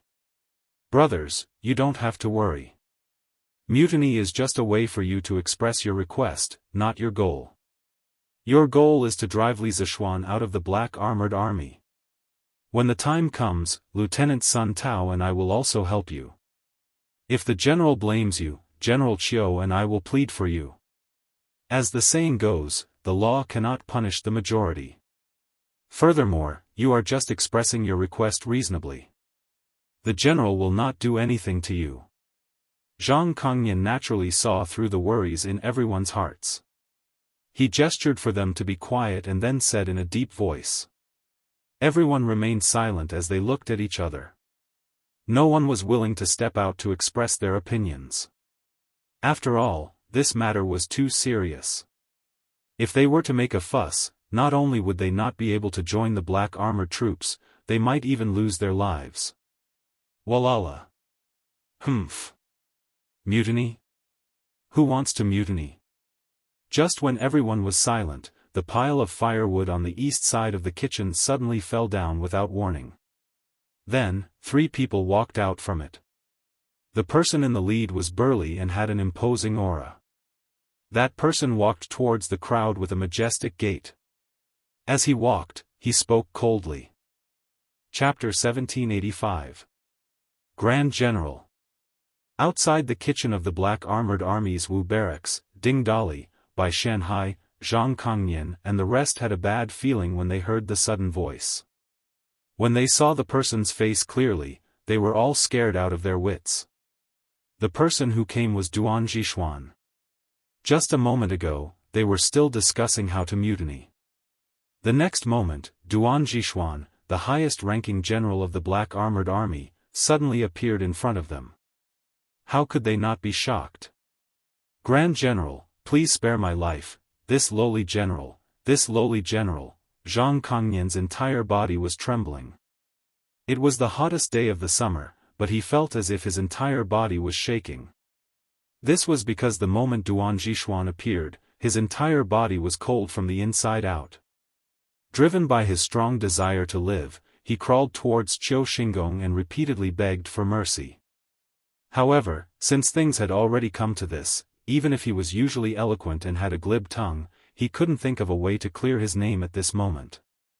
"Humph. Zhang Kongnian, why don't you tell me, how can this general spare your life?" Duan Jishuan snorted angrily and kicked away Zhang Kongnian, who was trying to crawl over to hug his thigh. "Grand General, this lowly general," at this moment of life and death, Zhang Kongnian forced himself to calm down. At this moment, his brain was spinning rapidly, trying to find an excuse to clear his name. But before he could think of a way to open his mouth, another person beside Duan Jishuan spoke up. "Lieutenant Zhang, I'm really sorry. The Grand General and I agreed to come here to observe the stars an hour ago. We really didn't expect to meet you here discussing such important matters." "So, the Grand General heard every single word you said just now?" Li Zishuan. Hearing this voice, Zhang Kongnian noticed that there were two people beside Duan Jishuan. One was Li Zishuan, and the other was the lieutenant of the Wu battalion, Sun Jiping. Li Zishuan's words really made Zhang Kongnian gnash his teeth in anger. What did he mean by, agreed to come here to observe the stars an hour ago? King observed the stars in a pile of firewood? Who are you trying to fool? However, at the same time that Zhang Kongnian was gnashing his teeth in hatred, his heart had fallen to the bottom of the valley, and he was completely disheartened. At this moment, even if he had a peerless eloquence, he would not be able to clear his name from this matter. Thinking of the tragic fate he would face next, Zhang Kongnian was terrified. Tears and snot flowed down his face. He could only kowtow his head to the ground and beg for mercy. "Great General, this general is guilty. This general was confused for a moment, please spare this general's life." "Humph. What a momentary confusion." Duan Jishuan's face was as cold as frost, and a strong killing intent burst out from his eyes, which made the air around him seem to have become colder. He stared coldly at Zhang Kongnian, who was lying on the ground, and said angrily, "You were muddle-headed for a moment, so you sent someone to secretly instigate discord in the Wu battalion. You were muddle-headed for a moment, and then instigated these soldiers of the Wu battalion to mutiny? Could it be that your actions today were completely due to a moment of confusion? Spare me, Great General. Have mercy, Great General." Although Zhang Kongnian's heart was filled with fear, he still had a trace of rationality left in him. He still didn't expose Qiu Xingong. Because he knew clearly that he couldn't escape from the blame for what happened tonight. If he didn't expose Qiu Xingong, perhaps Qiu Xingong could still save him. At the very least, even if he died, Qiu Xingong could still treat his family well. "Humph. And you guys?" Duan Jishuan didn't even bother to pay attention to Zhang Kongnian. Perhaps in his eyes, Zhang Kongnian was already a dead man. It would be a waste of time to talk to him. He turned around and looked at Ding Dali and the other injured soldiers of the Wu battalion, and said angrily, "All of you can't tell right from wrong. Just a little bit of slanderous talk, and you all waver. You don't have any persistence in your hearts. Now you are actually discussing a mutiny in the camp. Do you know what the punishment for mutiny in the Black Armored Army is?" Hearing this, Ding Dali and the other injured soldiers instantly broke out in cold sweat. They didn't even dare to breathe loudly, and could only bury their heads in the ground. "Humph. Sun Jiping, tell me, what is the punishment for mutiny in the army? Seeing that no one in front of him spoke, Duan Jishuan snorted coldly and said. Sun Jiping immediately stood up, bowed and cupped his fist, and said, Great General, according to the military rules, mutiny in the army should be beheaded. Chapter 1786. Zhang Kongnian, by Shanhai and the others deliberately incited the soldiers to mutiny. They have violated the military rules, so they will be punished according to the military rules. If you execute them without permission, you will be punished even more. Li Zishuan snatched the Mo sword from Ding Dali's hand and waved it to the side. The Mo sword was stabbed into the ground. Then he looked at the rest of the soldiers behind Ding Dali, and a strange smile appeared on his face. He said, In the past 2 days, 52 of our brothers in the Wu battalion were injured because of the training. Regarding this, as your commanding officer, I cannot shirk my responsibility. Of course, what makes me feel gratified is that among the 52 brothers, only 12 of you listened to the instigation and came to meet Lieutenant Zhang secretly. This means that most of the brothers can still understand my good intentions. On the first day of the new drill, 42 soldiers of the V battalion were injured. On the second day, 10 soldiers were injured. In total, 52 soldiers were injured in the 2 days. Although Zhang Kongnian had prepared well in order to drive a wedge between the wounded soldiers, but in the end, only 12 of them were shaken. Of course, some of them knew what was right and what was right, but they couldn't rule out the fact that Li Zishuan played an important role in patrolling the barracks last night and treating the wounded soldiers. Hearing this, the 12 wounded soldiers of the Wu battalion, including Ding Dali, all lowered their heads in shame. Indeed, after listening to Zhang Kongnian's fabricated speech, their hearts were indeed shaken. Zhang Kongnian had taken advantage of their weakness of not having a strong will, and that was why his evil plan had almost succeeded. General, although they listened to the instigation of Zhang Kongnian and the others, but when Zhang Kongnian persuaded them to mutiny, none of them agreed. This proves that they don't have the intention to mutiny. Because of this, I hope the general can give them a way out and spare their lives. Seeing the wounded soldiers of the Wu battalion all lowered their heads in shame and didn't dare to say anything, Li Zishuan turned to Duan Jishuan and bowed. Duan Jishuan's eyes flashed slightly. He didn't immediately agree, but he didn't explicitly object either. After a moment of silence, he ordered Sun Jiping, Sun Jiping, I order you to return to the camp immediately and mobilize a group of soldiers to capture these people. In order to avoid exposing themselves, only the 3 of them were hiding in the pile of firewood tonight. But even without a single soldier, Duan Jishuan was not afraid. This was the Black Armored Army's camp. He did not believe that anyone would dare to go against his will. Even if there was, he was confident that he could subdue them with his own strength. This general obeys. Sun Jiping bowed and cupped his fists, loudly accepting the order and leaving. Duan Jishuan slowly walked up to Zhang Kongnian, and an invisible aura pressed down on Zhang Kongnian. Zhang Kongnian immediately found it difficult to breathe, and even his blood seemed to freeze. At this moment, a moment felt like 1,000 years to him. Finally, Duan Jishuan opened his mouth. Zhang Kongnian, who ordered you to incite the wounded soldiers of the Wu battalion? Although Duan Jishuan's voice wasn't loud, but to Zhang Kongnian, who had just suffered a great deal of mental torture, these few words were like thunder, like a huge bell, exploding in his mind. For a moment, he actually lost his mind and almost told Duan Jishuan the truth. General, this matter was caused by a moment of confusion, and I acted on my own accord. No one ordered me to do this. Chapter 1787. Huff. Huff. After settling everything, Li Zishuan returned to his tent. Cheng Chumo and Yuchi Baolin were already asleep. Even though the 2 of them wanted to know the outcome of the matter, they couldn't withstand the fatigue. After all, to Yuchi Baolin, the training during the day was extremely tiring, and to Cheng Chumo, helping Li Zishuan with the sand table in the afternoon was extremely taxing on his brain. These 2 fellows. Looking at the two sleeping men, Li Zishuan couldn't help but shake his head helplessly. He thought to himself, I have to fall asleep while listening to the snoring of these two brothers again. Even though the two of them were nominally his personal guards, Li Zishuan had never treated them as his personal guards. To him, Cheng Chumo and Yuqi Baolin were his students, and more importantly, his brothers. Although I didn't manage to uncover Qiu Xingong, the mastermind behind the scenes, I did manage to cut off one of his arms. I hope that old man can take care of himself and stop causing trouble for me in the next few months. After washing up, Li Zishuan laid on his bed and thought to himself. He only joined the Black Armored Army because he was given an order in the nick of time.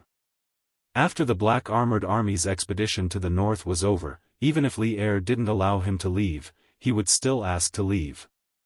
Joining the army wasn't his ambition, but it was the best way to help Tang get rid of the Turks. If possible, he didn't want to become enemies with Qiu Xingong during this period of time. After all, to the Black Armored Army, he was just a passerby.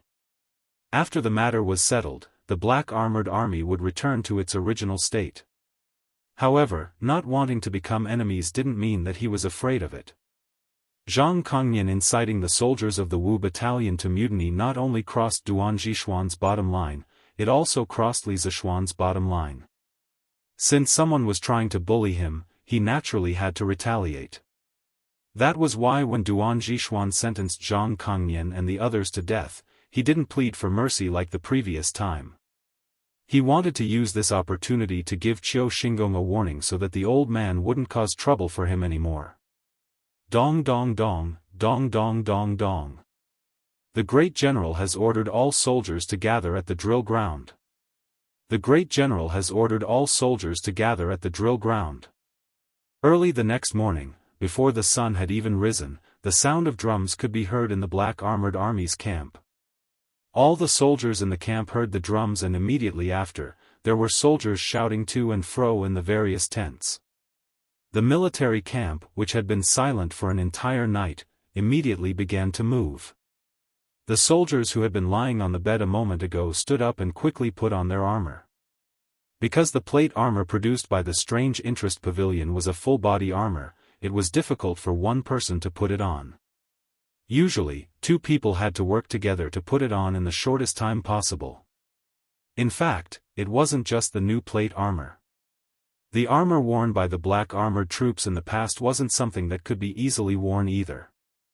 Hence, in actual battles, many soldiers couldn't take off their armor when they slept. This was because the situation on the battlefield was constantly changing. One moment, they could be sleeping peacefully, but the next moment, the enemy could break into their camp. Why do we have to gather at the drill ground today? Although the soldiers were putting on their armor and preparing to assemble out of the habit of obeying orders, they still couldn't help but find it strange. As usual, unless there was an important matter, the first thing the soldiers did when they woke up in the morning was to train according to the training schedule of each camp. The soldiers of A, D and E camps were to run 10 li with their armor on. The soldiers of B and C camps were to practice their swordsmanship or lance skills. They could only go for breakfast after they finished running or practicing. Going to the drill ground directly after waking up meant that there was likely to be an important announcement. Xiao Xian, what time did you come back last night? In the tent, Cheng Chumo, who had been woken up by the drums, asked Li Zishuan as he and Yuqi Baolin helped each other put on their armor. Li Zishuan's skills were a notch higher, so he didn't need any help to put on the armor. When he heard Cheng Chumo's question, he faintly replied, I came back around midnight. Why? It's 1:45. So late? Baolin and I should have been asleep by then. Cheng Chumo frowned and muttered under his breath. Then, he suddenly looked excitedly at Li Zishuan and asked, then how was the battle last night? Did Bai Shanhai bring Sun Tao to the meeting? Did the Grand General go with you to catch the traitors? Seeing Cheng Chumo's eagerness for knowledge and that this fellow had helped him resolve a hidden danger, Li Zishuan patiently explained. Sun Tao didn't go last night, but the lieutenant of the 3rd Battalion, Zhang Kongnian, went. That bastard instigated Ding Dali and the others to mutiny on the spot. The Grand General, me, and Jiping hid in the pile of firewood and heard their plan clearly. Then, we captured Zhang Kongnian, Bai Shanhai, Ding Dali, and the others. Captured all of them? And then? How did the Grand General deal with them? Cheng Chumo listened with great interest. After all, the reason why Duan Jishuan and Li Zishuan were able to resolve Zhang Kongnian's plan so easily was mainly because he had informed them beforehand. Cheng Chumo waited for a long time, but Li Zishuan didn't continue, so he couldn't help but ask. How he dealt with them, you'll know in a while. It's getting late, why aren't you gathering at the drill ground? If you're late, you'll be the ones to be punished. Li Zishuan had already put on his armor. Hearing this, he rushed out of the tent and urged Cheng Chumo. Shao Xian, wait for us. The black armored army was an elite force, so the soldiers gathered very quickly. In less than a quarter of an hour, the soldiers of the 5 battalions were all gathered on the drill ground. Very quickly, the soldiers of the 3rd Battalion discovered an extremely abnormal and strange phenomenon. That was, their lieutenant was actually missing. Usually, for such a large gathering of the entire army, the lieutenant, as the commanding officer of the battalion, couldn't be absent. But today was just so strange. The soldiers of the 3rd Battalion scanned the entire drill ground with their eyes and didn't find Zhang Kongnian's figure. Not only that, some of them even discovered that there were people missing from the troop. Su Jia, where's Meng Yujiang? Where did he go? I don't know. Isn't he staying in the same tent as you? He was still here last night, but I didn't see him after I woke up early. There's such a thing? Guoming is also missing. Similar voices could be heard from more than one place in the 3rd Battalion. The situation in the 3rd Battalion wasn't any better. Reporting. Lieutenant, there are a total of 5 people from our battalion that have not arrived. They are Bai Shanhai, Yang Chengyun, Wu Feibai, Tan Chengye and Zhao Xingwang. In front of the 3rd Battalion, Sun Tao, as the lieutenant, was organizing the troops at the front. At this moment, the personal guard he sent to count the number of people ran back and cupped his fists and reported to him. Bai Shanhai, Yang Chengyun, Wu Feibai, Tan Chengye, Zhao Xingwang. When he heard these 5 names, Sun Tao's expression couldn't help but become unnatural. Because the 5 people that Zhang Kongnian borrowed from him were Bai Shanhai, Yang Chengyun, Wu Feibai, Tan Chengye and Zhao Xingwang. Where are they? After a moment of silence, Sun Tao forced himself to calm down and asked the personal guard. Last night's incident happened at midnight. Most of the soldiers in the battalion were already asleep, and the secret meeting location that Zhang Kongnian chose was extremely secretive. Unless someone purposely sent someone to investigate like Qiu Xingong, it was impossible to know what happened outside of the 5th Battalion's kitchen last night. Sun Tao was no exception. Sun Tao didn't participate in the entire plan to sow discord.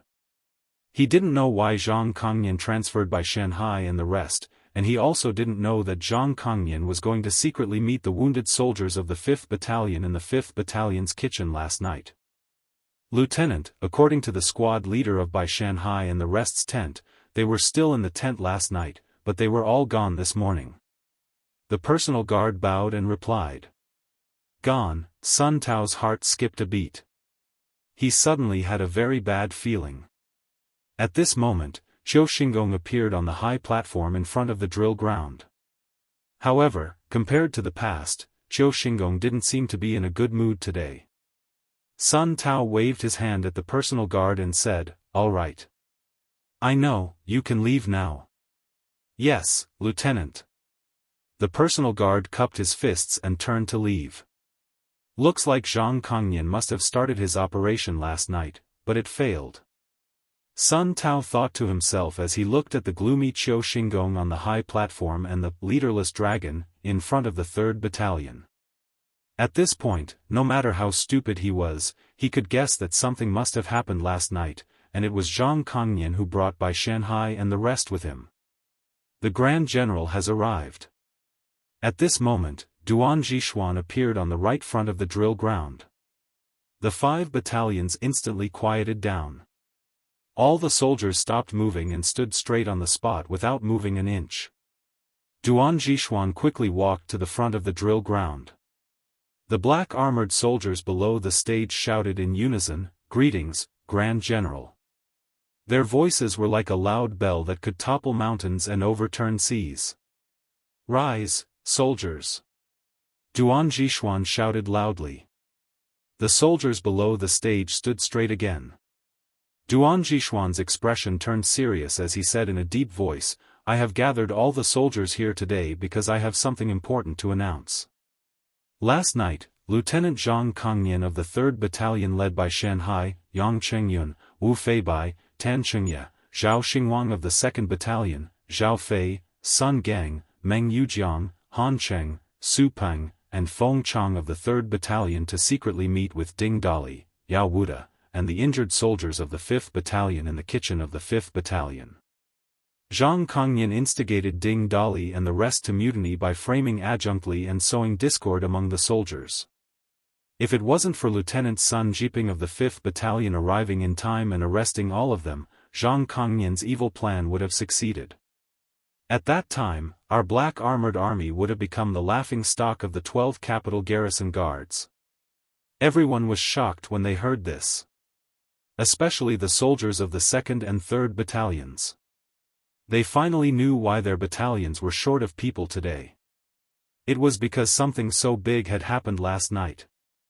Mutiny in the army, that was a capital offense.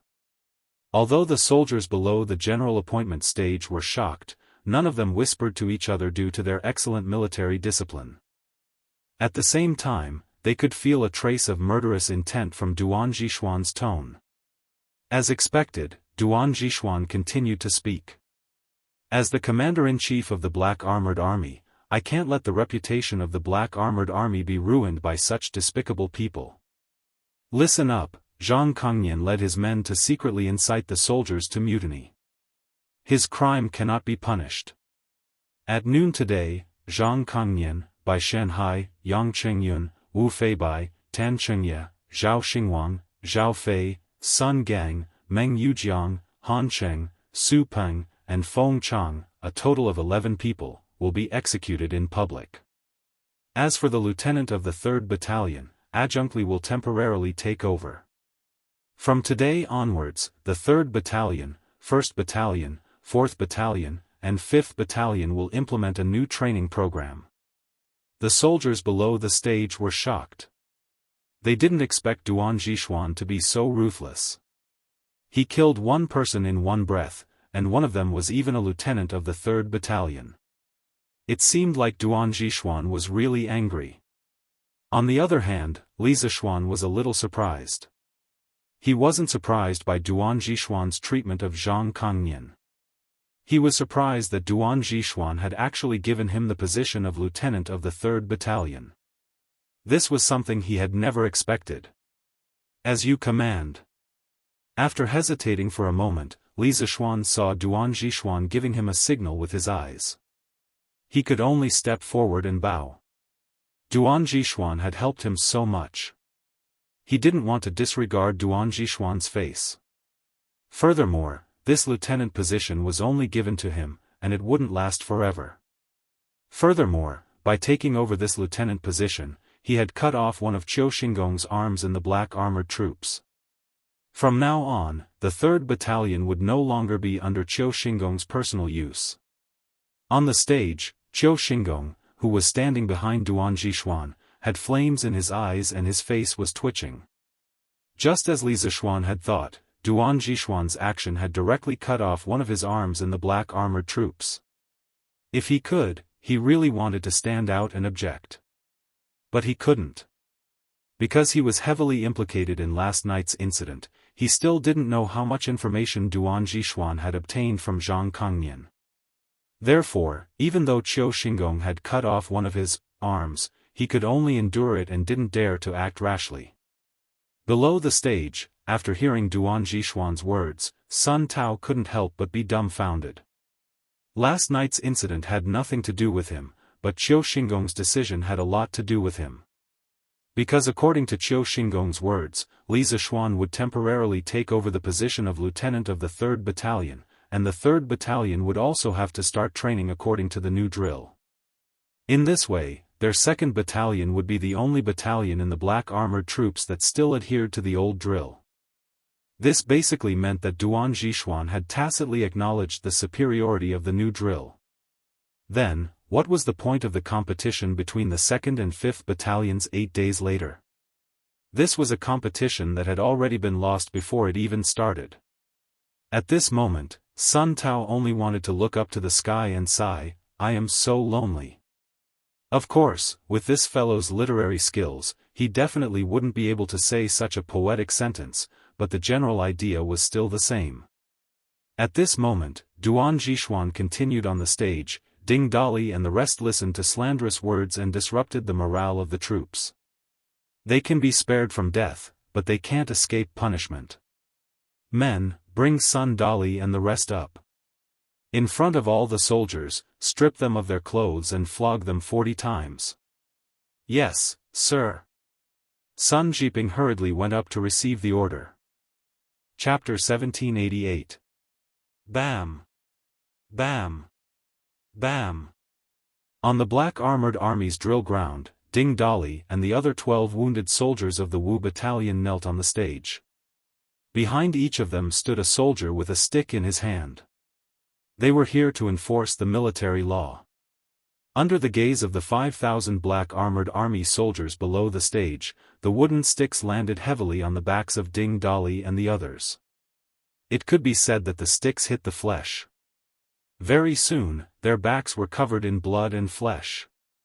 The punishment of the military rod in ancient times was completely different from the punishment of the rod in the government or the palace. When the government punished criminals or the palace punished disobedient servants, they would usually use the stick to hit the buttocks. There was a lot of flesh on the buttocks. Although it was painful, it wouldn't hurt the person. But it was different in the military. The punishment of the rod in the military was usually to hit the back with the stick. If something went wrong, it was very likely that the person would be beaten to a pulp.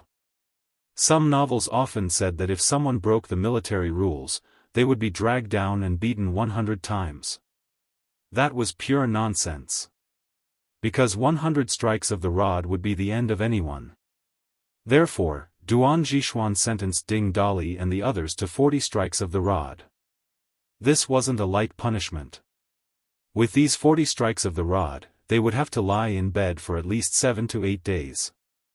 If it was more serious, they might have to lie in bed for 10 days to half a month. However, compared to the punishment of Zhang Kongnian and the others being beheaded, these 40 strikes of the rod were considered a fair punishment. Therefore, although Ding Dali and the others were clenching their teeth in pain, none of them complained. They knew that it was already Duan Zixuan's mercy that they were able to keep their lives this time. Li Zixuan stood below the stage and looked at the rod landing solidly on the backs of Ding Dali and the others. He couldn't help but feel a toothache. This was the first time he saw the punishment of the military in ancient times. Yesterday, when he heard Qiu Xingong say that Ding Dali and the others would be punished with 40 strikes of the rod, he didn't take it to heart. Because he thought that 40 strikes of the rod wasn't a big deal. But now, he didn't think so anymore. It could be said that if it was someone with a slightly weaker physique, like Ding Dali and the others, they would definitely die after receiving 40 strikes of the rod. Only these people who had been in the military for many years and had a strong physique could withstand 40 strikes of the rod. Great General, will something happen if we continue fighting like this? Out of humanitarian considerations, Li Zixuan still wanted to try to plead for mercy for Ding Dali and the others. Although Ding Dali and the others had listened to Zhang Kongnian's words and changed sides, they still had their own persistence at the crucial moment. Li Zixuan felt that these people did not deserve to die. Now that the main culprit was about to be executed, if Ding Dali and the others could turn over a new leaf and take this as a warning, they could still be useful. After all, he had seen these people when he was patrolling the camp that night. They were not bad people. They should be fighting the enemy instead of dying under the black armored troops' canes. Everyone should be responsible for their own mistakes. In the military, merit should be rewarded and mistakes should be punished. Ding Dali and the others are gullible and gullible. If we don't punish them, how can we convince the others in the future? Duan Zhishuan shook his head and decisively rejected Li Zishuan's pleading. Then, he said to Li Zishuan, however, Lieutenant Li, you don't have to worry about them. If they can't even withstand 40 strikes of the rod, then they don't deserve to be a member of the black armored troops. I hope so. Li Zishuan sighed and said helplessly. To the soldiers below the stage, 40 strikes of the rod might not be a long time, but to Ding Dali and the others on the stage, these 40 strikes felt like years. But no matter what was done would be done. After 15 minutes, the punishment was finally over. Ding Dali and the others found it difficult to even kneel on the ground. At this moment, Duan Zhishuan returned to the center of the stage and looked at the soldiers below. The black armored troops were established in the early years of Wuda. It has been more than 10 years and we have never tasted defeat in hundreds of battles. What do we rely on? We relied on our daily tough training and iron-like military discipline. Zhang Kongnian used the new drill code as an excuse to frame Lieutenant Li and sow discord between the injured soldiers of the Wu Battalion and Lieutenant Li. He took the opportunity to cause a mutiny in the Wu Battalion. I must kill such a despicable person who sowed discord and disrupted the military discipline of the black armored troops. However, Ding Dali and the others believed in the slanderous words of a despicable person and helped him to do evil. If it wasn't for the fact that they stopped at the last moment, would have killed them too. These 40 strikes of the rod will be a lesson. I hope all of you can take it as a warning.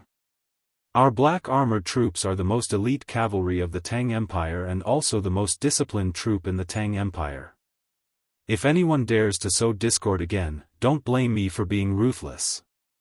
Also, regarding the fact that the new training regulations will cause injuries, no one in the military is allowed to criticize it anymore. If you want to become strong in the military, you have to train as hard as you can. Sweating and getting injured on the training ground is better than getting your head chopped off by the enemy on the battlefield. Do all of you understand? Duan Zhishuan ordered the execution of Zhang Kongnian and the others, as well as flogging Ding Dali and the others in front of everyone. This series of punches was to intimidate the soldiers of the black armored troops. After all, most of the soldiers in the black armored troops were new recruits. It was necessary for him to emphasize the military discipline of the black armored troops. Yes, sir. The soldiers below the stage all felt a chill in their hearts and then responded loudly. Qiu Xingong, who was standing behind the stage, had an ugly expression on his face. Duan Zhishuan's last sentence and his previous action of appointing Li Zishuan as the temporary lieutenant of the 3rd Battalion meant that he was on the side of the new drill code. In this way, even if the 2nd Battalion won the competition 8 days later, it would be very difficult for them to completely abolish the new drill code. Zhang Kongnian, this idiot, how could he be so careless? And Li Zishuan, he is always ruining my plans. He really deserves to die. At this moment, Qiu Xingong hated Zhang Kongnian to the core. There was another person who had the same complicated feelings as him, and that was Sun Tao.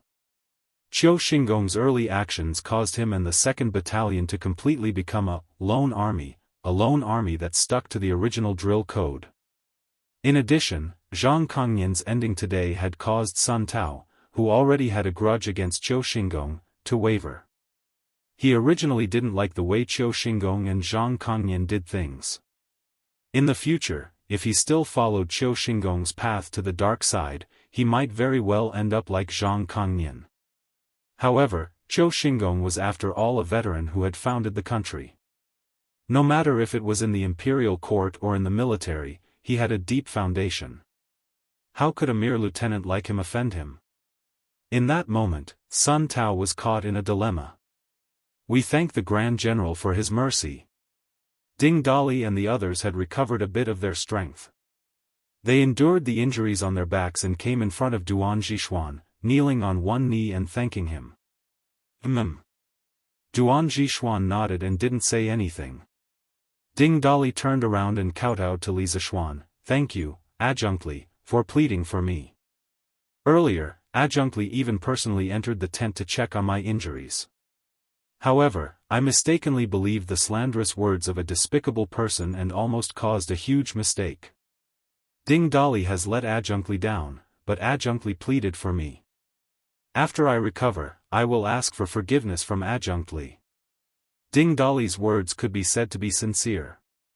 In reality, it was just as he said. If it wasn't for Li Zishuan pleading for them last night, they really didn't know what would have happened to them. Furthermore, if Li Zishuan and Duan Zhishuan came out of the pile of firewood a little later, no one could guarantee that they wouldn't be possessed and agree to Zhang Kongnian's mutiny plan. At that time, they would really be consigned to eternal damnation. Therefore, no matter if it was the moment when they came out of the pile of firewood or when he pleaded for them, it was Li Zishuan who didn't care about the past and repaid evil with good. Ding Dali had no choice but to accept these two favors. Thank you, Adjunct Li, for pleading for us. The rest of the people beside Ding Dali also bowed to Li Zishuan and thanked him. Li Zishuan said in a low voice, "You don't deserve to die." This Adjunct Li was just stating the facts. You don't have to thank me. I hope you can take this as a warning. Next time, don't listen to the slanderous person's instigation and do such a foolish thing. Now, go back and treat your injuries. The General Assembly stage wasn't a good place to talk. There were thousands of pairs of eyes below, so Li Zishuan didn't say much and sent them away with a few words. Yes. Join the army. Everyone hurriedly responded. With the help of a team of military doctors, they got down from the General Assembly stage and headed towards the camp. If it was said that they treated Li Zishuan as a passerby before, now they were completely in awe of Li Zishuan. This was especially true for Li Zishuan. This guy was originally a person who valued friendship and loyalty. Under the multiple emotions of self-blame, guilt, and gratitude, Ding Dali's position in his heart had risen infinitely.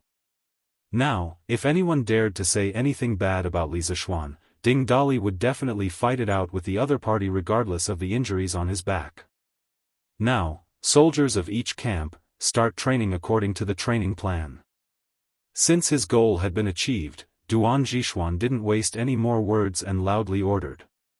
Yes, sir. All the soldiers responded loudly, and the captains of each camp also got busy. All soldiers of the A camp, listen to my order, turn left. Old rules, run 10 miles with your armor. You can only eat breakfast after you finish running. All soldiers of the B camp, listen to my order, turn back and train the horses for half an hour. The C camp. Since Zhang Kongnian was captured and was about to be executed, he definitely couldn't come over to lead the troops anymore. Therefore, only Li Zishuan, who had just taken up the post, it should be the temporary captain, could give the orders. Captain Lu, your D camp can run first. Li Zishuan didn't give the order immediately. Instead, he turned his head to look at the D camp Captain Lu Da on his right and said. Although Lu Da didn't know what Li Zishuan meant by this, he still nodded and said, "All right." Then, he raised his voice and shouted, "All soldiers of the D camp, listen to my order, attention. Turn left in front, start running." As his voice fell, the 1,000 soldiers of the D camp were like dragons emerging from the sea, majestic and imposing as they ran out of the drill ground. In the past, due to the limited space, it was usually the soldiers of the A battalion who ran on the drill ground. The D and V battalions ran around the north and south tents respectively. Therefore, the D battalion had to rush out of the drill ground at this moment. After the D camp soldiers left, Li Zishuan directly shouted, "All soldiers of the C camp, attention. Turn left in front and follow the D camp soldiers. Run 10 miles with your armor. If you don't finish in half an hour, you will be punished according to the military rules." Just now, Duan Zhishuan had killed the chicken to warn the monkey on the stage. At this moment, everyone was still in a state of panic. Therefore, although Li Zishuan was the new captain of the sea camp, the soldiers of the sea camp didn't dare to disobey his orders. Therefore, under the leadership of Li Zishuan, the 1,000 soldiers of the sea camp all embarked on the journey of running 10 miles with their armor. Jiping, you lead the E-camp soldiers and run on the drill ground. Li Zishuan turned his head and shouted towards the direction of the E-camp. Chapter 1789. Both of you, come here. In an open space to the north of the Wu battalion of the Black Armored Army, there were more than 10 people tied to wooden crosses with ropes. 2 soldiers were holding long spears and standing straight in the middle to watch over the prisoners. At this moment, a soldier walked over and greeted the 2 soldiers. The 2 of them saw that the soldier had an extraordinary aura and couldn't help but look at each other. Then, they stepped forward and clasped their fists. "Brother, what can I do for you?" The soldier replied indifferently, "I am General Chiu's personal guard. Today, a new batch of military equipment arrived in the army and has been sent to the 2nd Battalion. General Chiu has ordered the both of you to help move it." The 2 guards hesitated and the taller one of them said, "But Adjunct Li has ordered the both of us to watch over the prisoners and we are not allowed to leave. Brother, why don't you look for someone else?" The soldier frowned and reprimanded, "Impudent. Is General Chiu or Adjunct Li more powerful in the Black Armored Army? At this moment, the soldiers of the various battalions are training. If I don't look for you, who else can I look for? Besides, their hands and feet are tied up. How can they escape? Besides, it won't take long to move the military equipment. After you leave, I will help you watch over the prisoners. If anything happens, just look for me. My name is Tian Cheng." Seeing that this person spoke in a methodical manner and that Qiu Xinggong's influence in the Black Armored Army was not to be underestimated, the 2 guards hesitated for a moment and clasped their fists. "All right. The both of us will go and move the military equipment now. We will have to trouble Brother Tian here." Tian Cheng waved his hand and said, "Don't worry." The 2 of them then left. At this moment, a person suddenly walked out from the side of a tent not far away. Tian Cheng hurriedly went forward and bowed, "General." The person who came was Qiu Xinggong. You can leave first. I want to ask Zhang Kangyan a few questions." Qiu Xinggong nodded his head slightly and ordered softly, "Yes."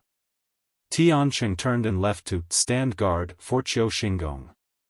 Ever since Zhang Kangyan and the others were captured last night, they had been tied up here. From last night until now, they had not drunk a single mouthful of water, nor had they eaten a single grain of rice.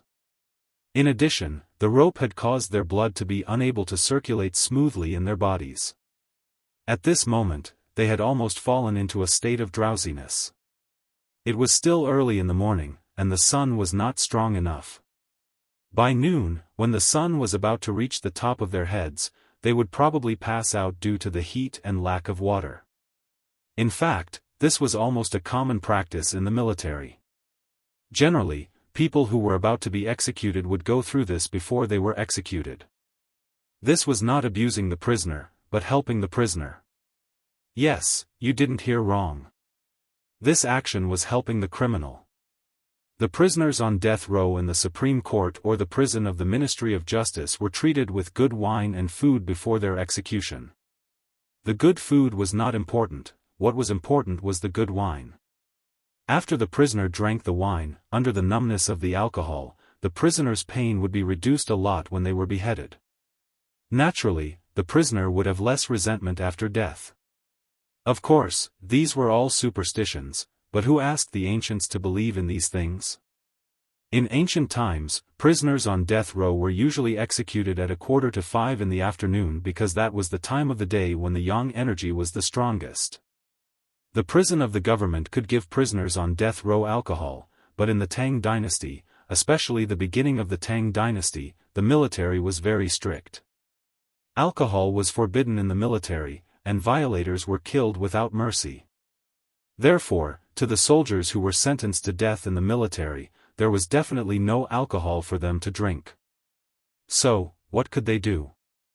Generally speaking, it was like what Zhang Kongnian was doing now.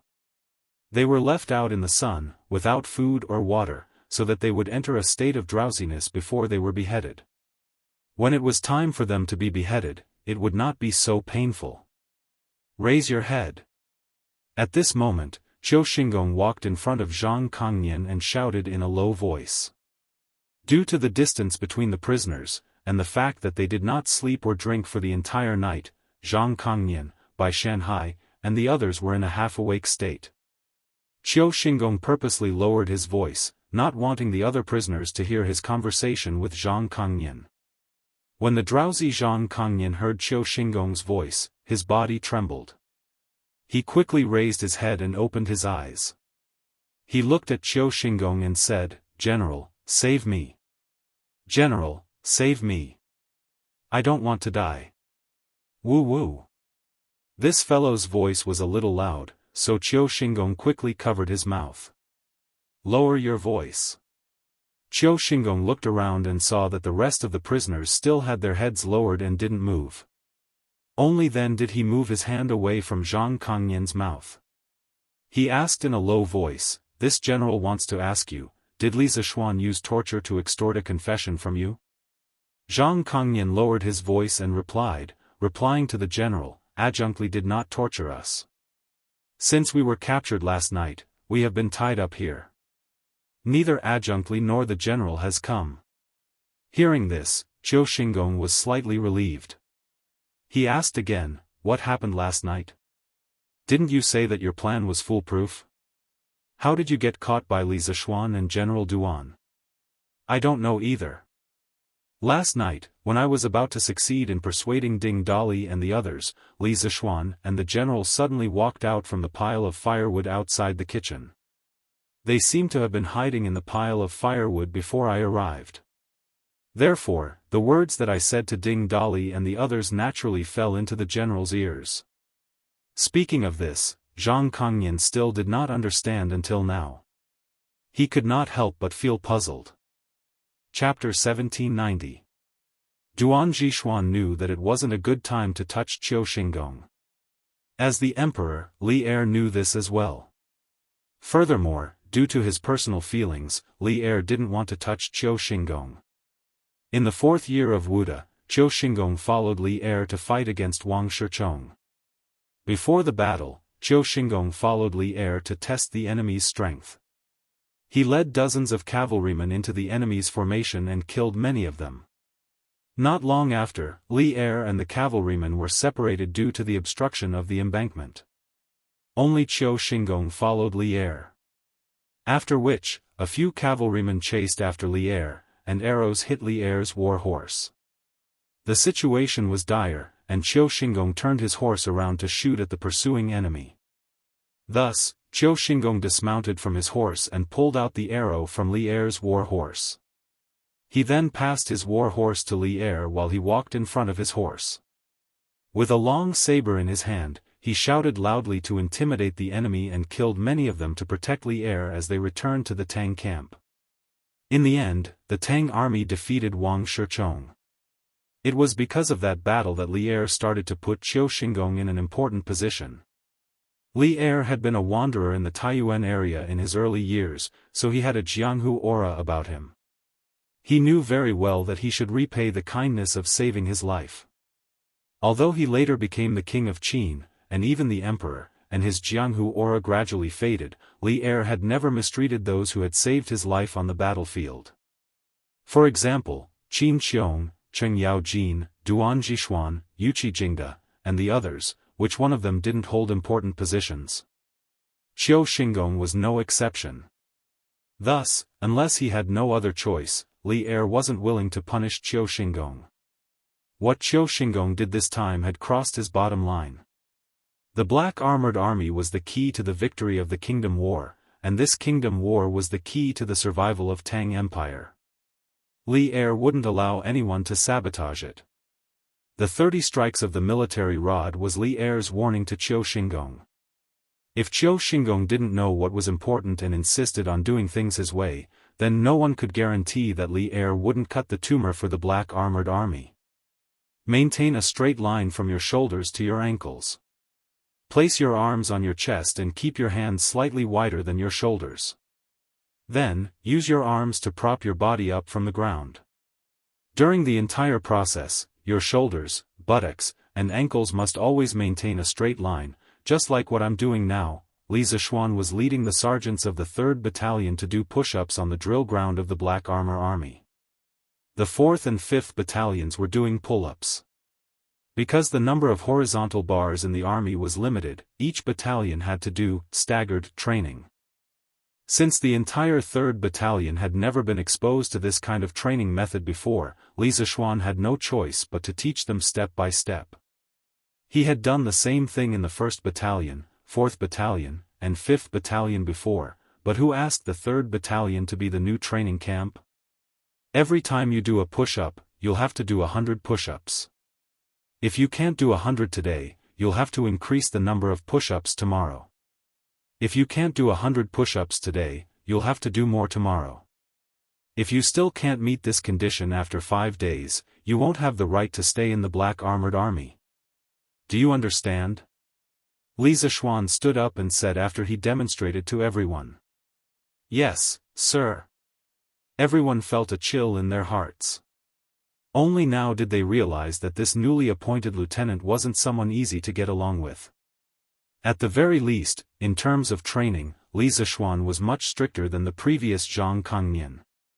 But today, Duan Zhishuan had just punished so many people on the stage, and he was even going to behead 11 people today. At this time, even if they were dissatisfied with Li Zishuan's tyranny, no one dared to voice it out. After all, anyone could see that Li Zishuan's position in the black armored troops was second only to Qiu Xingong, or even higher than Qiu Xingong. Good. Next, you'll be in groups of 2 and supervise each other. The squad leader will calculate the training progress of the soldiers under the fire and report it to the platoon leader. The platoon leader will report it to the camp's deputy general. The deputy general and I will be patrolling at any time. If we find anyone hiding or making a false report, the squad leader and the platoon leader will be punished with 200 push-ups each. Li Zishuan stood with his hands behind his back and looked at the soldiers of the 3rd camp. Logically speaking, 100 push-ups shouldn't be a problem for the Black Armored Army who were strong and healthy. When the 5th camp first started their push-ups and pull-ups training, only a few people failed on the first day but all of them passed on the second day. The overall quality of the soldiers of the 3rd camp was not worse than that of the 5th camp, so there shouldn't be any problems. Yes, sir. All the soldiers roared in agreement, and then spread out in all directions to train in groups. Gao Gong, have you memorized the main points of the push-ups? At this time, Li Zishuan walked towards a tall and burly soldier and said. This person was more than 6 chi tall, 189 m in height, and his weight was unknown. However, looking at his size, he should at least be close to 200 jin. This big fellow was the deputy general of the 3rd Battalion, and his name was Gao Gong.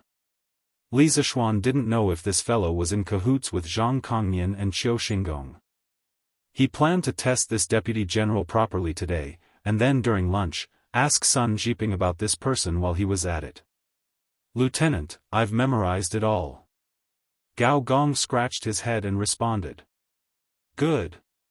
You'll do 100 push-ups first. Li Zishuan said faintly. Good. Then, can you help me check if the movements are standard? Gao Gong responded, then simply lay down on the lawn in front of him. He supported his body with both hands, pointed his toes on the ground, and began to do push-ups. While he was doing them, he counted, "You're right. You're right. 1, 2, 3, 4, 5. Other than Li Zishuan correcting his movements at the beginning, Gao Gong's speed of doing push-ups was very fast. It didn't take long for him to do 30 push-ups.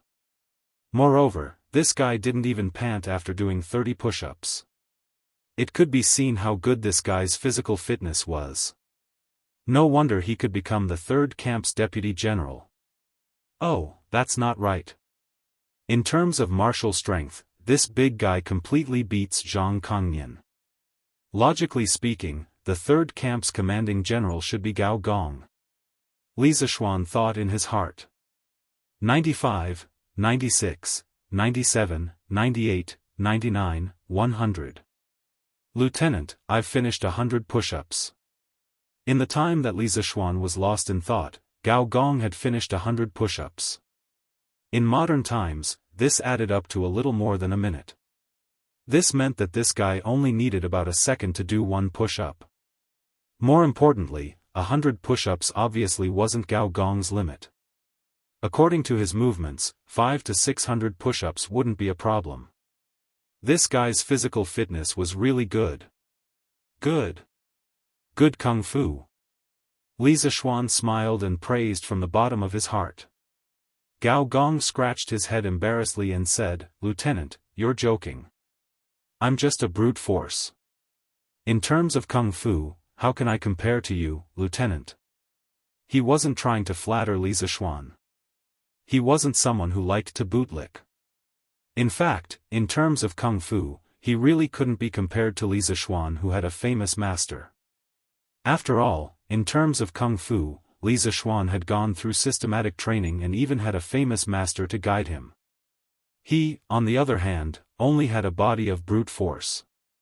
In addition, he was just a person who blindly fumbled around on his own.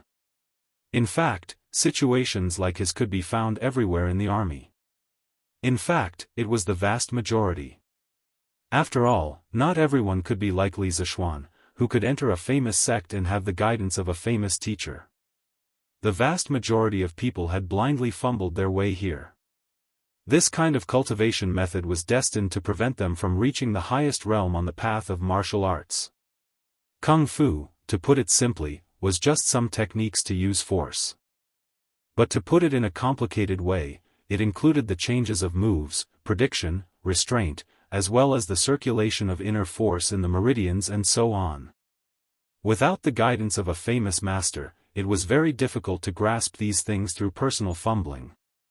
This was also why most of the Black Armored Army were Body Refining Realm and Chi Gatherer Realm martial artists. Chi Transformation Realm martial artists were already considered experts in the Black Armored Army.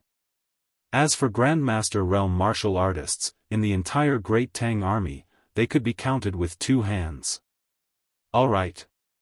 Let's not talk too much. Next, you will be in charge of supervising the training of the soldiers. Report to me if there's any situation. After all, I'm also an adjutant and have to patrol the other battalions. Li Zishuan waved his hand and instructed Gao Gong. Just as he said, he was not only a lieutenant of the 3rd Battalion, but also an adjutant of the Black Armored Army. He definitely couldn't spend all his time in the 3rd Battalion. Moreover, he had just arrived at the 3rd Battalion and wasn't familiar with the soldiers in the battalion. If he had a native of the 3rd Battalion to assist him, it would be much easier for him. Yes. Lieutenant. Gao Gong didn't hesitate and immediately cupped his fists in response. Go, train them well. Li Zishuan waved his hand and Gao Gong accepted the order and left. Su Dashan, why are you sticking your butt up so high? Do you need me to help you kick it down? Big Fatty Zheng, your stomach is almost touching the ground. Why aren't you pulling it in? Niu Daliang, can't your shoulder go down? Do you need me to help you press it down? What you did just now doesn't count. Let's start from the beginning. Just as Li Zishuan expected, with the help of Gao Gong, a native of the 3rd Battalion, the soldiers quickly grasped the essentials of the push-ups.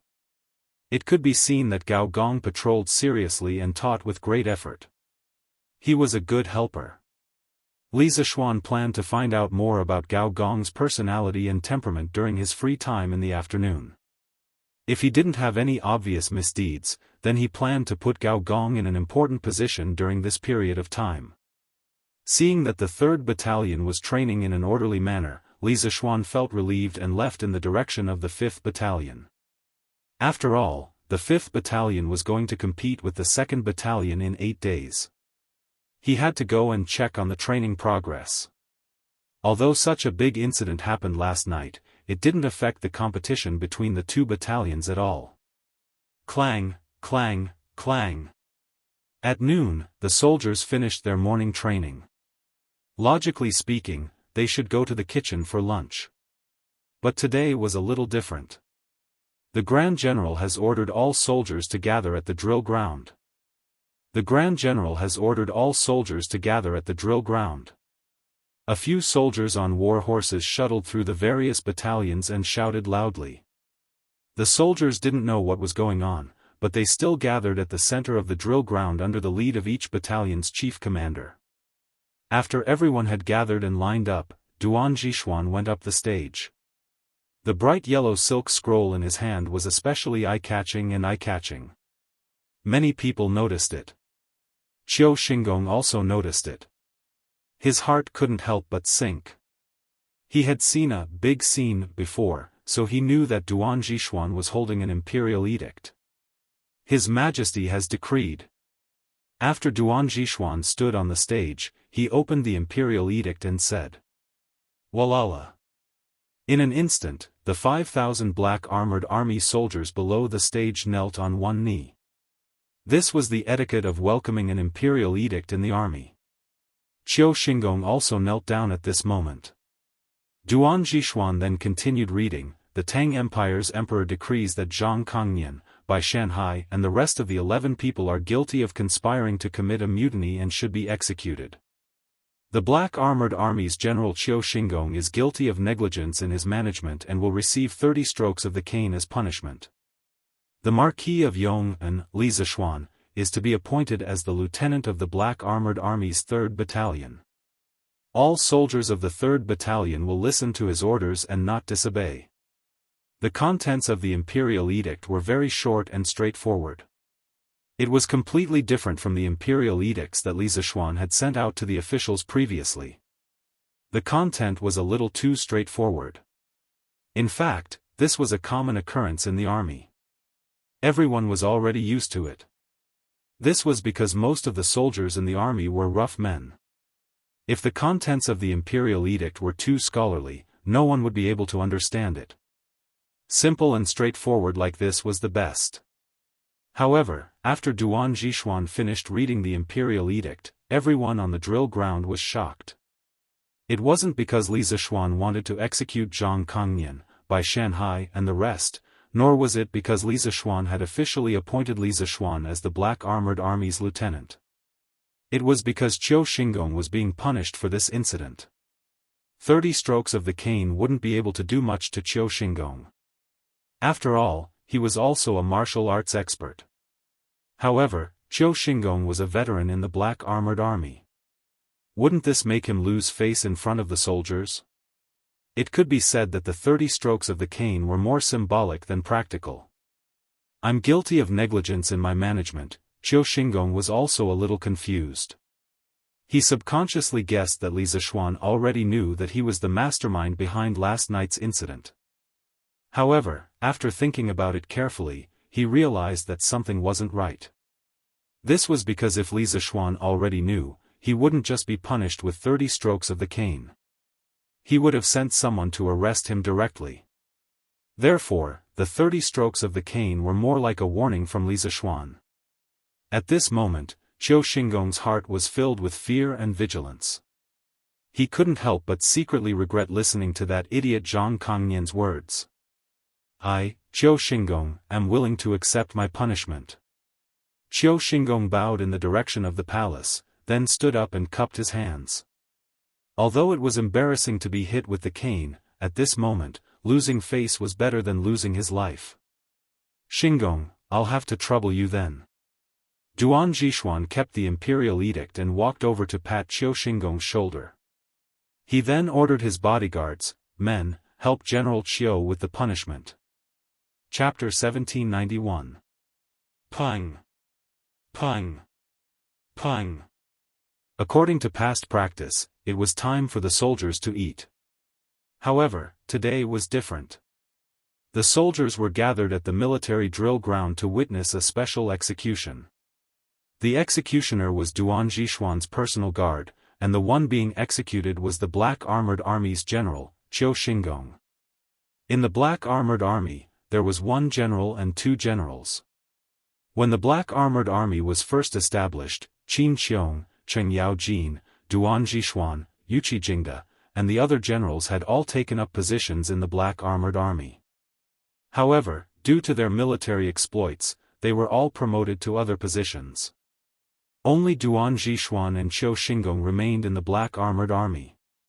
Today, more than 90% of the people in the Black Armored Army had not been in the Black Armored Army as long as Qiu Xingong. However, such a senior general was actually being flogged in public. This was truly unprecedented. Since the executioner was Duan Zhishuan's personal guard, there wasn't a situation where he didn't dare to hit Qiu Xingong. Instead, every hit was very solid. After more than 10 strikes, Qiu Xingong's back was already completely red. However, he didn't really care because these were only superficial wounds at most.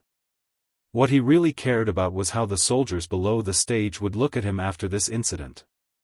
At this moment, Qiu Xingong's back was facing the soldiers below the stage. He could not see the expressions on their faces. However, he felt as if there were countless pairs of mocking eyes staring at him from behind. This made him feel as if his entire body was being pricked by needles. Li Zishuan, this old man will remember this. I can't touch you now, but that doesn't mean that I can't touch you in the future. Moreover, it was still unknown who would emerge victorious in the competition 8 days later. As long as the 2nd Battalion wins, your new drill manual will become a joke. At that time, this old man will see if His Majesty will still protect you. Qiu Xingong thought to himself as he clenched his teeth under the cudgel. As an old man, how could he not know that these 30 strokes were a warning from Li Er? Now that things had come to this, he knew that he couldn't secretly scheme against Li Zishuan anymore. Otherwise, if Li Er found out, even if there was no proof, he wouldn't have a good ending. But so what? If he could not scheme, then he would use an open scheme. As long as the 2nd Battalion won the competition 8 days later, the new drill manual that Li Zishuan relied on to establish himself in the Black Armored Army would become a joke. Li Er would have no reason to protect Li Zishuan. It had to be said that Qiu Xingong's eyes were indeed shrewd. He could tell at a glance why Li Er was so biased towards Li Zishuan. Wasn't it because Li Er had set his eyes on Li Zishuan's new training manual? However, Qiu Xingong had neglected a problem. Even Li Er felt that the new drill was more suitable for the current Black Armored Army. How could the new drill be defeated by the 2nd Battalion 8 days later? Li Er was going to be the emperor soon. Before he ascended the throne, he had been through hundreds of battles. His understanding of military affairs was not inferior to Qiu Xingong's. The reason why Qiu Xingong did not like Li Zishuan's new drill manual was because he was in the game and looked at Li Zishuan through biased lenses. Naturally, he did not like Li Zishuan's new drill manual. General, the 30 strikes have been carried out. After a while, the sound of the strikes stopped. The soldiers kept the wooden sticks and cupped their fists towards Duan Zhishuan on the podium. Duan Zhishuan said sternly, "Bring Xingong away for treatment." "Yes, sir." The soldiers accepted the order and left. "Thank you, General." Qiu Xingong cupped his fists towards Duan Zhishuan. Then, with the help of 2 of Duan Zhishuan's bodyguards, he walked towards the tent. Duan Zhishuan turned towards the soldiers below the podium and said loudly, "In the Black Armored Army, everyone is treated equally. Anyone who breaks the rules will be punished. General Qiu is not an exception. I am not an exception. I hope that all of you will focus on training and abide by the rules. Don't be like Zhang Kongnian and the rest. They didn't die on the battlefield, but instead died in the army because they broke the rules." "Yes, sir." After Duan Zhishuan finished his words, the 5,000 soldiers on the drill ground replied in unison. "Dismissed, let's eat." Seeing this, Duan Zhishuan waved his hand and left. The black armored army on the drill ground then dispersed and ran towards the kitchens of the various battalions. Hey! Xiao Xian, this is really satisfying. Those who wanted to harm you either had their heads chopped off or were beaten. This is really satisfying. During lunch, Cheng Chumo said excitedly to Li Zishuan as he ate his food. Li Zishuan rolled his eyes and said angrily, "Eating won't stop you from talking." Although he had already become the lieutenant of the 3rd Battalion, he still habitually came to the 5th Battalion when it was time to eat. After all, there were only a few people he knew in the 3rd Battalion. Cheng Chumo swallowed the food in his mouth and said, "Hey! Xiao Xian, can you not be so calm? In any case, we've managed to get rid of a few enemies this time. Shouldn't we celebrate?" Li Zishuan couldn't help but ask, "Celebrate? How do we celebrate? Set up a table and let's eat and drink to our heart's content." "Great, great.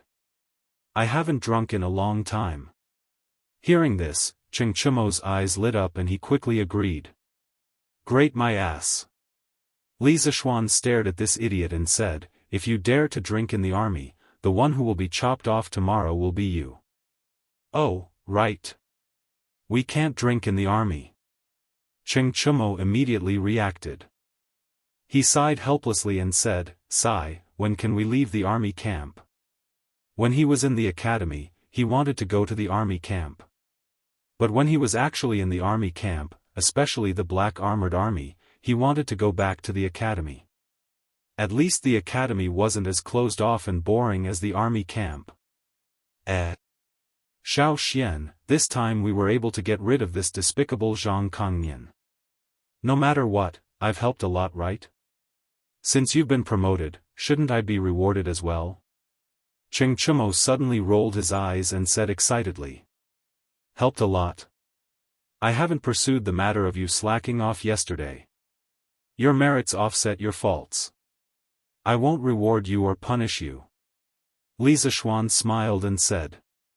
Although he said this, but he also understood that Cheng Chumo's contribution to successfully unraveling Zhang Kongnian's plot was not to be ignored.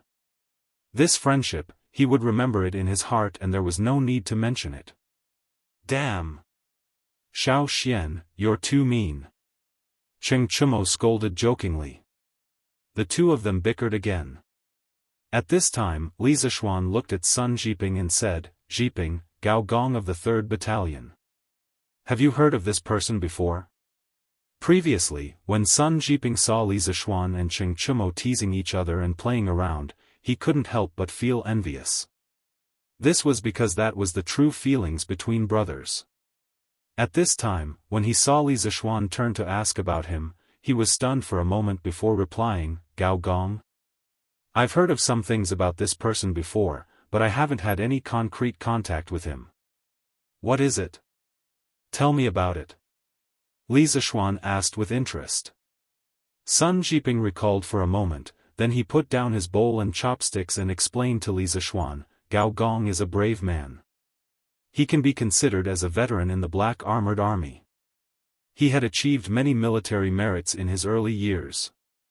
Before the expansion of the black armored army, he was a team leader under General Zhang Shigui. This year, with the expansion of the black armored army, based on his previous military merits, logically speaking, he could have been promoted to a lieutenant of a battalion.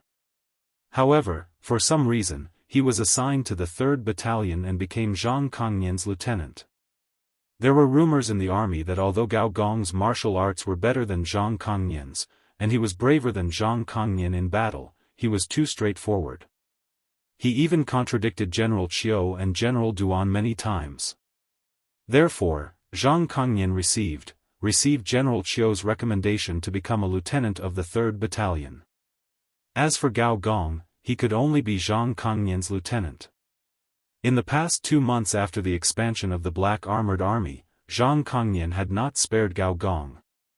In the beginning, he was beaten twice by Gao Gong, but because of this, Gao Gong was beaten up many times. He was even almost expelled from the black armored army. In the end, if not for General Duan's intervention, Gao Gong would have already been kicked out of the black armored army. After that, Gao Gong became more honest. Although he was secretly unhappy with Zhang Kongnian, he rarely fell out with Zhang Kongnian in public. In addition, although Zhang Kongnian and Gao Gong don't get along, he still recognizes Gao Gong's ability. Before this, the daily training of the officers and soldiers of the 3rd Battalion was basically handled by Gao Gong. Overall, he can be considered to have fulfilled his responsibilities. After Sun Jiping finished speaking, Li Zishuan could not help but fall into deep thought. At this moment, Cheng Chumo laughed loudly. Hey! This Gao Gong is to my liking. If there's a chance, I, old Cheng, will go and meet him. Birds of a feather flocked together. Just based on Gao Gong's way of doing things, he was 80% similar to Cheng Chumo. Therefore, Cheng Chumo was interested in him. These two people were both straightforward people. Li Zishuan rolled his eyes at this guy and could not be bothered with him. At this moment, Sun Jiping asked tentatively, "Why did you suddenly ask about Gao Gong? Are you thinking of using him in the 3rd Battalion?" "Yes." Li Zishuan nodded and said, "His Majesty has officially allowed me to take on the position of Lieutenant of the 3rd Battalion. However, I still have the duty of an army adjutant, so I can't spend all my time in the 3rd Battalion. Moreover, I have just arrived at the 3rd Battalion and know nothing about the situation there. If Gao Gong can be of great use, for me, that would be the best. When the time comes, I only need to hand over the training mission to him and let him lead the training of the soldiers in the battalion. Army adjutant's worries are not without reason." Hearing this, Sun Jiping nodded and said, "From what I understand of the situation, it is not a big problem to let Gao Gong go to the training camp. However, we still need to find out what his attitude towards the new training manual is." "Yes. You're right. He was previously in charge of the daily training of the 3rd Battalion. There is nothing wrong with letting him continue to do it. However, his attitude towards the new training manual is very important. If he doesn't approve of the new training manual and goes against it in public, then it will be difficult to handle." Li Zishuan first nodded, then frowned and said, "However, from my interaction with him this morning, he doesn't seem to dislike the new training manual. This person can be observed first. If he really has the ability, what's wrong with letting him be the lieutenant of the 3rd Battalion?" After a pause, Li Zishuan added, Xiao Xian, you see that you are so busy. How about letting me be the lieutenant of the 3rd Battalion? Treat it as a reward for my contribution this time." Cheng Chumo suddenly interrupted at this time. It had to be said that this guy's way of thinking was really novel. He could come up with all kinds of ideas. F***ck off. After a moment of silence, Li Zishuan spat out. After they finished talking about the important matters, they quickly finished their lunch while talking and laughing. According to the usual practice, the soldiers could return to their tents to rest for a while after lunch. However, today was a little different. After lunch, the soldiers all walked in the direction of the Yuan Gate without prior agreement. "Xiao Xian, it's almost noon. How about we go to the Yuan Gate to see Zhang Kongnian's head being chopped off?" Cheng Chumo usually had a bad memory, but today his memory was especially good. He obviously didn't forget that Zhang Kongnian, Bai Shanhai and the others' heads would be seen at noon. Therefore, he pulled Li Zishuan's arm and said, "What's there to see about chopping off heads? You guys go, I'll go back to my tent to rest for a while." Li Zishuan frowned and said.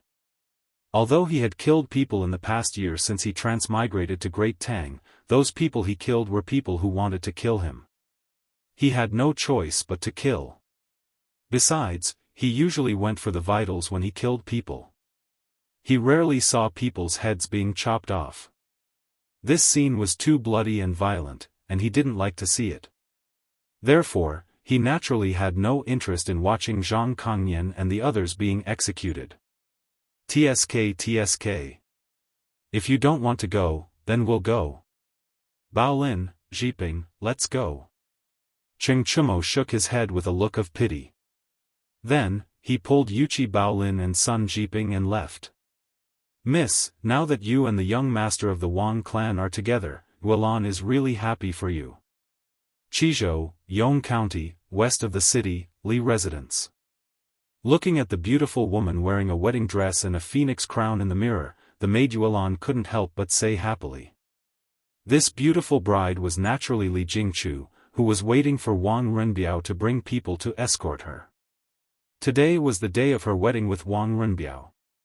This was a big event for the entire Yong County and Qizhou.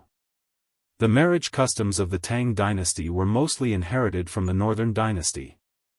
At the beginning of the Tang dynasty, the time to escort the bride was usually at dusk. It was only after the middle of the Tang dynasty that people changed the time to early morning. Back when Li Zishuan married Han Yushi, it was in the afternoon. After the bride was escorted back, the residents would officially have a banquet. Today, the streets of Yong County were hung with red silk and colored satin. This wasn't forced by Wang Renbiao, but by the people themselves. This was because ever since Wang Renbiao took office, the governance of Qizhou had gradually become clearer, and the people's livelihood had also improved greatly. The people were still very supportive of this young provincial governor of Qizhou. It's a pity that father is no longer around. Now, the only person by my side is you, Wulan, who can be intimate with me. Li Jingchu looked at herself in the mirror, sighed, and said. When other girls got married, they would be accompanied by their parents. However, she could only wear red makeup all by herself. How desolate.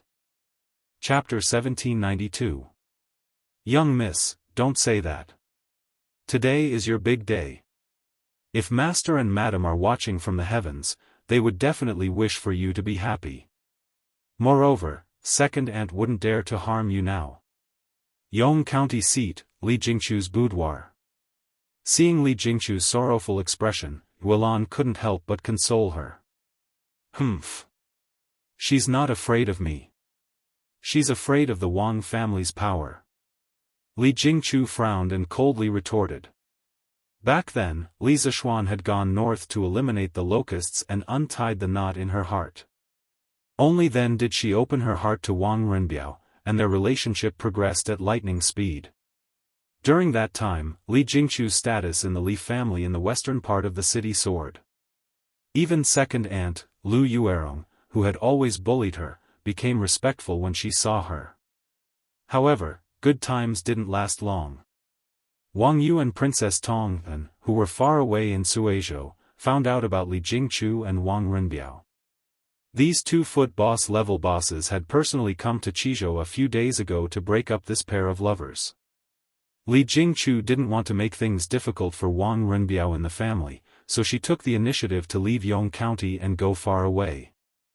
Lu Yuerong was naturally overjoyed when she saw this. She seized control of the Li family once again and replaced all the shopkeepers with her own people.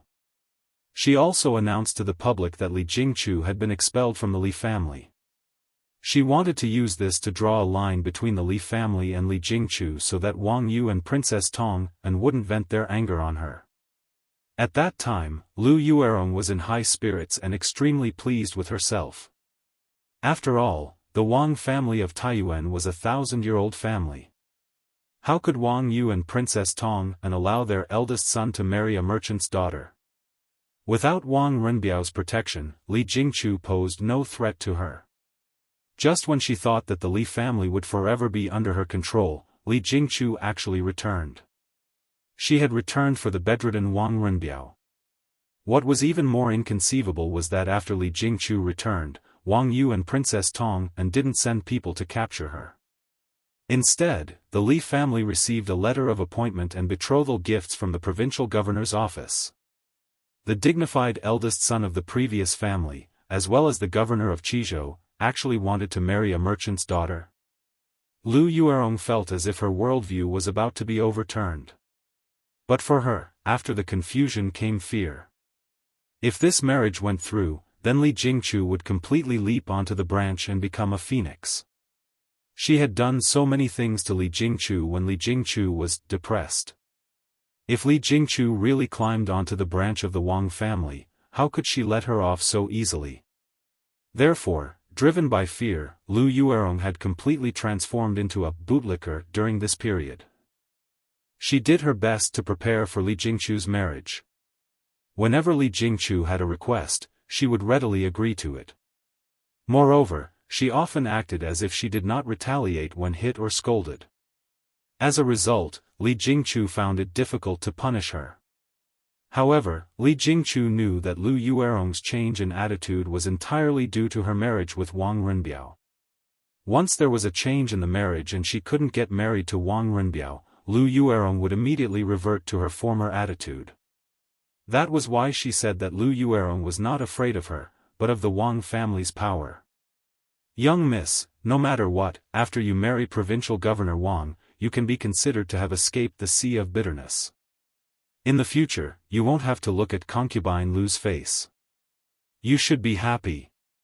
Maid Yuelan's expression froze when she heard this. After a moment of silence, she softly spoke. Li Jingchu gently shook her head and said, Yuelan, although I'm married, I won't ignore the matters of the family. Father worked hard for half his life to establish this large family business, especially the carriage business. It is the culmination of father's blood, sweat, and tears. I don't need to say what concubine Lu's character is like. I can't leave the family business to her. Otherwise, father's blood, sweat, and tears will be ruined in her hands. Back when Li Xingyun committed suicide in the county's prison, Lu Yuerong quickly took over the Li family's business and replaced all the family's shops with her own people. The key was that this woman was not cut out for business. Under her control, the Li family's business deteriorated day by day. In the end, it was Li Jingchu who took back the family's power that the Li family's business gradually improved. It was because of the lessons learned from the past that the preliminary experience came about. But young miss, you're about to marry Provincial Governor Wang, and the Wang family is a large aristocratic family. After you become the provincial governor's wife, I'm afraid it won't be easy for you to manage the family business, right? The maid carefully said as she combed Li Jingchu's hair. Li Jingchu thought for a moment and said, Don't I still have you? Yuelan, you've been by my side since you were young. I've never treated you as a servant. When I get married this time, you'll come with me. If it's inconvenient for me to appear in the family business today, then help me. Moreover, I believe that young Master Wang will understand my difficulties. Pfft. The maid was very touched by the first half of Li Jingchu's words, but after hearing the last sentence, the maid covered her mouth and laughed. Young miss, now that you're about to marry Provincial Governor Wang, why are you still calling him young Master Wang? You should be calling him Lord Husband, hee. Wretched girl, how dare you make fun of me? Hearing this, Li Jingchu's face turned slightly red, and she couldn't help but reach out to scratch Yuelan. Yuelan hurriedly begged for mercy and said, Ah. Young miss, please spare Yuelan. Yuelan won't dare to do it again. The two of them fooled around, and Li Jingchu's reluctance to part with her about to get married was somewhat diluted. Creak. At this moment, the door to Li Jingchu's room was pushed open from the outside, and a woman in luxurious clothes walked in. As she walked in, she said with a face full of smiles, Jingchu, are you done with your makeup? The provincial governor's wedding procession is about to arrive. Let auntie help you with your makeup. The newcomer was Li Xingyun's second concubine, Lu Yuerong. She was sarcastic, but during this period, she had been Li Jingchu's super bootlicker. There's no need. Yuelan has already helped me with my makeup. Auntie, you should help me greet the guests in the front yard. Li Jingchu, who had been fooling around with the maid a moment ago, said coldly as she tidied up the phoenix hairpin and crown on her head when Lu Yuerong came in. Today was her wedding day, and she didn't want to get into a conflict with Lu Yuerong, so she didn't call her by her name. Instead, she called her auntie. Okay. Then I'll go greet the guests in the front yard. Jingchu, our Li family hasn't been so lively in a long time. Your aunt, uncle, and some of your husband's friends from the business world are all here to celebrate. Auntie, you must greet them well." Lu Yuerong nodded and beamed with joy. Go ahead, Auntie," Li Jingchu said lightly. Hee, that's good. Oh, that's right. Jingchu, when Provincial Governor Wang comes to escort the bride and recites the make-up poem, you should come out after he recites too. Don't embarrass Provincial Governor Wang, understand? Auntie is doing this for your own good. Lu Yuerong was about to leave when she suddenly turned around and said this. Understood, Auntie. Li Jingchu replied carelessly. She and Wang Renbiao were originally in love, but after a long period of suffering, they were separated and reunited. Now that they were together in public, she naturally wouldn't make things difficult for Wang Renbiao over such a small matter. Most importantly, she couldn't bear to part with him. Only then did Lu Yuerong leave with peace of mind. When father was framed by that dog official Zhang Liang, no one was willing to speak up for the Li family. But now, those people are all here to congratulate me. Yuelan, do you think they're sincere or not?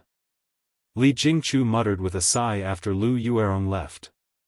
It was clear that Lu Yuerong's words about the Li family's front yard being filled with distinguished guests had provoked Li Jingchu. Young miss, the young maidservant didn't dare to answer. She could only lower her head and keep her mouth shut. The fickleness of human nature, the fickleness of the world. I will make the Li family better and better. After a moment of silence, Li Jingchu muttered to herself. The bridegroom is here. The bridegroom is here. Near the hour of the evening, Wang Renbiao, wearing his wedding robes and a large red flower on his chest, rode on a large horse and led the escort party to the Li residence. The guests of the Li family in the front yard all rushed forward to congratulate Wang Renbiao, all kinds of auspicious words coming out of their mouths. The scene was very lively. Wang Renbiao was anxious to see the bride he yearned for day and night. After dealing with the guests with a few words, he led the party to the rear yard. The bride, hurry her out. The bride, hurry her out. The bride, hurry her out. The bride, hurry her out. The bride, hurry her out. The guests of the Li residence also followed and they all began to jeer behind Wang Renbiao. Because the next step was the most important part of the escort ceremony, make-up urging. At this time, Lu Yuerong walked over with a smile on her face and said enthusiastically, Governor Wang is very knowledgeable and talented. I'm sure you can easily compose a make-up hastening poem. My Jingchu is waiting inside. After saying that, she leaned close to Wang Renbiao and whispered, Provincial Governor Wang, this humble woman has asked someone to prepare a few make-up urging poems. Do you think they are useful? While speaking, Lu Yuerong took out a piece of paper from her sleeve and wanted to give it to Wang Renbiao. She wanted to help Wang Renbiao cheat. It had to be said that this woman really had no bottom line when it came to being a bootlicker. Her little action naturally couldn't escape Leng Yuyao's eyes. Seeing this scene, Leng Yuyao couldn't help but turn her face away with disdain in her eyes. She thought that Li Jingchu was indeed an outstanding woman, but this concubine of hers was really a bit vulgar. Her young master was the eldest son of the Wang family's first wife and had read tens of thousands of books. Why would he need to rely on others for two mere make-up urging poems? Wang Renbiao clearly didn't expect Li Jingchu's concubine to be so lacking in integrity. When a woman got married, shouldn't the elders of the bride's family be reluctant to let their daughter get married? When it came to Lu Yuerong, why did it seem like she was afraid that Li Jingchu wouldn't be able to get married today? After being stunned for a moment, Wang Renbiao discreetly pushed away the small piece of paper Lu Yuerong handed over and said, Thank you for your good intentions, but I don't need it. After saying that, Wang Renbiao flung his sleeves and stood with his hands behind his back. Then he looked towards Li Jingchu's boudoir. At this time, the boudoir door was open, but Li Jingchu was sitting behind a screen. Wang Renbiao could only vaguely see Li Jingchu's figure. As for when Li Jingchu would come out, it would depend on whether his makeup-urging poem could move Li Jingchu's heart. Regarding this, Wang Renbiao was already prepared. In fact, he had already thought of a few makeup-urging poems last night. At this time, he pretended to ponder for a moment and then said, "It said that the candlelight lowers the rouge powder, don't be pretentious in front of the mirror. You don't need to put on heavy makeup, leave your eyebrows to be painted." The general idea is that the bride is sitting in front of the candlelight, combing her hair and putting on makeup in front of the mirror. You don't need to put on a full set of makeup, leave your eyebrows, and someone will come and paint them for you. Wang Renbiao's makeup-urging poem was simply a clear stream in the makeup-urging world. Most people urging makeup were praising the bride's beauty, but he directly said that he didn't need to wait, he would help her draw her eyebrows in the future. However, it wasn't easy for him and Li Jingchu to be together, so he naturally had a reason to be impatient. Everyone was stunned at first, but after they understood the meaning of this poem, they all cheered loudly, "Ha! Good! What a good, you don't need to put on heavy makeup, leave your eyebrows to be painted." Provincial Governor Wang really has deep feelings for Miss Li. That's right, that's right. Provincial Governor Wang and Miss Li are really a match made in heaven. Miss Li, quickly come out. Li Jingchu, who was behind the screen, couldn't help but tremble after hearing this poem. Wang Renbiao was willing to recite this poem in public, it was enough to show his feelings for her. At this moment, the servant girl Yuelan covered her mouth and laughed, "Hee hee. Miss. Son-in-law can't wait any longer. Should we go out? Hey, miss, wait for me." However, before she could finish her words, Li Jingchu had already stood up and ran out. She's out. The bride is out. Everyone didn't expect that Li Jingchu would come out from behind the screen after Wang Renbiao recited a makeup-urging poem. They couldn't help but burst into cheers. At this moment, Li Jingchu was wearing a phoenix coronet on her head, wearing a bright red shirt with a long skirt that reached the ground. The skirt was tied with a belt, making her look slender and luxurious. She originally had a peerless appearance, and today, she had specially put on light makeup on her face, making her originally pure and beautiful face appear even more beautiful and moving. Wang Renbiao was greatly stunned. After he reacted, he hurriedly went up and said, "Jingchu. Renbiao." Looking at the lover in front of them who they yearned for day and night, Li Jingchu and Wang Renbiao's eyes were filled with tears at the same time. Carefully counting, it had been nearly a month since they last met. In this month, they had almost paid the price of their lives for this love. Today, they were finally together. The two of them looked at each other for a long time.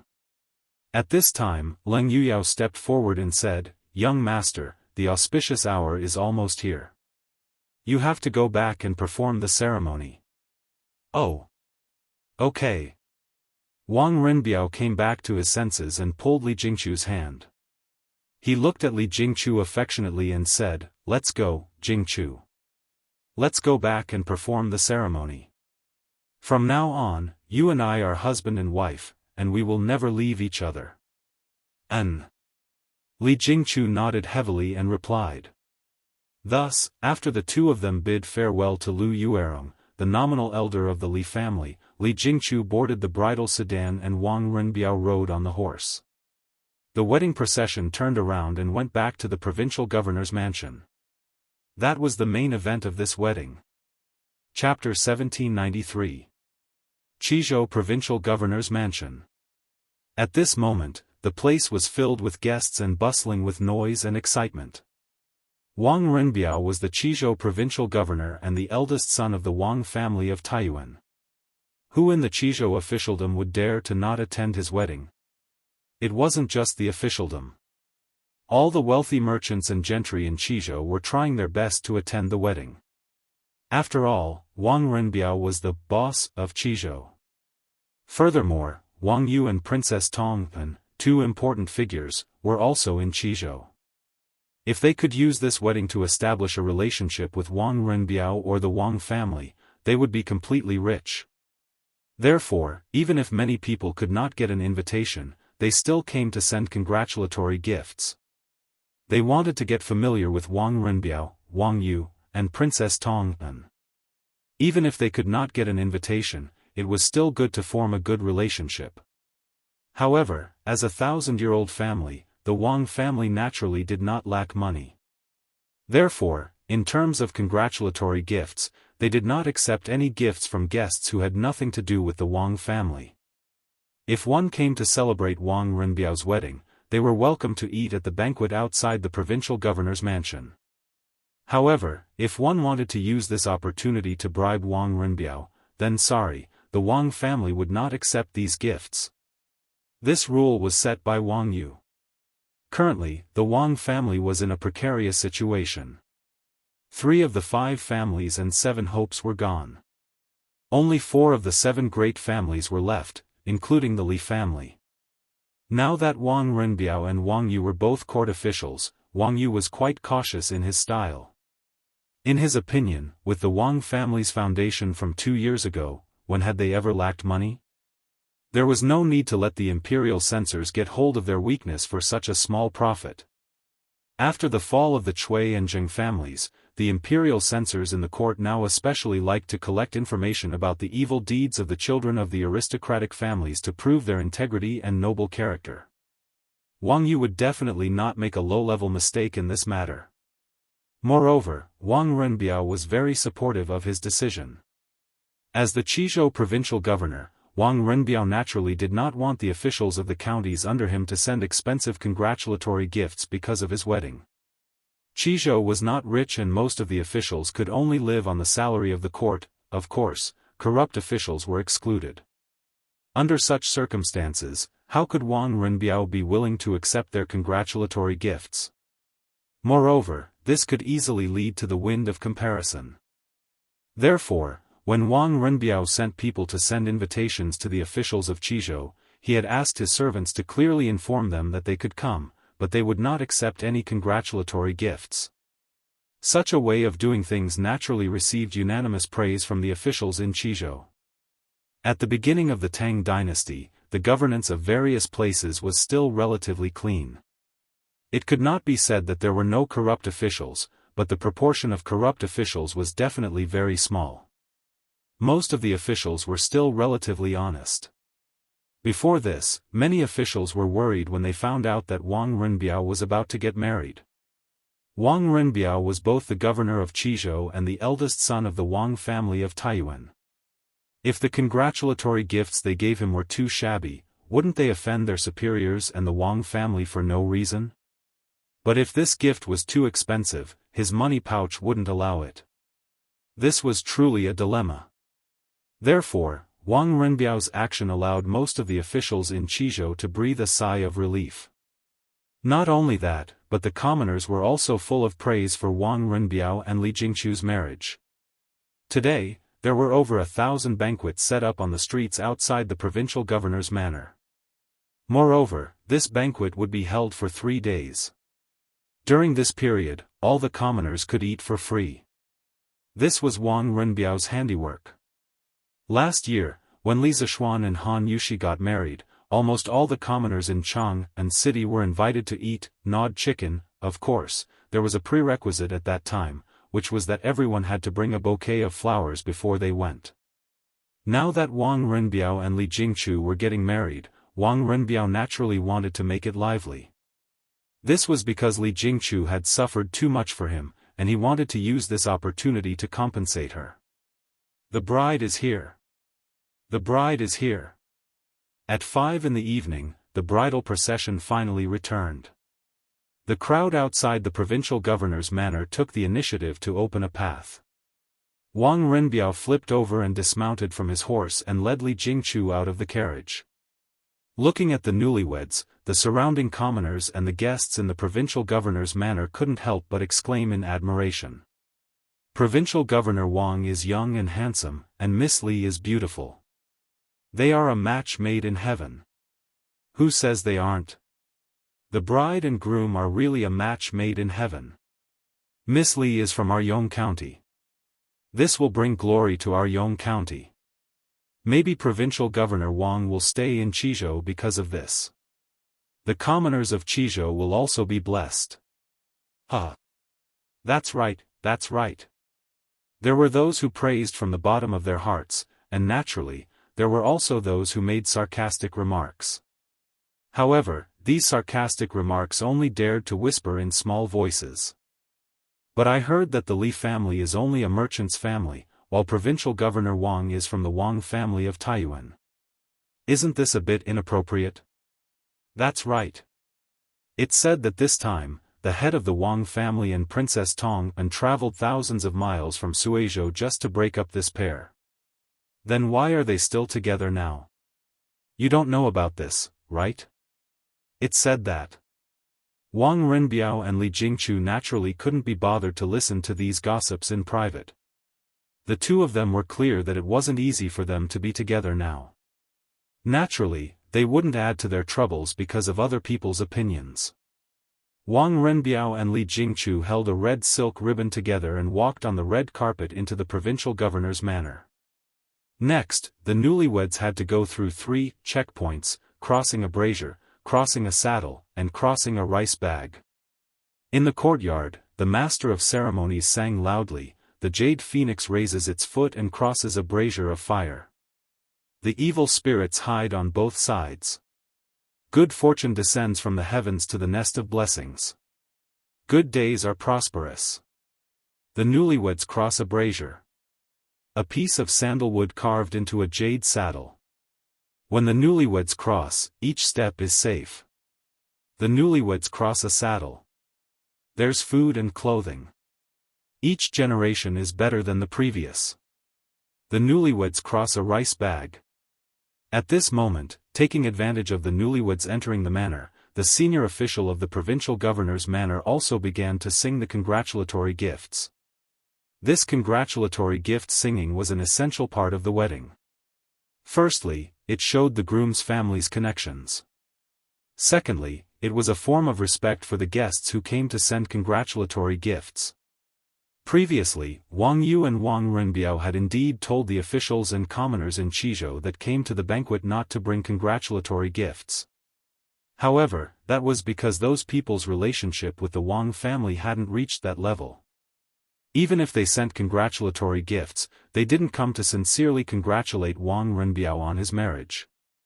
Instead, they used it to curry favor with Wang Renbiao and climb up to the Wang family.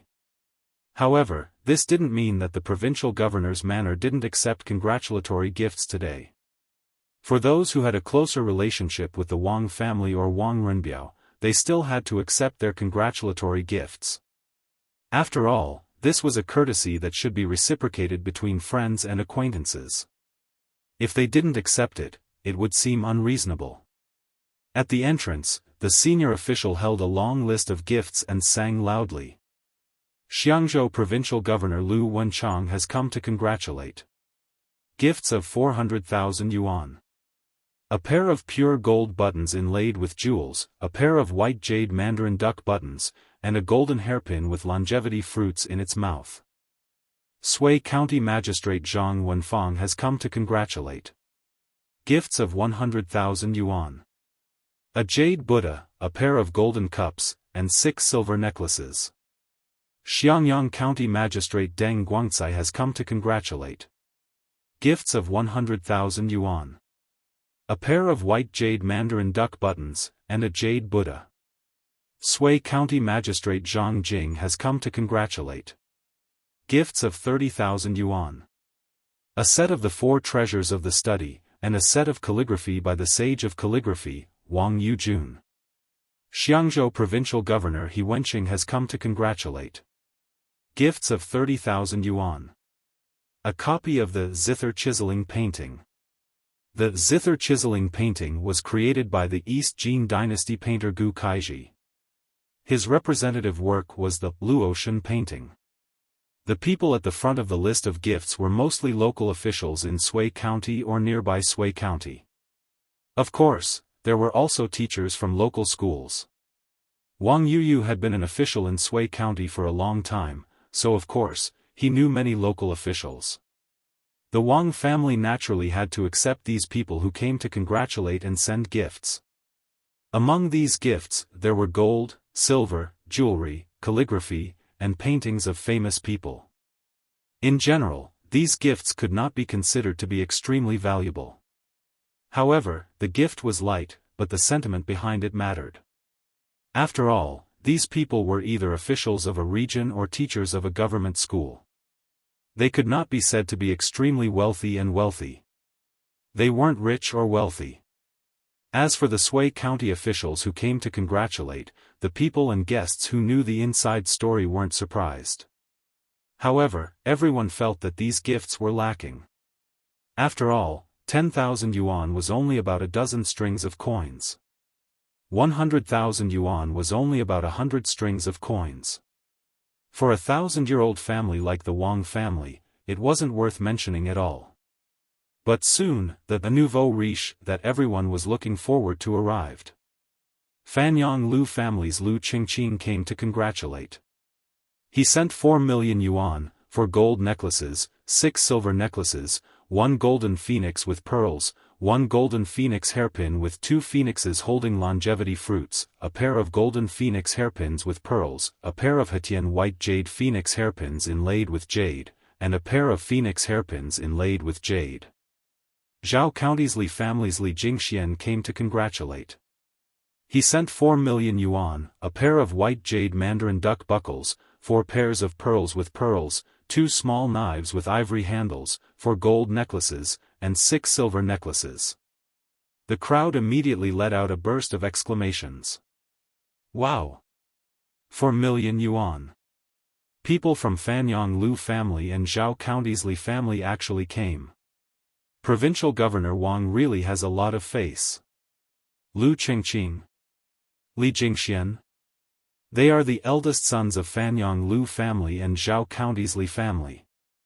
They actually came in person. Only the Wang family can have such influence. While the crowd was discussing, the chief official of the provincial governor's office continued to read aloud. Chang, an Marquis of Yong, and sent people to congratulate his adopted sister on her marriage with provincial governor Wang. He sent 8 million yuan, 4 pairs of top-grade night pearls, 1 golden phoenix hairpin with pearls inlaid with jade, a pair of phoenix hairpins inlaid with jade, a pair of Hetian white jade phoenix hairpins inlaid with jade, a carriage from Strange Taste Pavilion, 3 second-generation bicycles, and a special electric car from Strange Taste Pavilion. More than a month ago, there was a locust plague in Guangzhou and Qizhou. When Li Zishuan led the Sky Pheasant Brigade north, he passed by Qizhou and wiped out all the locusts in Qizhou's farmland within a few days. The people of Qizhou all remembered Li Zishuan's kindness.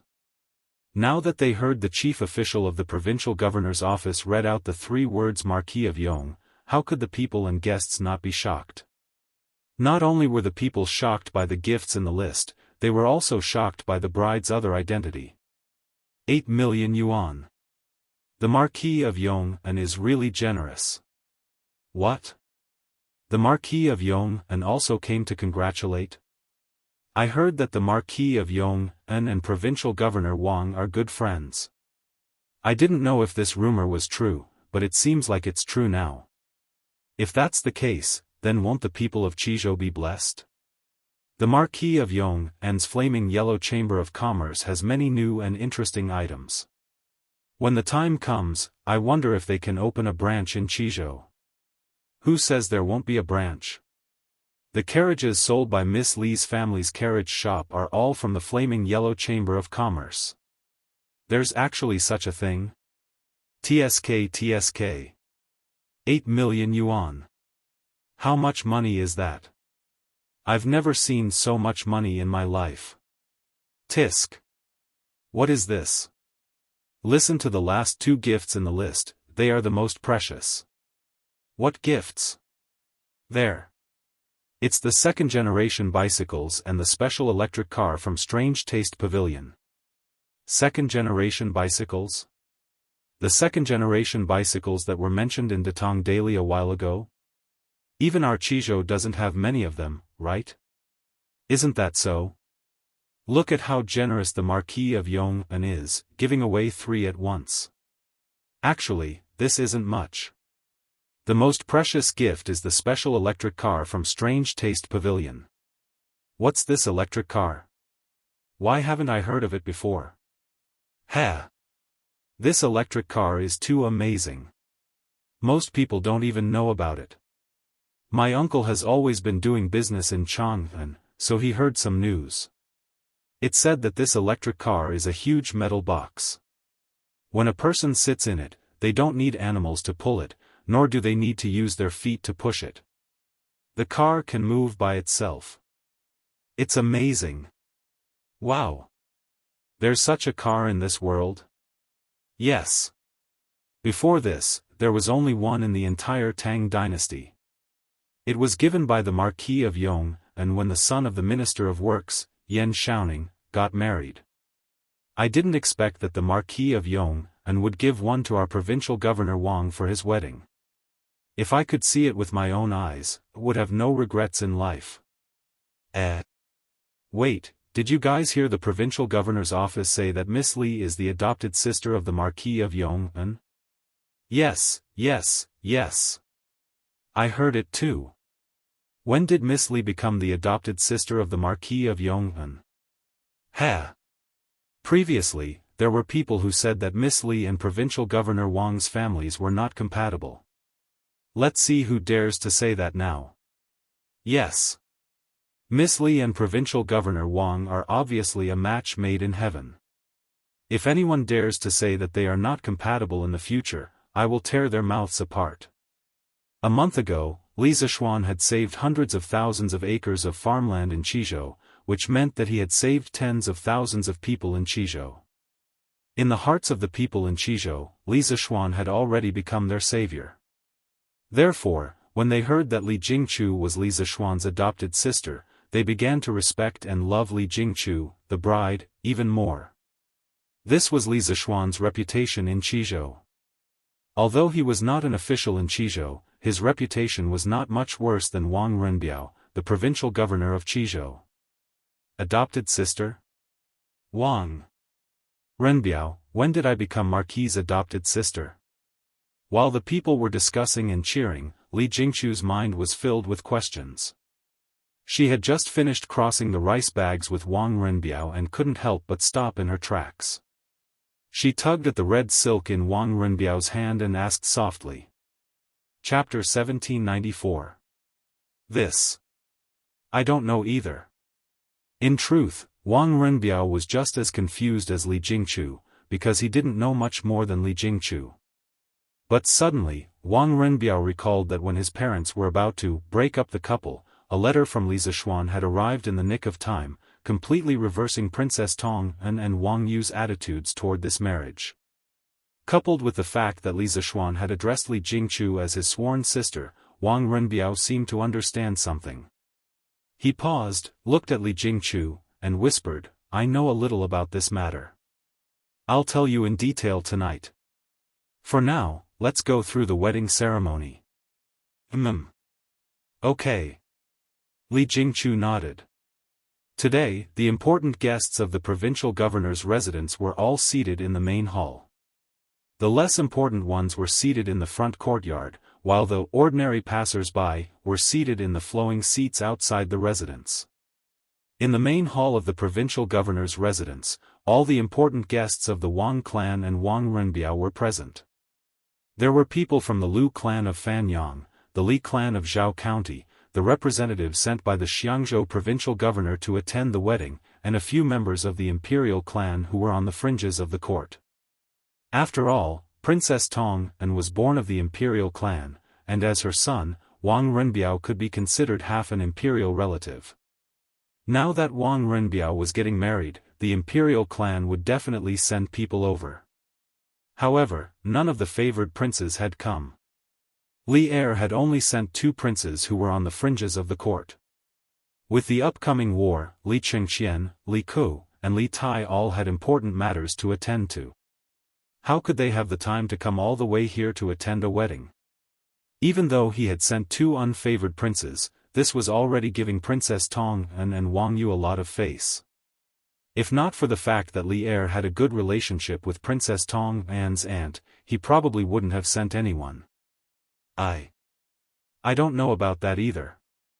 In truth, Li Jingchu was not the only one who was dumbfounded. Wang Renbiao was just as dumbfounded, because he did not know much more than Li Jingchu.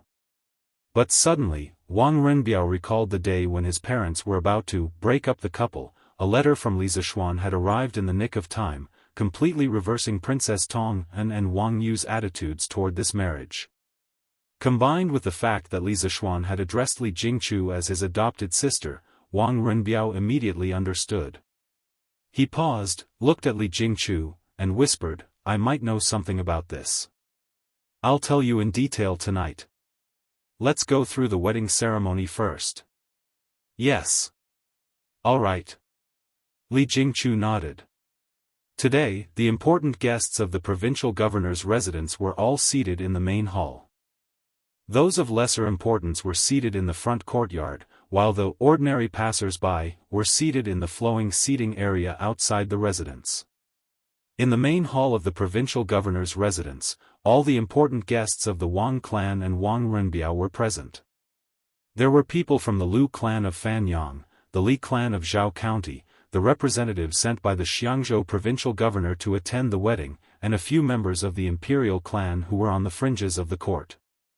After all, Princess Tong An was born of the imperial clan, and Wang Renbiao, as her son, could be considered half an imperial relative.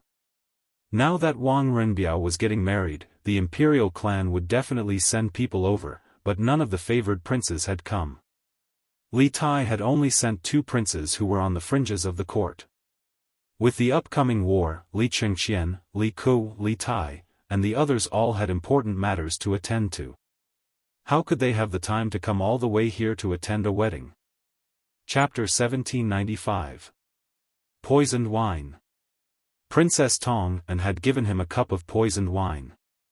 Li Jingchu, who had finally married the person she loved, was overjoyed. However, Princess Tong An's words made her feel as if she had fallen into an ice cave.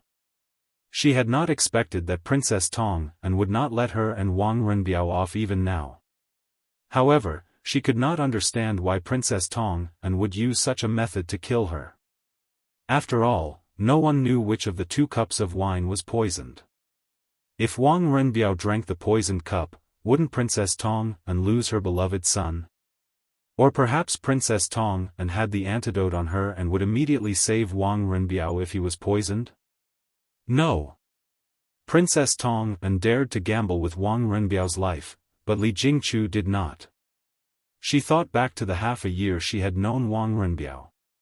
From the time they first met at the city gates, to the time they kept their distance because of their father's death, to the time when Wang Renbiao was bedridden due to his illness, to the time when they finally confessed their feelings to each other. Then, Wang Yu and Princess Tong An personally went to Qizhou to break them apart. In the end, for some unknown reason, she and Wang Renbiao still ended up together. After going through so much together, the 2 of them had long regarded each other as the most important part of their lives. Li Jingchu had thought that after the storm, there would be a rainbow, and that after overcoming all obstacles, there would be a broad road ahead. However, Princess Tong An's poisoned wine had instantly jolted her out of her beautiful fantasy. The world had not changed. The aristocratic families were still the same, and the difference in status still existed. It was impossible for her and Wang Renbiao to be together because they belonged to 2 different worlds. It was time to wake up from the dream. All right. Mother, thank you for your concern. Wang Renbiao had no idea what Princess Tong An and Li Jingchu had been whispering to each other. When he heard this, he did not suspect anything and stepped forward to pick up a cup of wine from the tray. Wait. Seeing that Wang Renbiao's hand was about to touch the wine cup, Li Jingchu panicked and hurriedly called out. As soon as she finished speaking, she quickly stepped forward and pushed Wang Renbiao's hand away from the wine cup. Then, she looked at her husband affectionately. Yes, that's right, he was her husband. After bowing to heaven and earth, they were already husband and wife. Although they hadn't consummated their marriage, their status was already there. After gazing at him affectionately for a moment, Li Jingchu opened her mouth and said, "Husband, you just recovered from a serious illness a few days ago, so you shouldn't drink alcohol at this time. This concubine will drink this cup of wine that mother gave you." After she finished speaking, she didn't hesitate any longer. She directly picked up a cup of wine from the tray and drained it in one gulp. After finishing the cup, she didn't stop and drained the other cup as well. Poisoned wine. Princess Tong actually gave him a cup of poisoned wine. Li Jingchu, who had finally married the person he loved, was overjoyed these past few days. However, Princess Tong's words made him feel as if he had fallen into an ice cave. She didn't expect Princess Tong to not let her and Wang Renbiao off even now. However, she couldn't understand why Princess Tong would use such a method to kill her. After all, no one knew which cup of wine was poisoned and which wasn't. If Wang Renbiao drank the poisoned cup, wouldn't Princess Tong lose her beloved son? Or perhaps Princess Tong had the antidote on her and would immediately save Wang Renbiao if he was poisoned? No. Princess Tong dared to gamble with Wang Renbiao's life, but Li Jingchu didn't dare. She thought back to the half a year she had known Wang Renbiao. From the time they first met at the city gates, to the time they kept their distance because of their father's death, to the time when Wang Renbiao was bedridden due to his serious illness, to the time when they finally confessed their feelings to each other. After that, Wang Yu and Princess Tong personally went to Qizhou to break them apart. In the end, for some unknown reason, she and Wang Renbiao still ended up together. After going through so much together, the two of them had long regarded each other as the most important part of their lives. Li Jingchu had thought that after the storm, there would be a rainbow, and that after overcoming all obstacles, there would be a broad road ahead. However, Princess Tong's poisoned wine had instantly jolted her out of her beautiful fantasy. The world hadn't changed. The aristocratic families were still the same aristocratic families, and the difference in social status still existed. It was impossible for her and Wang Renbiao to be together because they belonged to two different worlds. It was time to wake up from the dream. All right. Mother, thank you for your concern. Wang Renbiao had no idea what Princess Tong and Li Jingchu had been whispering to each other. When he heard this, he didn't suspect anything and stepped forward to pick up a cup of wine from the tray. Wait.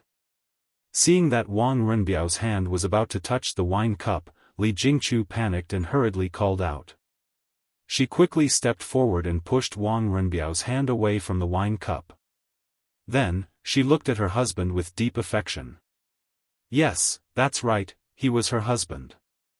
After bowing to heaven and earth, they were already husband and wife.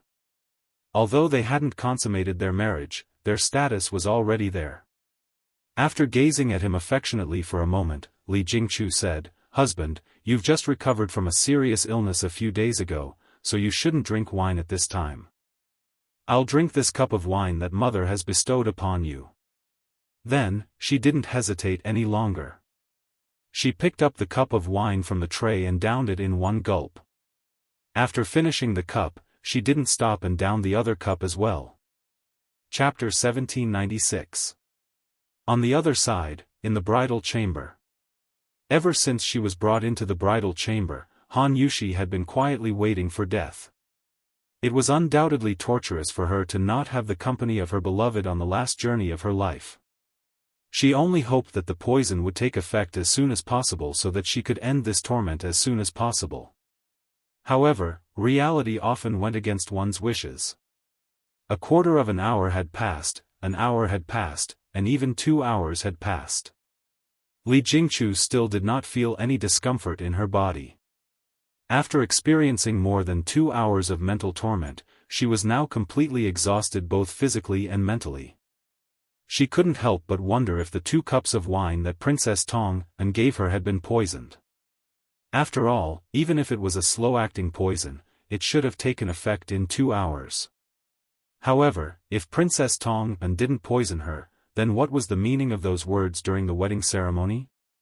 Was he just trying to scare her? Li Jingchu gradually fell asleep in the midst of this physical and mental exhaustion. Creak. After an unknown period of time, with a creak, the bedroom door was pushed open from the outside. Wang Renbiao walked in quickly from the outside. Upon entering the room, Wang Renbiao saw Li Jingchu lying on her side on the bed. Her eyes were tightly shut, and her face was haggard. She didn't even take off her shoes.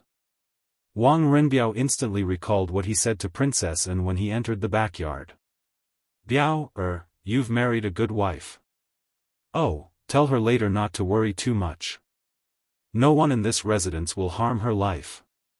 Wang Renbiao's expression suddenly changed. He quickly walked to the bed and hugged Li Jingchu, whose eyes were tightly shut. He called out anxiously, Jingchu, Jingchu, what's wrong? Wake up. Wake up. Ah.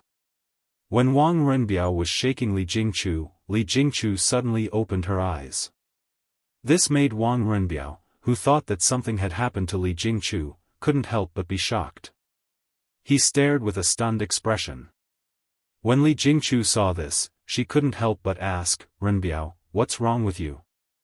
As she spoke, she had already struggled out of Wang Renbiao's arms and sat up. I saw your haggard face just now and thought that you were sick, so I couldn't help but worry. Wang Renbiao was so embarrassed that he didn't know where to put his hands. He hesitated for a moment and made up an excuse. Oh. I was a little tired from waiting and accidentally fell asleep. You don't have to worry. It was rare to hear such silly words from Wang Renbiao's mouth. Li Jingchu didn't tease him. Instead, she felt warmth in her heart. This was the feeling of being cared for by someone she loved. I'm sorry for making you wait. I should have come earlier. Wang Renbiao held Li Jingchu's hand and looked at her delicate and slightly haggard face as he said softly. No. Li Jingchu shook her head and said, so many guests came to the estate today, you should be accompanying them in the front courtyard. According to the etiquette, doesn't every bride have to wait for the bride in the bridal chamber for a few hours? In my eyes, there are no rules or etiquette. As long as you don't suffer, it's fine. Wang Renbiao squeezed Li Jingchu's hand and said seriously. All of a sudden, he recalled what Princess Tong An had said to him and asked seriously, Jingchu, are you sure you don't feel any discomfort? No. Renbiao, why are you suddenly asking this? Li Jingchu's heart skipped a beat when she heard Wang Renbiao mention this again. Did Wang Renbiao know something? But she still said so. Although she wasn't sure if Princess Tong An had poisoned the wine or what kind of poison it was, she didn't intend to tell Wang Renbiao the inside story. Even if the wine was poisoned, she only wanted to die peacefully. She didn't want Wang Renbiao and Princess Tong An to fall out because of this. Without the support of the Wang family, Wang Renbiao's life wouldn't be easy. I met my mother outside the courtyard just now. She said something very strange. She told me that you're a good girl and that you shouldn't worry unnecessarily. No one in this estate will harm your life. Wang Renbiao hesitated for a moment but still told Li Jingchu the truth. Li Jingchu was stunned. She had always been an intelligent person. If she still couldn't understand after hearing Wang Renbiao's words, then she wouldn't be Li Jingchu. Clearly, Princess Tong An hadn't hidden any poison in the wine. She had only said that during the wedding ceremony to test Li Jingchu's sincerity toward Wang Renbiao and whether she was willing to die for Wang Renbiao at a critical moment. Princess Tong An's "no one in this estate will harm your life" had two meanings.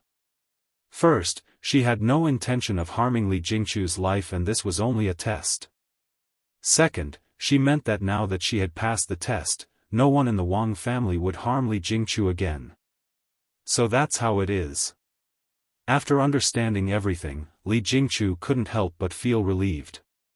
This test had tormented her physically and mentally, but she didn't resent Princess Tong An. She understood that Princess Tong An had already made a huge concession for her to be with Wang Renbiao in the end.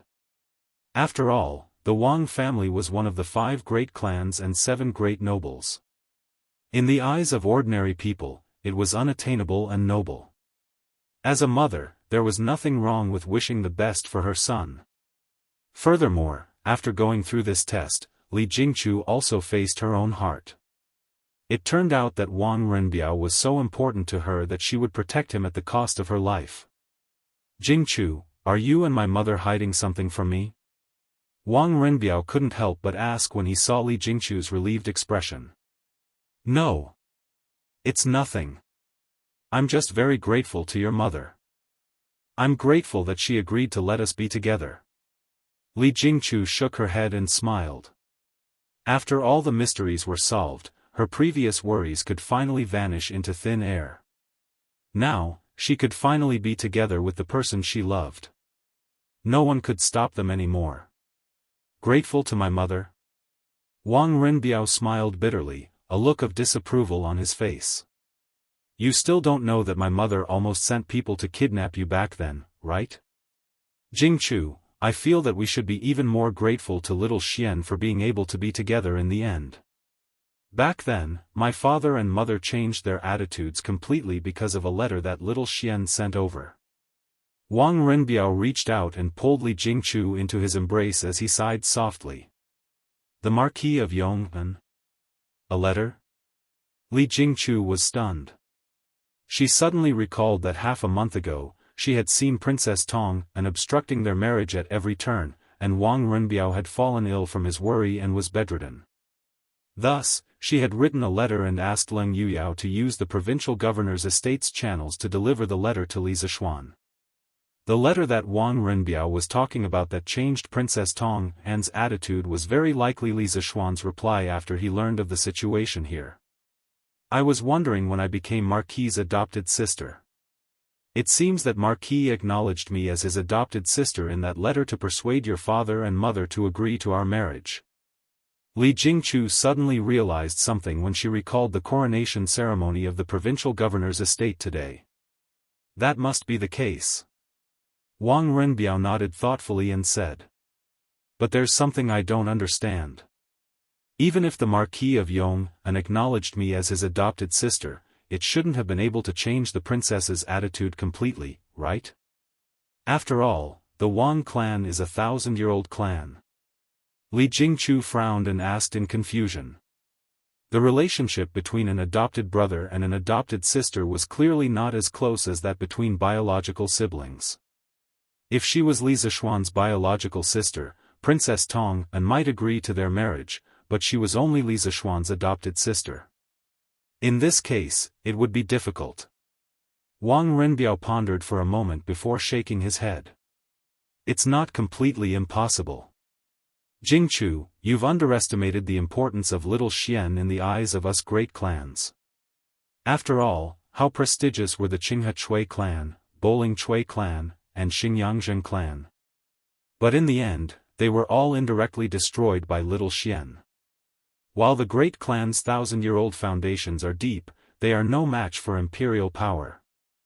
Although little Xian is only a marquis, he is no less important than a king in the eyes of the great clans. Secondly, I'm guessing that Xiao Xian might have promised the Wang family some benefits in the letter in order to fulfill the marriage between us.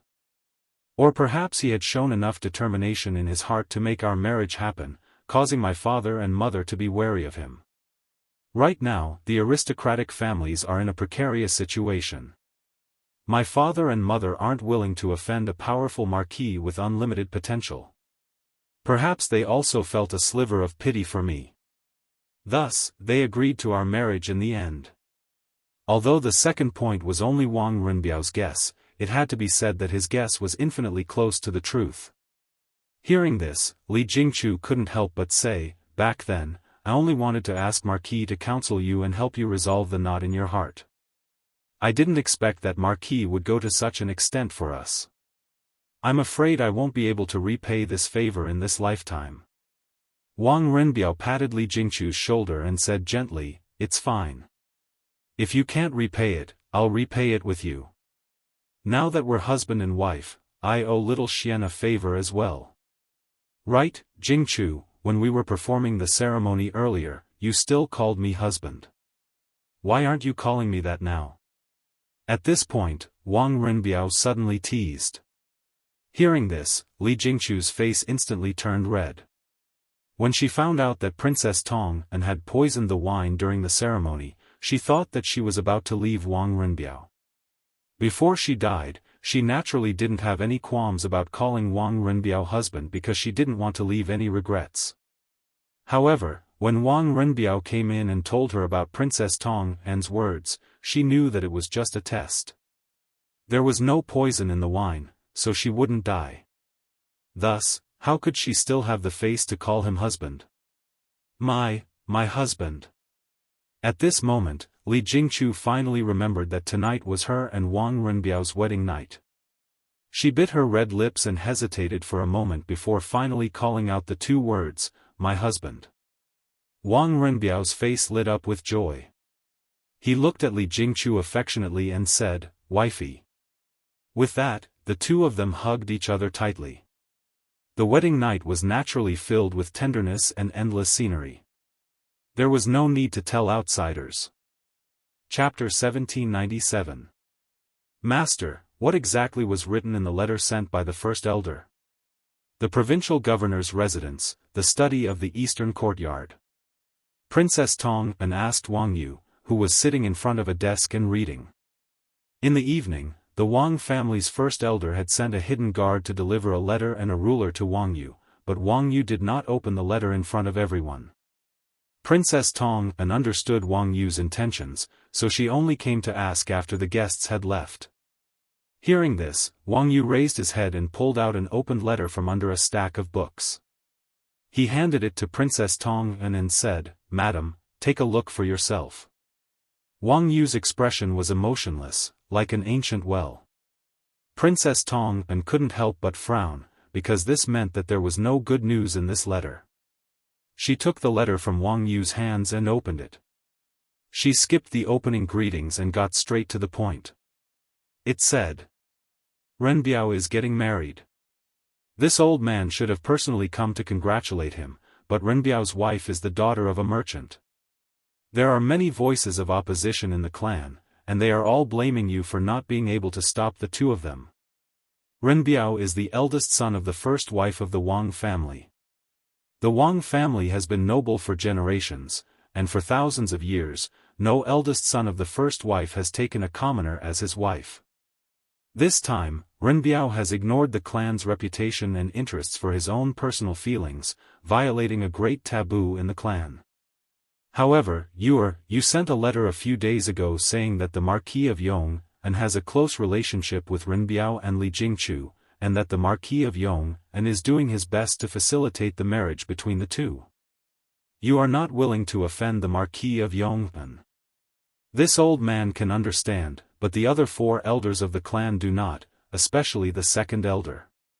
He said that Renbiao's status as the eldest son of the first wife must be abolished and replaced with other descendants to inherit the Wang family's thousand-year legacy. They have lived in the ancestral home for a long time and do not know that the world has changed. No matter how strong a clan is, it can no longer match imperial power. The Marquis of Yong is young and impetuous, and he is favored by the emperor. Moreover, he has a deep background in the court.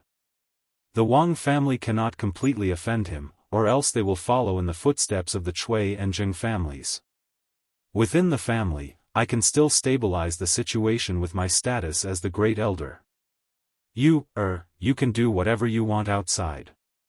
Now that you and Renbiao are both provincial governors of a province, the heavy responsibility of revitalizing the Wang family rests on the two of you. As long as I am around, I will not allow anyone to take away Renbiao's status as the eldest son of the first wife. However, I hope that Renbiao can take this as a warning. In the future, he must not act recklessly and disregard the interests of the family. As the future head of the Wang family, he cannot live under the protection of others forever. Wang Bing. Master, what exactly was written in the letter sent by the first elder? In the study room of the eastern courtyard of the governor's office. Princess Tong asked Wang Yu, who was reading in front of the desk. In the evening, the Wang family head elder sent a hidden guard to deliver a letter and a ruler to Wang Yu, but Wang Yu did not open the letter in front of everyone. Princess Tong understood Wang Yu's intentions, which was why she had come to inquire after the guests had left. Hearing this, Wang Yu raised his head and pulled out an opened letter from under a stack of books on the desk. He handed it to Princess Tong and said, "Madam, take a look for yourself." Wang Yu's expression was emotionless, like an ancient well without any ripples. Princess Tong couldn't help but frown, because this meant that there was definitely no good news in the letter.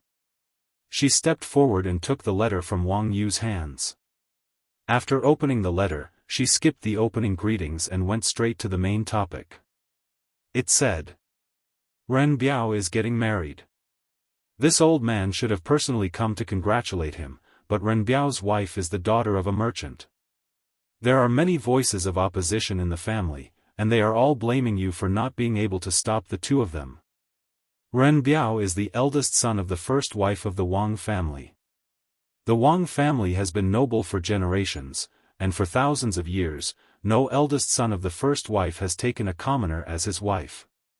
This time, Ren Biao has ignored the family's reputation and interests for his own personal feelings, which is a great taboo in the family. However, you sent a letter a few days ago saying that the Marquis of Yong has a close relationship with Ren Biao and Li Jingchu, and that the Marquis of Yong is doing his best to facilitate the marriage between the two. You are not willing to offend the Marquis of Yong, and because of this. This old man can understand, but the other four elders of the family do not, especially the second elder. He said that Ren Biao's status as the eldest son of the first wife must be abolished and replaced with another descendant of the family to inherit the Wang family's thousand-year foundation. They have lived in the ancestral home for a long time and do not know that the world has changed. No matter how strong the family is, it can no longer match imperial power. The Marquis of Yong is young and vigorous, and he is favored by the emperor. Moreover, he has a deep background in the court. The Wang family cannot completely offend him, or else they will follow in the footsteps of the Cui and Zheng families. Within the family, this old man can still use my status as the first elder to stabilize the situation. You can do whatever you want outside. Now that you and Ren Biao are the provincial governors of a province, the heavy responsibility of revitalizing the Wang family rests on the two of you. As long as this old man is alive, I will not allow anyone to abolish Ren Biao's status as the eldest son of the first wife. However, I hope that Ren Biao can take this as a warning. In the future, do not act recklessly and disregard the family's interests. The future head of the Wang family cannot live under the protection of others forever.